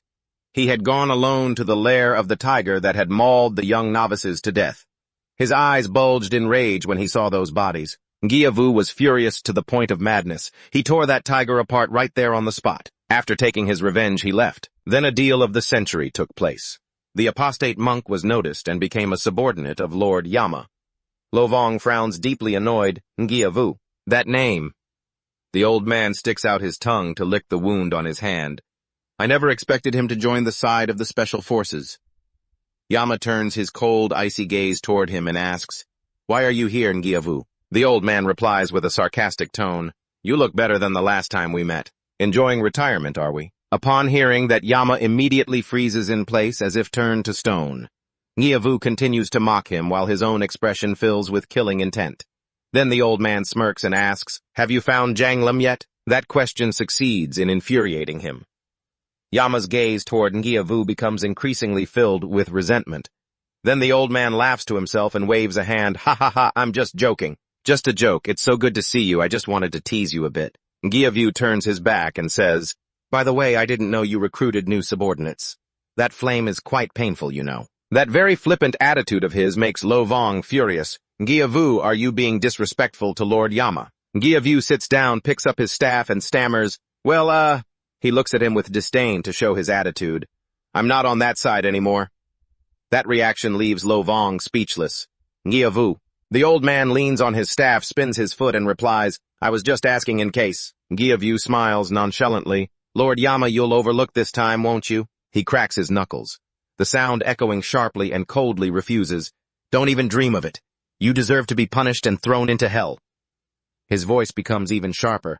"Because I accidentally heard the whole story." Yahello is silent for a moment before replying, "Oh, is that so?" He points a finger and explains, "Because you are going to be dethroned the great Lord Yama after all." Lovong scolds him furiously, "You madman! Do you really think you can defeat Lord Yama?" Yahello, with his towering frame, looks down at the trio of the Yama as if sizing them up.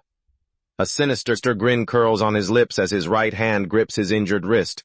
Long or short, it's all in the measurement. You have to compare them to know for sure. Yahello raises his mystical staff to channel his technique, his mouth agape as he lets out a thunderous roar. From afar, heed my call.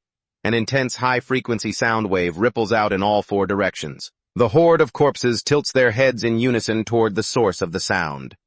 Yahello bellows, "The great Yama Emperor has returned." The corpses stop in their tracks, startled.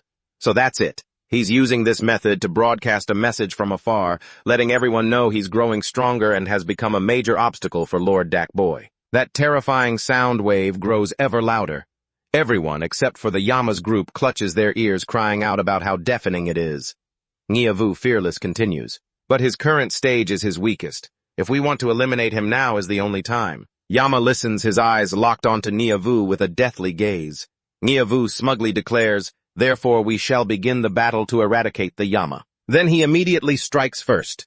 From behind Yahello, thousands of corpses emerge at once.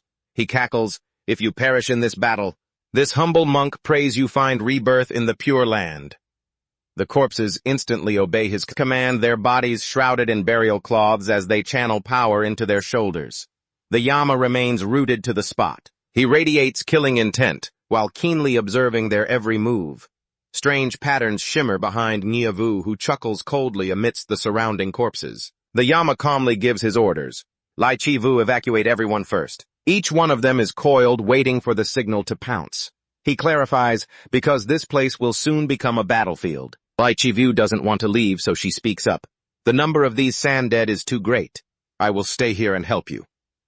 Yama places a hand on her shoulder to reassure her, his voice softening. There are more important things than just fighting. Help me lead everyone to a safe place. Li Chivu gazes at him silently, her lips pressed together in conflict. The very next second, she takes action. Everyone follow me. Evacuate this way. Yama turns to Lovong. You as well go help Li Chivu. He immediately obeys. Yes, Lord Yama. The two begin to push themselves to move the injured villagers and monks away from the scene. This way, evacuate quickly. Ngiavu sneers with contempt. He raises his mystical staff and a strange dark aura radiates from his body. Ngiavu asks with confidence, do you truly think you can defeat me all on your own? Yama simply responds with a smile. Ngiavu remarks, still the same old attitude, aren't you? Then he slams his staff hard against the tiled floor and a violent shockwave instantly erupts. The sand dead instantly get the message and lunge forward in unison. Ngiavu cold-bloodedly commands go die. Even though they are cloaked in burial power and attacking all at once, the Yama remains nonchalant, standing perfectly still. Bakdahai observes the situation and asks, my lord, aren't you going to use your burial veil? He replies coolly, not yet. Yama turns his head to explain, the range of her burial power is too vast. Civilians would get caught in the crossfire. Even the commoners in the village are vulnerable. He instructs her, you just wait at the gates of hell for now. Bakdahai, standing by the spatial rift, bows her head in obedience. Just then the corpses, as if empowered, swarm toward him, their hands covered in thick burial power. They reach out the surge of power right before the Yama's eyes, yet he shows no reaction. Suddenly a mysterious force blasts them all backward. The corpses, caught off guard, fly into a frenzy, their teeth gnashing, eyes brimming with rage. They rise again, channeling energy into their palms, preparing to charge once more, but the Yama is faster. He appears right above their heads in an incredibly cool stance. He delivers a powerful kick, slamming straight down into the two heads below. He lands perfectly, leaving nothing but a screen of white smoke behind him. Suddenly someone tries to sneak attack him, but he reacts lightning fast and dodges. Yama's palm gathers glowing red flames. With a flick of his hand, he sends them flying. He gracefully tucks one under his arm while dodging another's strike. Then, with a quick twist, he uses the one trapped under his arm as a shield to block a blow. The incoming attack rebounds off. Yama coldly channels his karmic fire. Immediately after, a dark crimson flame erupts, burning them to cinders. He maneuvers the flames to hunt for the enemy. Moments later, the fire reaches Ngiavu, but the monk shows no fear. The fire consumes everything it touches. What a troublesome ability. As soon as he finishes speaking, one of them lunges out to take the hit for him. My lord, Yama is it? He freezes, staring intensely at his opponent. The monk raises his staff again to channel a technique. A dense concentration of power gathers sharply at the tip.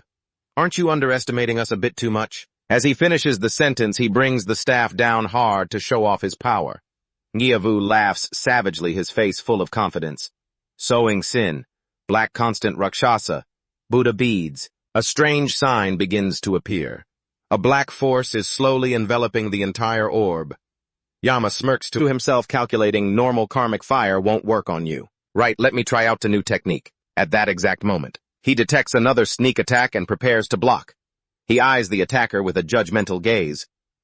A surprise attack, yet so slow. Just as he intends to block with his bare hands, he thinks, all I need to do is catch it and slam it into the ground. A black rope suddenly appears, winding tightly around his arm, rendering his left hand immobile. Yama realizes the situation and feels extremely frustrated. A moment later only, a dense cloud of mist remains where he stood. His silhouette is nowhere to be seen. It turns out he had dodged elsewhere. Yama kneels and sighs, phew, boy. It's been so long I'd completely forgotten.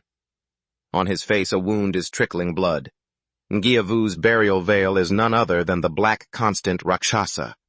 The monk maintains that same confident smile on his lips. He cast a curse upon his own body, binding that part tight, simultaneously ensuring the corresponding part on his opponent's body was cursed and paralyzed as well. The Yama King laughed. Ha, such dark magic. He glanced down at the ground and judged it trash. The very next second it surged upward as a massive thorn lunging straight at him. The longer this dragged on, At the same time, corpses rained down from the sky, and the curse spread further across his body. A strange light suddenly erupted from the tip of his mystical staff. He had to solve this problem quickly. Before his limbs could be completely bound, even with only one hand left to use, he was still strong enough to handle everything, countering the Yama King's continuous lightning-fast attacks. Thinking quickly, he ducked and swept his leg in a long arc. What should he do next? The number of corpses was endless. He had just taken one down, only to have to immediately switch to the next. His gaze was razor-sharp, scanning everything, and then he kicked a corpse flying. Suddenly, a broadsword fell from the high heavens. He caught it and struck an incredibly cool pose. The Yama King gave a cold laugh. "Oh my, how lucky! I'll borrow this heavenly blade for a moment." At that moment, Li Jaiwu, who was evacuating everyone, couldn't help but pause. A sense of unease welled up in her heart. Is Lord Yama really going to be okay? Lu Wang, floating nearby, retorted, "Stop worrying about nothing. Even though Lord Yama looks a bit goofy silly and smells like an old man with peppermint, his thoughts are just as naive and chaotic. Even though she complains every time she opens her mouth, you really don't need to worry that much. But if you're so worried, why didn't you stay?"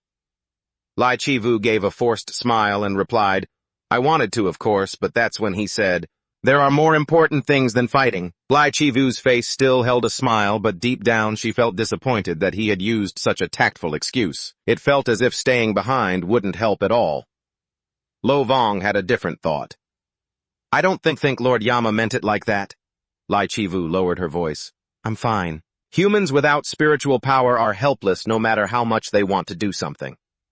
Hearing that, Lo Vong fell silent. Suddenly, a panicked male voice called out, "Miss Lai Chivu." It turned out to be Bok Ngo Thu. Hurriedly asked, "Where is Lord Yama right now? I have something I need to give him." Lai Chivu replied immediately, "The battle with the corpses isn't over yet, unless it's an emergency." Before she could finish, she noticed a green shadow hovering in the air. Bok Ngo Thu insisted, "This is very urgent." He released a sickly green aura and bared his white teeth. They were straight but looked savage. Lai Chivu screamed in alarm, warning, "Watch out behind you, Ngo Thu." On the ground, a few strange green sprouts were wiggling, but Bok Ngo Thu reacted incredibly slowly. Sharp thorns began to sprout from the ground. Lai Chivu immediately lunged forward to shield him so the thorns shifted their target to attack her. Lai Chivu squeezed her eyes shut, bracing for the impact. The next second, there was a loud explosion followed by a cloud of thick dust. He watched the explosion silently. He continued to hover in midair for a moment before speaking in confusion. The sound of the explosion, it should have sounded like them being sliced. When the dust cleared, a protective barrier appeared. A hand was struggling to reinforce the defense. The one who created it was none other than Bok Ngo Thu. Li Chivu, standing behind him, was equally stunned. He asked with concern, "Miss Li Chivu, are you all right?" Lai Chivu replied immediately, "Yes, thank goodness you were there, but what is this? You can use veiled scales." Bok Ngo Thu explained sheepishly, "Sorry about that. Before Miss Bok Vu didn't let me reveal my identity. Just like Bok Vu, I work for the Association of Spirit Protectors." Even though blood was already trickling from the corner of his mouth, he tried his best to hold the barrier while introducing himself, 12 Zodiac's dog, Bok Ngo Thu. But his strength had reached its limit. The barrier shattered as a result. Bok Ngo Thu fell to his knees in pain. Li Chivu ran over worried, "Mr. Ngo Thu." Lo Vong immediately rushed out to stop Lai Chivu. "Back away." But she didn't understand what Lo Vong meant. He turned toward the boy and said, "Bok Ngo Thu, is it? Sorry, but this is the first time I've seen you. Are you sure you're one of the 12 Zodiacs?" Bok Ngo Thu lifted his head and replied, "Mr. Lo Vong, right. It's understandable you don't recognize me, but..." The thorns wouldn't let the two continue their conversation. They launched another attack at him. Luckily, he still had enough strength to resist. While struggling, Bok Ngo Thu shouted, "I'm a new recruit who joined after Lord Yama, from before." As soon as he finished speaking, he was completely exhausted. The protective barrier was destroyed. In that critical moment, Lai Chivu was one step faster, pulling him out of harm's way. Once they reached a safe spot, she asked, "Are you okay?" Bok Ngo Thu bowed his head, his voice cracking from weakness. "Cough, cough. How embarrassing." Lo Vong, still suspicious, immediately retorted, "Something's not right here. What kind of 12 Zodiac gets injured after blocking just one hit?" Bok Ngo Thu hesitated for a moment before answering, "We 12 Zodiacs are no different from humans now." He tried to lift his head, wiping the blood from the corner of his mouth as he continued. When we fell to the mortal realm, all the powers granted to us by Lord Dak Boy were reclaimed. Right now, we can't even use our veiled scales properly, Lo Vong exclaimed in shock. What powers were reclaimed? Did Dak Boy abandon you all? He flew into a rage and started cursing. He's lost his mind, abandoning his own subordinates. So where did your spiritual power go? Returning to the fierce battle with Yama. The old man laughed with glee. Yama called out the old man's name directly, Ngiavu. He pointed his blade at him, his voice as cold as if he were interrogating a prisoner. I can feel it. Dak Boy's power inside you. He abandoned the 12 zodiacs. Yama thought hard but couldn't understand why. For what reason? Unbelievable. Right after that, he adjusted the tip of his blade, his tone sharp as steel. Kneel.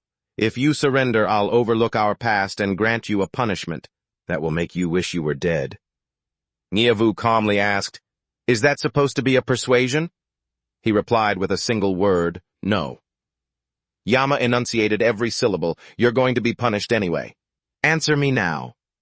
Ngiavu still seemed indifferent, not caring at all, but a moment later he broke into a crazed, insane laugh. Ha ha ha ha, this is more like it. Lord Yama would never forgive anyone. He laughed as if he were deranged, his tone suggesting he had seen through the other's heart. I know you like the back of my hand. Finishing his sentence, Ngiavu slammed his staff hard against the ground and shouted, Give up your life here. Suddenly, Yama's right eye showed strange signs. He frowned in discomfort. My right eye. It's gone. Ngiavu shrieked loudly. Kill him! Just as the order was given. The swarm of corpses rushed toward him like an ant colony whose nest had been destroyed. His right eye didn't stop emitting a dark purple light. Even though his right eye had lost its function, his ears were still extremely sensitive. Yama swung his blade, a chilling slash brushed past 3 corpses. Unfortunately, the attack missed. The 3 corpses had split up to ambush him simultaneously. Yama immediately rotated the hilt of his sword. After pinpointing the targets, he put all his force into throwing it straight forward. The blade whistled through the air, leaving a long trail of smoke like a missile. Ngiavu stared at him, filled with rage. He threw his blade. Yama turned around and unleashed a strike at the corpses. A fist was about to land, and in an instant the head of the target was crushed flat. The impact was so tremendous it created a heavy, resounding boom. Behind his back another one appeared unknown. Yama burned with a lethal karma fire. His hand gripping the blade so hard it felt like it was piercing right through the old man, and Yama countered with ease, his palm glowing with a fierce, swirling crimson energy, a point-blank blast. It was an unexpected move, but the destructive power was monstrous. A violent explosion erupted in midair, the blade spun high, and Yama unleashed a brutal strike at his enemy. The corpse creature spat blood, unable to defend itself. Right then, Yama snatched the hilt, twisting his body and pulling a dense streak of sharp, eerie light along with him. Moving in perfect sync. Yama finished the move by driving it deep into the ground, then immediately kicked the blade back up into the sky and launched another heavy assault on the horde of corpses. They all looked up at the spinning blade, and at that very moment of distraction, Yama used his remaining eye to track their every move. I then unleashed a blast of karma fire, but another one, fearless and reckless, lunged at him from behind. The blade spun around, vanishing and reappearing at his side before Yama caught it with precision. At the same time, he leaned slightly to the side to dodge. Then he delivered one final decisive strike, and after finishing it off, he tossed the blade into the air, not even bothering to glance at it for a second. Just like that, Yama continued to fight with his bare hands. The corpse horde kept closing in, but he showed no signs of fatigue. Yama took them down one by one, then suddenly changed direction and leaped high into the air. It turned out Yama was looking to grab his blades. He tightened his grip, the veins on the back of his hand bulging, and moved with blinding speed. Simultaneously, he unleashed cold, sweeping slashes, leaving countless crisscrossing gashes on the faces of the corpses. All this while Ngiavu still held the staff high, his face twisted in clear terror. His eyes bulged with fear as a massive explosion rocked the city, and Lai Chivu turned to look, her heart briefly heavy with worry for the battle on the other side. It must be just as brutal. Noticing her distraction, Lo Vong had to speak up to bring her back. Lai Chivu, watch out, it's coming. But luckily she reacted just in time. She dodged the spikes, nervously scanning the ground beneath her. Another attack appeared. It rattled her as she couldn't predict the direction of the strikes. Pushed into a corner. Lai Chivu grew frustrated. It always picked such unpredictable spots to strike, and in the end she was hit, leaving 2 long streaks of blood on her cheek. She realized with horror that she was completely surrounded, the blue light pressing her into a dead end. Lai Chivu sank deep into a crouch, and the moment she leaped, the attack came crashing down. She shifted position immediately, her eyes scanning the situation. She realized he was too high up and still calmly gathering his strength. She wondered to herself, how am I supposed to land a hit? Bach No Thu asked impatiently. Lord Lo Vong, what should I do now? And it replied, what do you mean, what to do? Just stay put. He retorted, what do you mean by that? Bach No Thu said bluntly, how is Lai Chivu supposed to beat that corpse creature all by herself? Only then did Lo Vong seem to realize, oh true, but then added, this one is very dangerous, when asked if it was waiting for her to awaken her lean power. Lo Vong answered without beating around the bush. It's not that simple, I'm just not helping. Bach No Thu was stunned. What? It said indifferently. Why would you think I need to help? I don't care about human lives. I don't even like her. And Bach No Thu stared in shock. What are you saying? Lo Vong continued. Serving Lord Yama is my duty. Outside of that, nothing else concerns me. To be blunt, I don't follow you because I like humans. It added coldly, you should just behave and help me organize everything. If she dies, I'll just report it as an unforeseen incident. And Bach No Thu questioned, Lord Lo Vong, what are you talking about? Are you just going to let Lai Chivu die? Lo Vong leaned in close to his face and whispered, there's nothing wrong with that. Getting rid of dead weight is actually quite convenient. And Bach No Thu screamed, Lo Vong, you don't even realize you're being attacked. Lai Chivu noticed it and immediately lunged forward, grabbing him to dodge the blow. Bach No Thu's eyes widened in surprise. I momentarily forgot about that corpse creature's existence. The corpse creature. Dark red droplets of blood fell onto the ground. Bach No Thu turned back and saw that Lai Chivu had used her own body to shield him, and he asked in a panic, are you okay? She collapsed, her back bleeding, and Bach No Thu cried out for her, Lai Chivu, from above. He looked down with amusement. He, look at that. You actually let her jump in to take the hit. Immediately a monk, his face dark with rage, charged in. He put all his force into a punch that knocked the enemy's face sideways. The creature spat blood in shock and growled, damn it! While the monk looked disappointed as he landed. Not strong enough. Shortly after he touched the ground safely and shouted, I'll hold him off, get that bleeding stopped first. Sharp, jagged spikes erupted from the ground. Bach No Thu asked with concern and a hint of reproach, how are you feeling? Why do you keep jumping into danger like that? Lai Chivu replied straight out, because I don't have Lin power, so that's all I can do. She clutched her wound and walked away, saying, go to the evacuees. There are people there who need you. Go, Thu. And he shouted, but if you go, what can I even do? Then Bach No Thu turned to ask Lo Vong, are you really just going to stand there and watch? Lai Chivu is actually going to die. Lo Vong remained indifferent, letting everything play out, and he yelled, Lord Lo Vong. But she faced the situation with such calm. Just believe in yourself, in your ability to protect others. Just that alone has already become a tremendous source of strength for everyone. Bach No Thu stared blankly at Lai Chivu, who then broke into a carefree, generous laugh. Please go protect them for me. Hearing that, Bach No Thu's eyes reddened slightly. He stood frozen for a long time, then turned to look at Lo Vong. He smiled to himself as if a heavy burden had been lifted from his heart, then stepped closer and placed a hand on her shoulder. Lai Chivu, you really are even better, far better than a saint standing here. Bach No Thu, I'm handing you some of my death shrouds. Remember to return them to me. Lo Vong thought to himself, caught in the trap. Back then the king of hell had ordered him to support Lai Chivu. Lo Vong smirked. As long as he achieved what the king of hell desired, whatever else happened didn't matter. Giavu was terrified to his core, eyes wide and unblinking. The king of hell unleashed a few basic diagonal slashes like a warning. Giavu gasped in shock. He knew the man was incredibly powerful. In less than 3 seconds, he had neatly taken care of all those corpses. Even though the king of hell was restricted by one arm and one eye, the old man couldn't believe the strength was so overwhelming.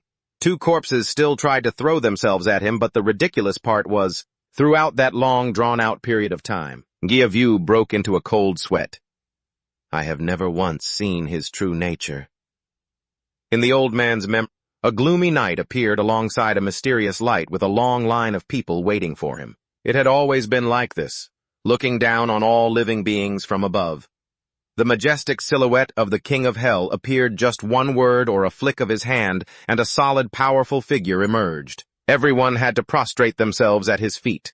Then with just a few slashes, he blew away all the corpses. Now I understand why those corpses didn't recognize him. The King of Hell. The image of a man's face emerged for standing before a god. Every sinner and spirit. Ivan was terrified, eyes filled with panic, able only to kneel and bow their head. Giavu stared wide-eyed at the horrific scene before him, never daring to lift his head. He was like a fierce god, brutally slaughtering all the corpses that had dared to face the King of Hell. Giavu laughed like a madman, his whole body trembling. Heh heh heh heh.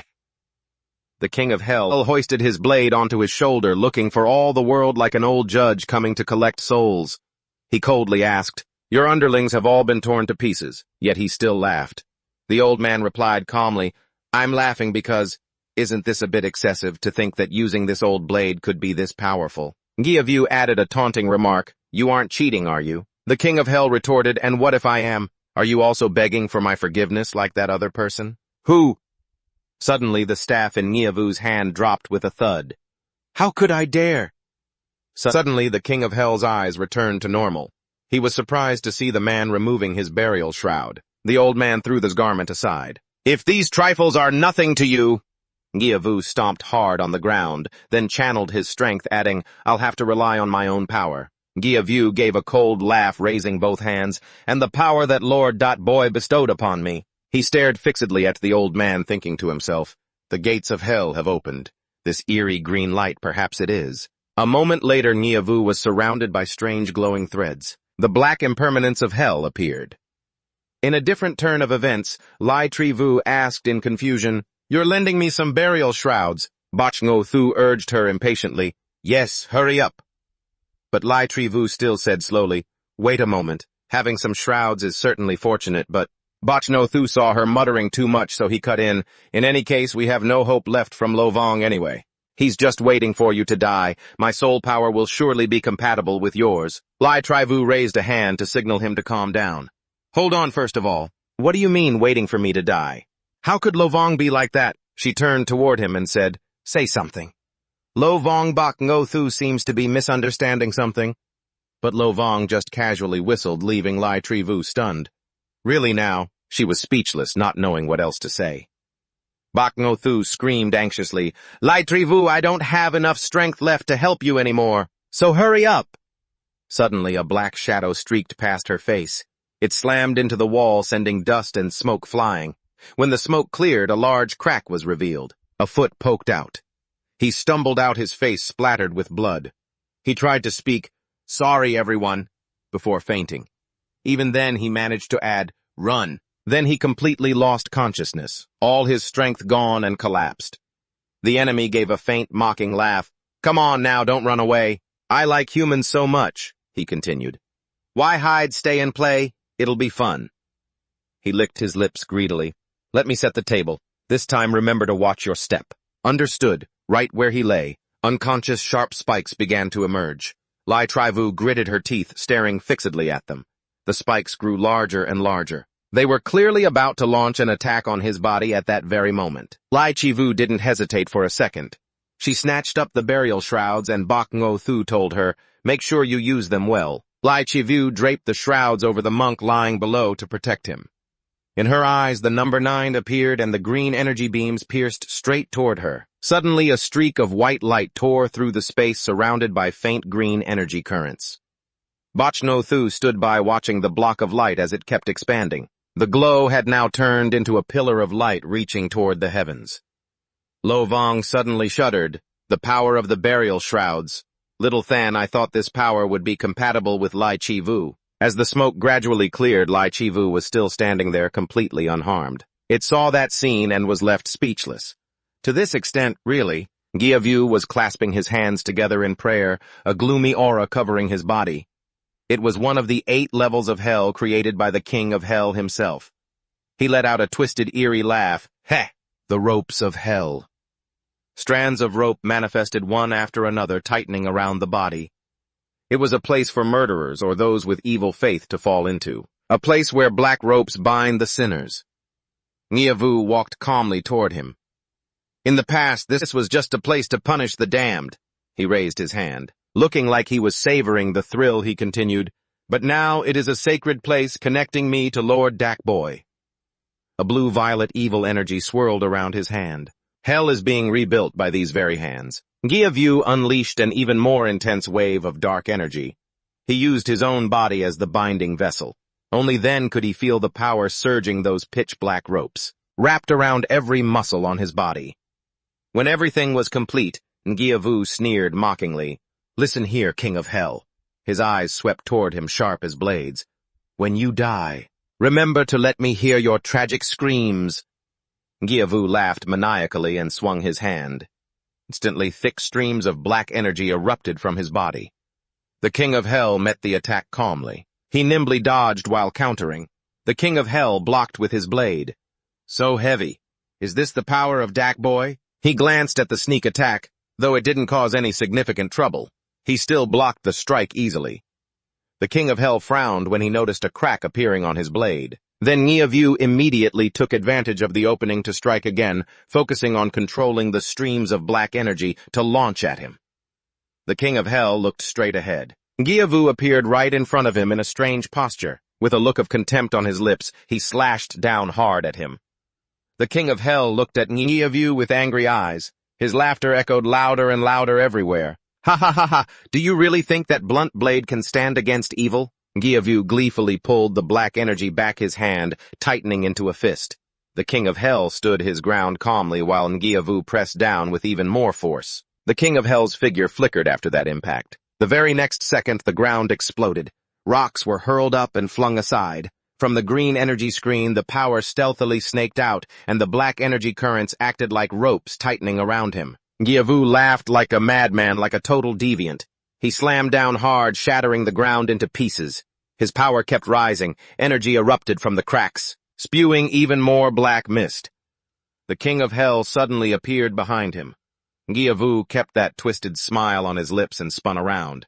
The King of Hell threw 2 strikes directly at his arm. Everything that followed was a violent explosion of light.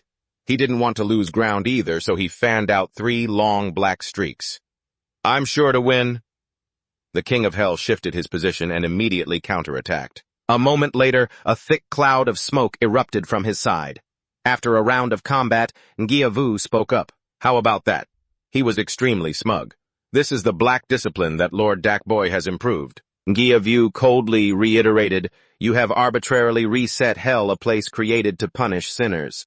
Within the smoke, a few red glimmers flickered. "You all do whatever you want." The King of Hell stepped out, his voice booming, "Fine. I cannot let this go any further." His whole body erupted with red-hot dark energy, and he donned a cloak of black discipline. "Hell is gone, you have wasted your effort." Elsewhere, another fierce battle was taking place. He gritted his teeth in fear. It was wearing the burial shrouds. Li Chivu looked at herself with joy. I have the burial power." He quickly gathered his composure and sneered, It's not like it's any different." He channeled energy into his hands, a devilish smile appearing on his face again. "After all, you're just human." Immediately, green energy streams erupted from the ground, rushing straight toward where she stood. His face distorted with darkness. "With extra burial shrouds at most, it only helps you defend." "You don't stand a chance against me!" Li Chivu channeled her energy to counter the attack. She scanned the surroundings. Every single attack was easily blocked by her. Both Bok No Thu and the King of Hell were shocked. It was even more terrified. How did it block my attack?" Lovong was just as stunned. "Hey, do your burial shrouds have this capability too?" Bok No Thu was also confused. "I don't know either. This is the first time I've seen it." Lovong was speechless. "I can't believe you don't know about your own burial shrouds." Bok No Thu began to explain. "Burial power is inherently about deploying a defensive barrier. A simple deployment is like clenching a hand." An illustration of the burial shroud's function appeared: a protective sphere, a clenched hand, and then it vibrated into a fist. You looked to the side and said, "That specialized deployment over there is a different level entirely." Bok No Thu continued analyzing the mechanism. To control muscles and nerves to create a fist, you have to manipulate it step by step. At a very high level, the surprise attack suddenly changed direction, hurtling straight toward Bok No Thu.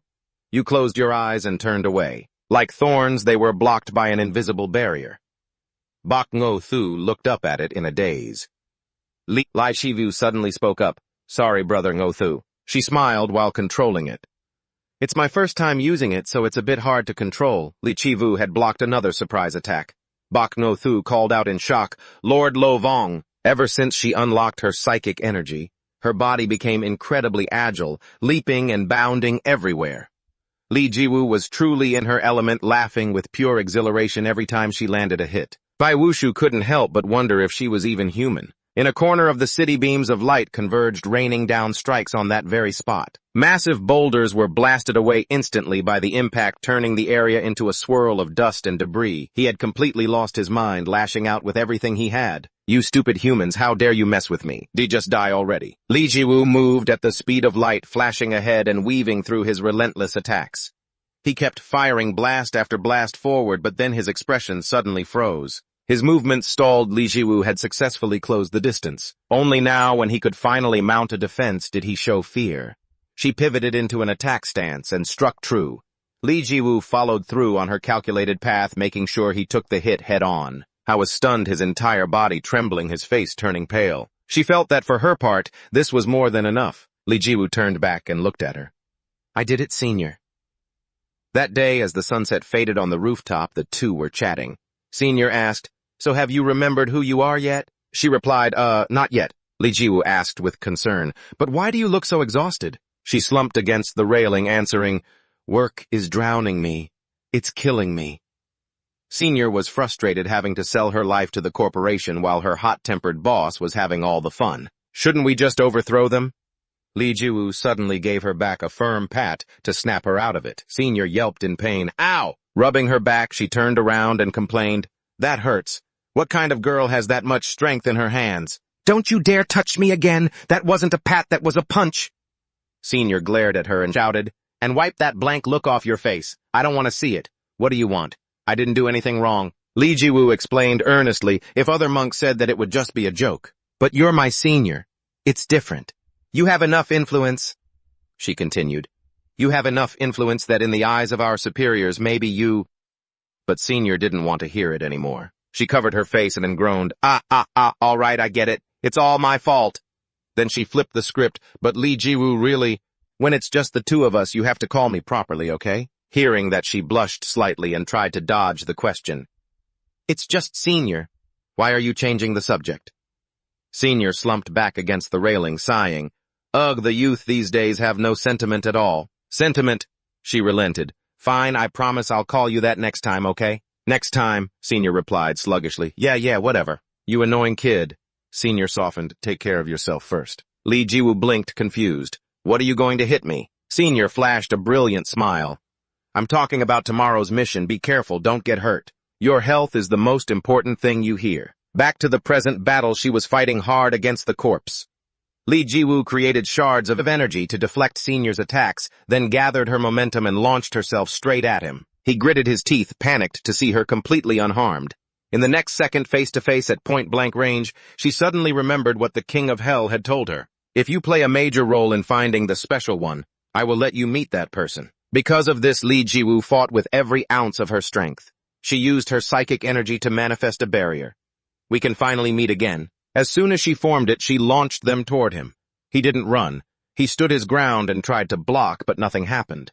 His face flushed with heat, and he looked up in confusion. She walked step by step along the protective barrier.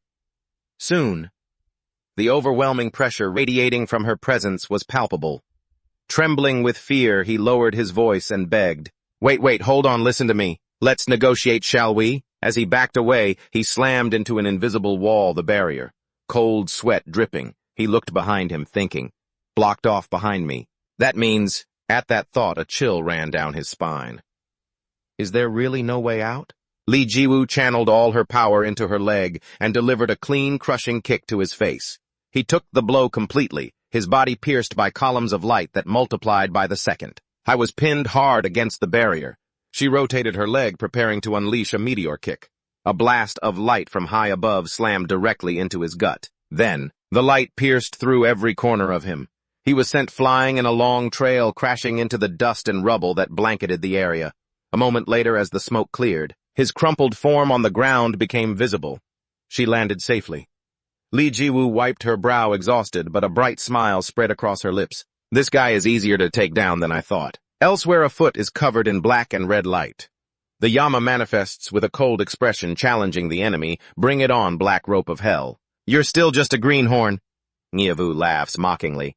His voice suddenly booms with sarcasm. Ha ha ha ha ha, a greenhorn you say? Never thought I'd hear that coming from you, Yama. The old man takes a combat stance, eyes wide, shouting, It's been 300 years since I've had a decent fight. Who gave you the right to judge me, huh? Ngiavu roars in fury, act your age, you old geezer. Now hurry up and crawl back to hell.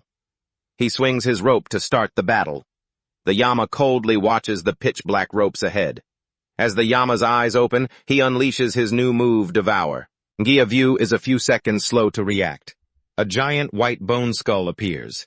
Ngiavu struggles to block the strike, the old man pushing with such force that the ground beneath them sinks. But the gap in power forces Ngiavu to put his entire strength into pushing back.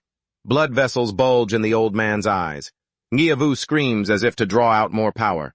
A moment later, the skull is half buried in the earth. Sweat pours down the old man's face. He grits his teeth, channeling energy into his hand. The very next second, he lands a solid punch straight into the white skull, then steps back. The Yama suddenly appears right behind Ngiavu, looking like a god of war. He unleashes flames which streak toward his enemy at blinding speed. A glimmer flashes in Ngiavu's eyes. The old man channels energy into his hands to brace for the attack. A moment later, the two powers clash violently, but the red flames completely overwhelm the black aura. The old man's eyes widen in horror. Ngiavu twists in midair to deflect the hit, but he's still struck in the flank. Ngiavu is on the defensive, forced to struggle just to hold on. He teleports toward the Yama. He lands a direct strike. The Yama is slightly startled, but manages to block. With his left hand, the Yama silently gathers energy. The white skull appears instantly. It lunges into the collision with the old man. Ngiavu opens his mouth with difficulty and lets out a bizarre roar. The very next moment, he crushes the white skull. Ngiavu is furious beyond belief. He channels all his strength to execute black rope myriad pillars. As soon as he finishes, the ropes show strange mutations. The Yama realizes this guy is fusing his techniques together. A layer of smoke rises around Ngiavu, obscuring the view, while a dense black mist appears in the center. Ngiavu gathers every ounce of strength, forcing the transformation of his technique into one arm. The old man laughs until his face twists. Ha ha ha ha, a mere Yama like you, what makes you think you're worthy to be my opponent? The Yama adapts instantly to every situation. He launches a counterattack. The old man crouches down, controlling the black ropes while intently observing the Yama's swordplay. At the same time, memories of his past self flash through his mind. Ngiavu's face becomes contorted. He shouts, Shroud of the Dead. A fierce battlefield begins to take shape. Both the power and the endless swarms of subordinates are drawn into it. The ground is churned up by the power. Like a madman, Ngiavu mocks, Nothing is left now. Your golden age passed a long time ago. He spreads his arms wide to enjoy the surging power. Ngiavu arrogantly screams two words, Farewell. The Yama completely ignores him, springing upward and grazing his arm. In a flash, the Yama appears right beside Ngiavu. The old man sneers, Ha ha ha, what kind of attack is that? If you want to kill me, you'll have to wait a few hundred years.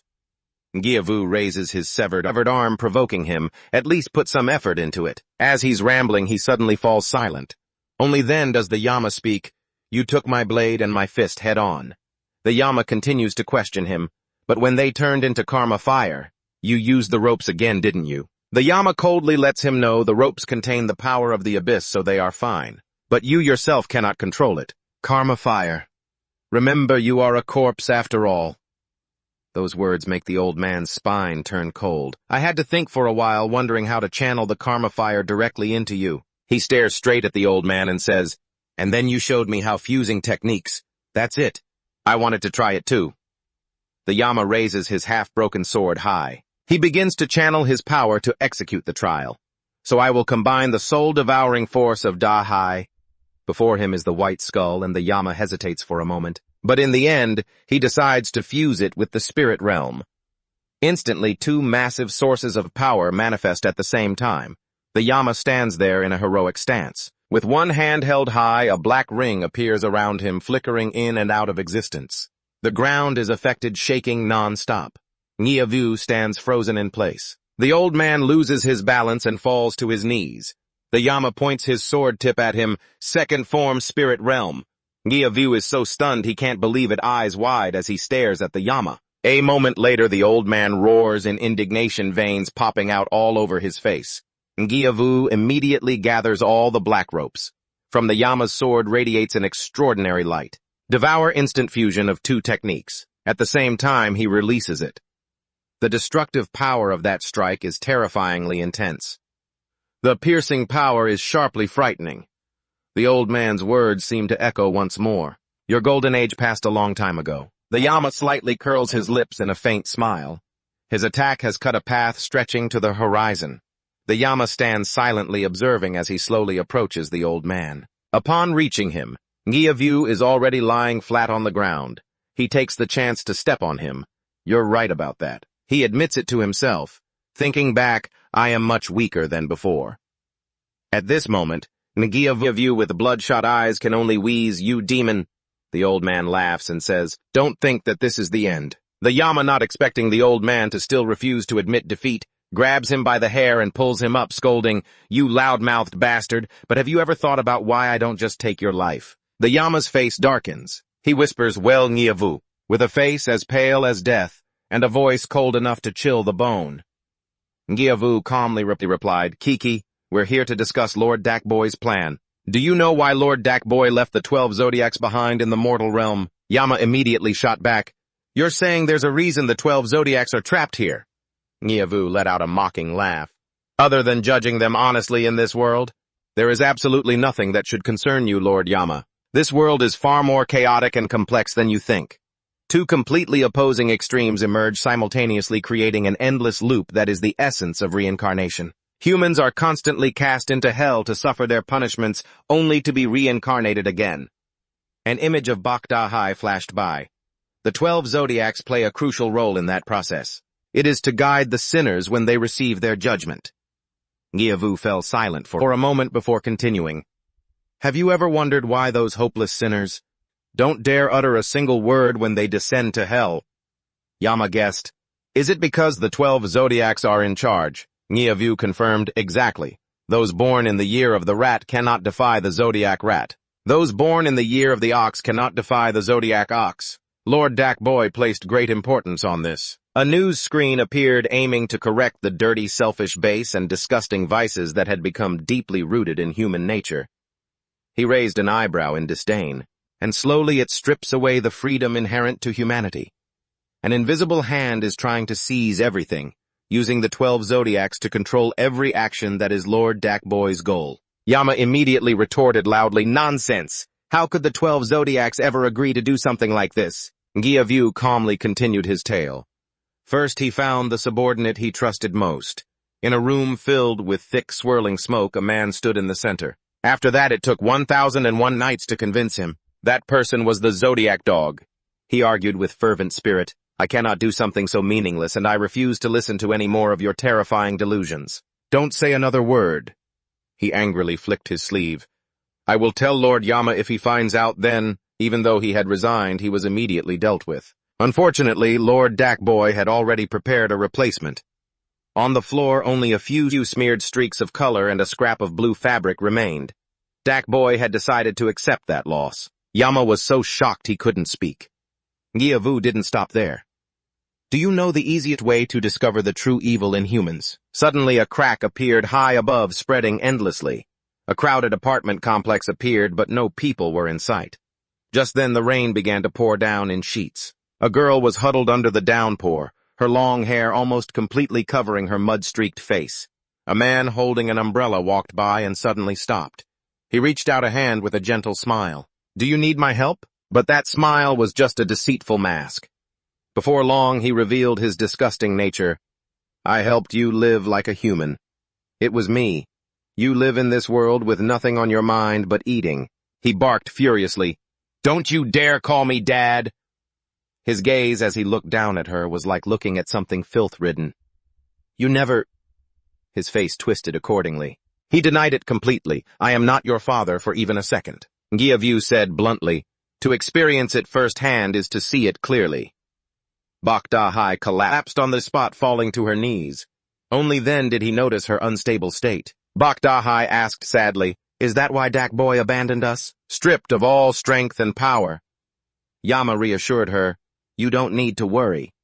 He turned back, certainly saying, "He is lying. Those who bear such great sins. In the end, they always just spout nonsense." Yes, Bakdahai nodded, perhaps so. He told her, "You're okay, go and get some rest." Bakdahai hesitated, "Yes." Watching her disappear, Yama felt much more relieved. Ngiavu, however, let out a bizarre laugh. Ki. He laughed uncontrollably. "Ha ha ha ha! So what do you think?" "Don't want to follow Lord Dakboy's plan." Ngiavu shouted, "Human nature is evil. The 12 zodiacs are stuck in this mortal realm now. They will realize it soon enough." He widened his eyes, asserting, "Everyone will eventually join Lord Dakboy. We will strip away all human freedom." Yama didn't pay any heed. I bestowed judgment. But the old man showed no fear at all. "Ha ha ha ha! The time has come! It has finally come!" He condensed a red flame in his hand. The sinner caused chaos in the mortal realm, but he still roared with laughter. Ha ha ha ha! But Yama was not distracted. His voice rang out cold and sharp. "How many drops of blood have been sacrificed to pursue such hollow dreams?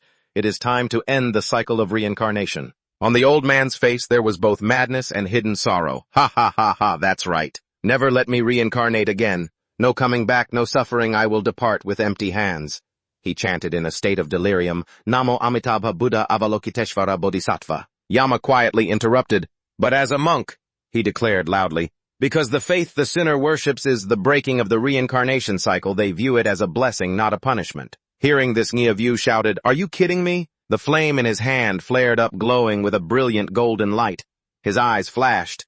His fist had not yet swung, but for the sinner the fire grew stronger and stronger, carrying every memory. And when he said, "I will reincarnate you 1,000,000 times," the old man could no longer laugh. 1,000,000 times. Ngiavu roared in fury, Ah, you despicable bastard!" The judgment continued, waiting for him to say his final words.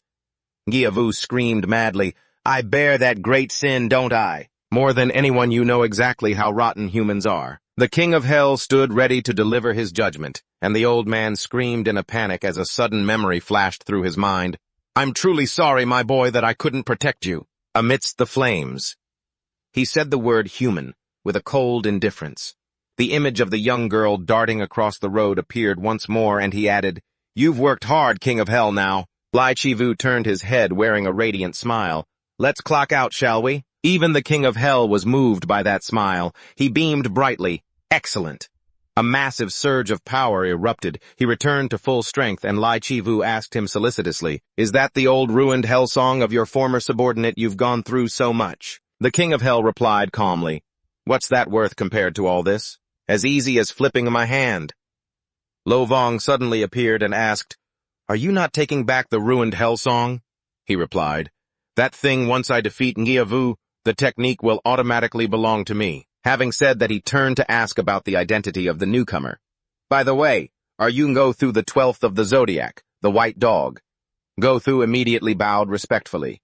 "Yes, it is my honor to meet you, king of hell, for the first time." He replied, "Oh, I see." Then he thought to himself silently, "Anyone can tell he's a newbie." The king of hell got straight to the point. "I heard there was something Bakvu wanted to give me when he was captured. What is it?" He lifted the item with both hands and offered it up. "Yes, it's right here." The king of hell opened it to see the report. Lavong asked in confusion, "What does it say in there?" He read the contents aloud. "Kim Fat Dat died in 1753 of a heart attack." Lai Chivu was also at a loss. "Read the back too." But he still tried to finish reading. "The environment comes first." The king of hell flipped to the back. "Oh, this side. No wonder this." Night had fallen and a crescent moon hung high in the sky. His hands kept tapping away on the keyboard, clack, clack, and the screen displayed comments that seemed quite friendly. In a pitch-black room, a young man with his head covered sat slouching, holding a drink. He muttered, "A bunch of idiots believing everything they read. I could smell the bullcrap the moment I opened my mouth." He bit down on the straw and grinned craftily.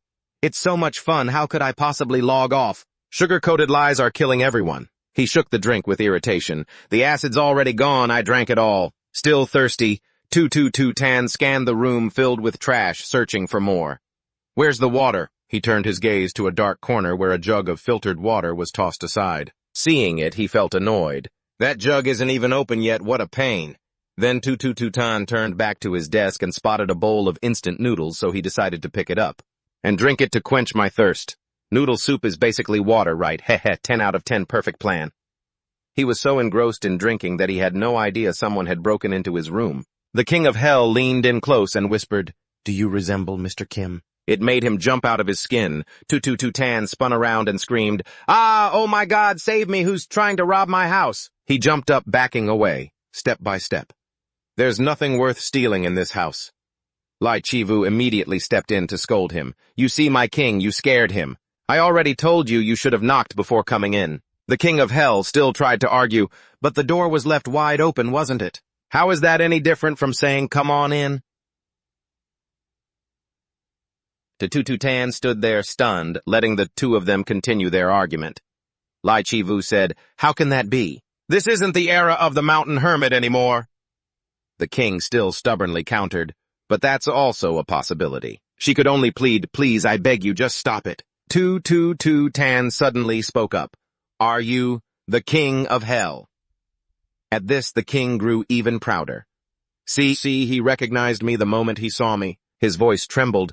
"Are you really the King of Hell? Oh my goodness." He fell to his knees begging, "Please come and save me. I finally made it to this day." Tutututan, as if he had just grabbed a lifeline, asked, "Have you restored hell to the way it was before?" "Take me back to hell. It's absolutely terrifying here." Lai Chivu and the King of Hell exchanged glances, both looking confused. Just then the doorbell rang. Huatu said the door was already open. Huatu replied, "I know that." Hearing this, he became even more confused. "Then why do you keep ringing the bell?" Huatu immediately retorted, "Hey, don't state the obvious. It's called being polite. Don't you know anything about that?" Huatu said bluntly, "I'm here to capture the 12th of the zodiac." The man put his hands on his hips and countered, "Hey, just because you're here to catch someone doesn't mean you have to make a huge scene. To accomplish that, a first impression is the most important thing. You don't even know what mood he's in. How are you going to grow up to be a useful corpse?" Huatu replied indifferently, "I'm already dead. What's there left to grow up into?" Huatu was provoked into a temper and immediately yelled, "Ah, screw you, I'm not talking anymore, you boring jerk." He heard the sound of footsteps approaching the door. "Oh, out now, huh? Truly, someone with knowledge, experience, and wisdom." The person who opened the door unexpectedly turned out to be the King of Hell. Huatu asked cheerfully, "Hello, is the 12th of the zodiac the rat home?" Lai Chivu watched this King of Hell chatting outside the door and asked in a low, curious voice, "Who's that, a salesman?" She turned around and slowly said to Tutu, "Tan, hey, let me take you to a place that's safe." But he panicked and yelled, "Please stop hitting me," leaving Chivu completely baffled as to what was going on. Tututan clutched his head and begged, "I didn't do anything wrong, please, it hurts so much." Seeing this, Chivu was even more confused. "What? Hey, calm down," but he remained lost in fear. "Please, please don't touch me." At this moment, Chivu seemed to understand. Indeed, Brother Ngo Thu was right. Back then, she had asked Bok Ngo Thu, "What do you think? The person I'm going to meet this time, will there be some issues?" You immediately replied, "That's exactly right. Not all of the 12 zodiacs are living well like you, Bok Vu, and me." Bok Ngo Thu speculated, "The rat of the 12 zodiacs was only recently found. I haven't met him yet. But it seems his life is not doing well. Bok Da Hai might look like that, but he can still be considered to be living okay." She remembered the appearance of Bok Da Hai. Even though he was exploited by humans, at least he still had a job to sustain his life. Suddenly someone called out, "Brother Ngo Thu, how should we handle this side?" Hearing this, Bok Ngo Thu turned around and replied, "Wait a moment, I'm coming right now." Afterward, Bok Ngo Thu said to Shivu, "There is still a lot of work here that needs me, so I can't go with you, but I trust Lord Diem Vuong and Miss Chivu." You looked to the side and added, "Oh, and Lo Vong too." It saw that and got annoyed. "Can't you speak with some respect?" Bok Ngo Thu softly replied, "I was just giving an example." Finally, he turned back to Chivu and said, "You should rely on her." Over on the other side, Tutututan was still trembling, incessantly mumbling, "People are too terrifying, too horrific." Only then did Chivu pay close attention to the surrounding scene and thought to herself, "The room is piled high with trash. In another corner, bags are scattered everywhere and food and knives are stuffed into every nook and cranny." Chivu couldn't hide her shock. The sink had clearly never been used. She looked at the pile of trash in front of her and couldn't help but exclaim, "This is a huge problem. This person..." On the other side, Tutu Tan was still holding his head, his body trembling uncontrollably. Chivu stood motionless, watching him huddle alone in the corner of the room. Tutu Tan seemed to have severed himself from everyone. Ever since being abandoned in the mortal realm, he had always lived in unending solitude. Outside the door, Huama placed a hand on Diem Vuong's shoulder and asked, "You've been very lonely, haven't you?" He smirked and said, "He must have had to endure the annoyances of humans quite a lot. I deeply sympathize." Without status, the gazes of those humans turn cold and stony. Huama continued, "But don't worry. Come and serve under Lord Dak Boy." At this moment, Diem Vuong thought to himself, this strange corpse. All the corpses I've met just kill people. He recalled the appearance of other corpses and lamented the stench hitting his nose. Diem Vuong silently observed the person in front of him and thought, but this guy is different. Hoama was still smiling smugly. He didn't have the scent of blood. He continued to shake his hand. "I sincerely apologize for only appearing now. Because we ran into a few unforeseen reasons, finding the 12 zodiacs has been very difficult over the past while." Hoama pulled Diem Vuong's hand and said, "Come, let's go." Seeing him still standing there without moving, he asked suspiciously, "What are you still hesitating for?" Only then did Diem Vuong speak. "Corpse, if I follow you, will you lead me to meet Dak Boy?" He scratched his head. "Meeting him? That's a bit difficult. First, let's just assemble in one place. Besides, you have to call him Lord Dak Boy. Just calling his name like that is a bit—" Diem Vuong looked surprised. "Is there a first gathering point?" Suddenly, Chivu walked out and said to him, "I'm sorry, but you probably have to come in here for a moment. His condition is more serious than I thought." She continued, "You should go in and take a look, okay?" Before she could finish, Chivu suddenly looked dazed and went silent because right in front of her were two brothers, Huama and Hoatu. Seeing Chivu, Huatu commented, "Your hair is much longer than before, isn't it?" Chivu didn't say a word and walked directly forward. Diem Vuong softly spoke, questioning something he found confusing. "Chivu, wait a second. These two corpses don't emit the scent of blood." He marveled. They seem different from the others. "Let me negotiate." Chivu still walked past Diem Vuong. She calmly replied, "Of course there's no scent of blood because they are—" The very next moment, Chivu lunged toward Huatu. As for that woman, she was still nonchalantly closing her eyes and smiling. Chivu was now in tears. She gritted her teeth and growled, "Those—" The scene suddenly flashed back to the past. When Chivu was still traveling with her senior, she said nervously, "Senior, I'm scared to death. My heart is pounding wildly." The person next to her smiled gently. "Calm down." "Oh well, that's to be expected. This is your first mission after all." Chivu kept imagining difficult situations. But will the corpses suddenly attack? "We don't even have a shroud!" The bald man walking beside her suddenly reassured her. "Don't worry too much, Chivu. We have a first-class mortician here even without a shroud, right?" She covered her mouth and chuckled. "Oh my, you're rating me a bit too highly. Look, you have dark intentions toward me, don't you?" The bald man immediately got angry. "Oh God, watch your mouth." The senior took the opportunity to tease further. "What about my mouth? Are these lips sexy and alluring?" He hurriedly shouted in denial. "Not at all." Seeing the people around them starting to whisper and gossip, the bald man let out an angry breath. "Ugh!" and shamefully turned and left. He left behind one last scolding. "Stop saying such weird things. That's why you're this old and still haven't had anyone look your way." Hearing that, the senior laughed. Oh my, you're blushing, aren't you, mister?" The bald man immediately retorted, "I'm not blushing, I'm just angry and the blood is rushing to my head." She still wouldn't let him go, intentionally waving her hand to remind him, "Only the brave can win love, you know." At this moment, the bald man could only grumble. "Geez, why are you so sensitive?" Chivu asked. "Senior, have you really never dated anyone?" She replied, "As if it just seems that way, but a lot of guys have already fallen for you, you know. Now, senior, could you please summarize the mission? It'll help me stay a bit calmer." Li Jiwu quickly said yes, and the two of them walked into a certain location. The goal of this mission was to persuade a neutral corpse. Li Jiwu spoke as they walked. "To be precise, we need to persuade a corpse known as Dongfang Shuo to stand on the side of humanity, and we need his agreement." The two of them followed the tunnel deeper inside. Li Jiwu spoke up. "The target this time is a corpse I've contacted many times before, so the chances of us successfully persuading him are very high."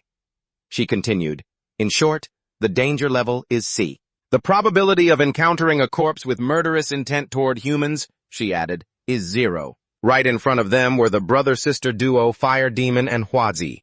They were standing across from a shadow. The red-haired guy was a subordinate of Dabo the Fire Demon, and the woman beside him was a subordinate of Dabo Huazi. The mysterious man standing behind them was likely the neutral corpse Li Jiwu just mentioned, Dongfang Shuo. She was incredibly stunned to see this scene. Just then, Dongfang Shuo started muttering nonsense. Fire Demon said to him, "Staying neutral forever isn't really getting you anywhere, is it?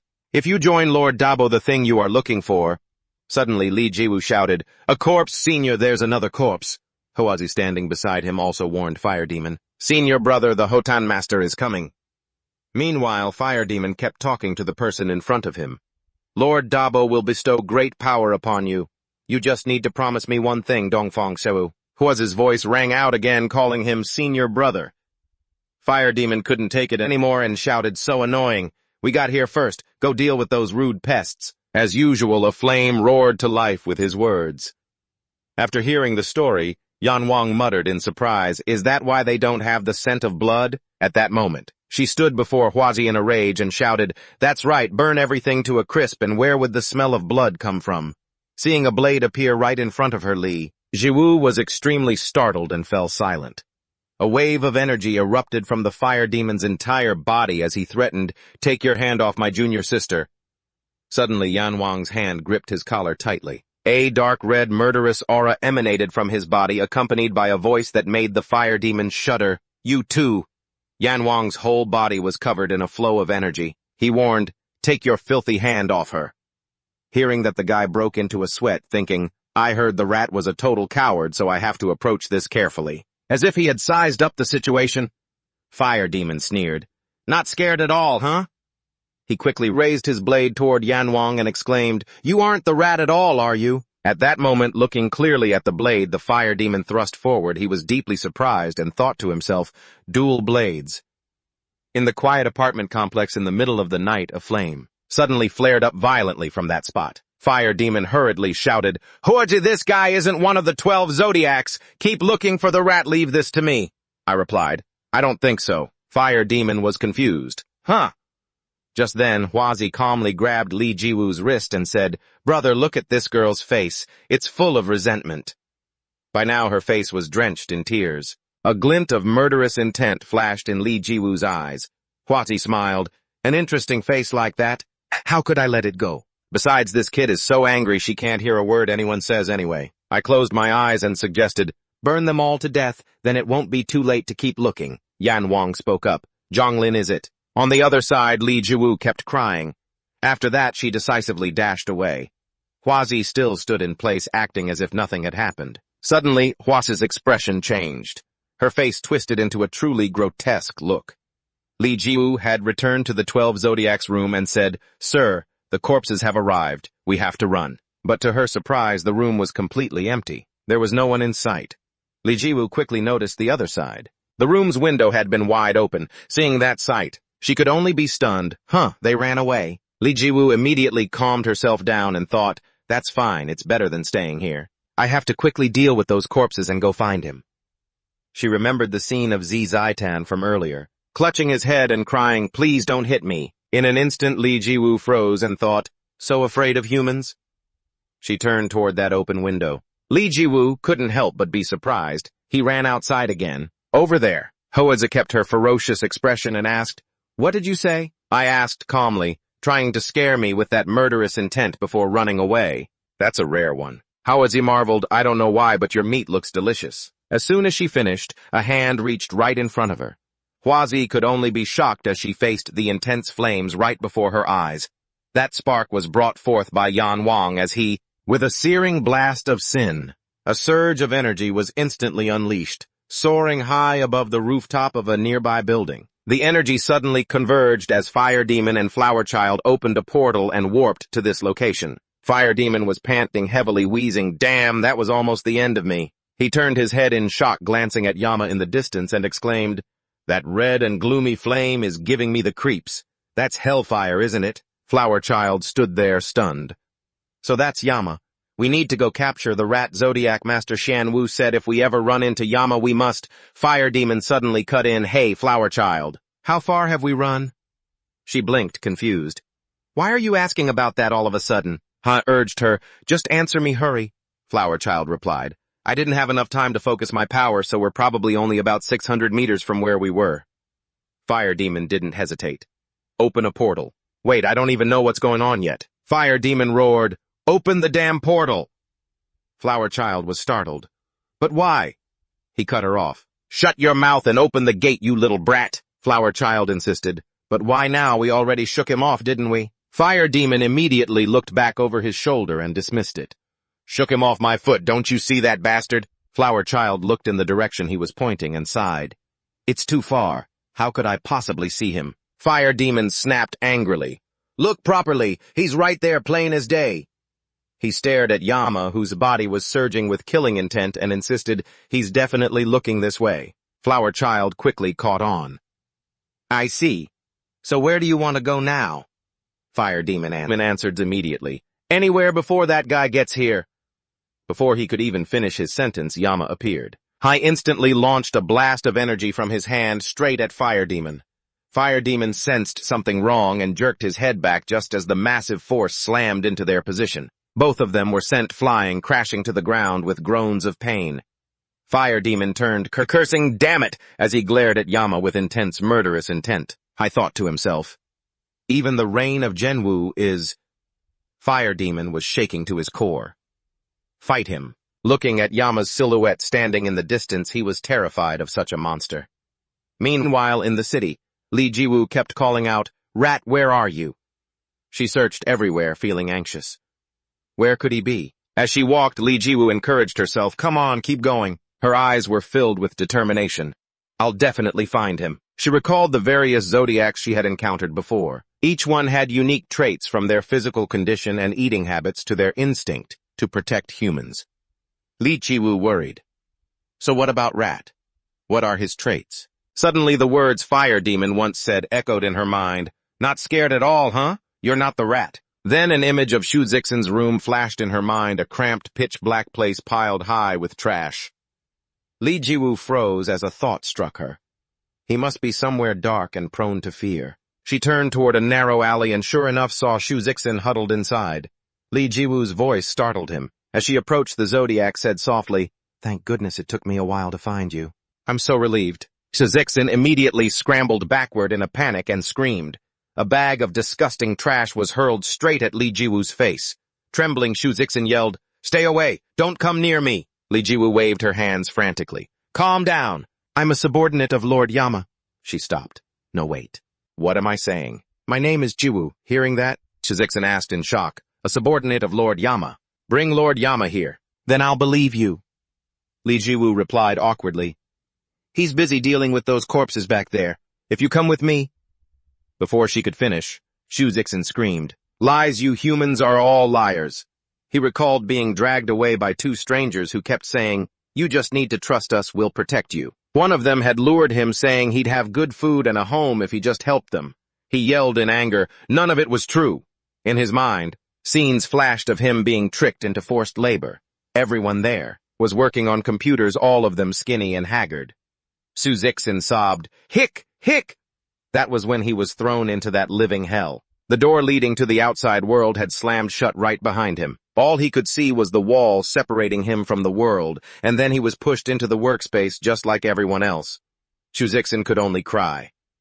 Those bastards. 7 long years. With a face full of tears, he cried out, I just escaped that living hell. Do you even understand? Witnessing everything. Li Jiwu was frozen speechless. Facing her, Shu Zixin continued to howl, I had to endure that for 7 years, you damn bastards. He kept throwing trash at Li Jiwu and cursed. Get out of here. Shu Zixin was screaming and crying, the veins in her neck bulging, saying she needed my help. She needed my burial clothes. Then don't you dare ask me to trust anyone ever again. She kept stubbornly shouting for Lord Yama to come forth. Lord Yama, with her calm and rational face, looked visibly flustered.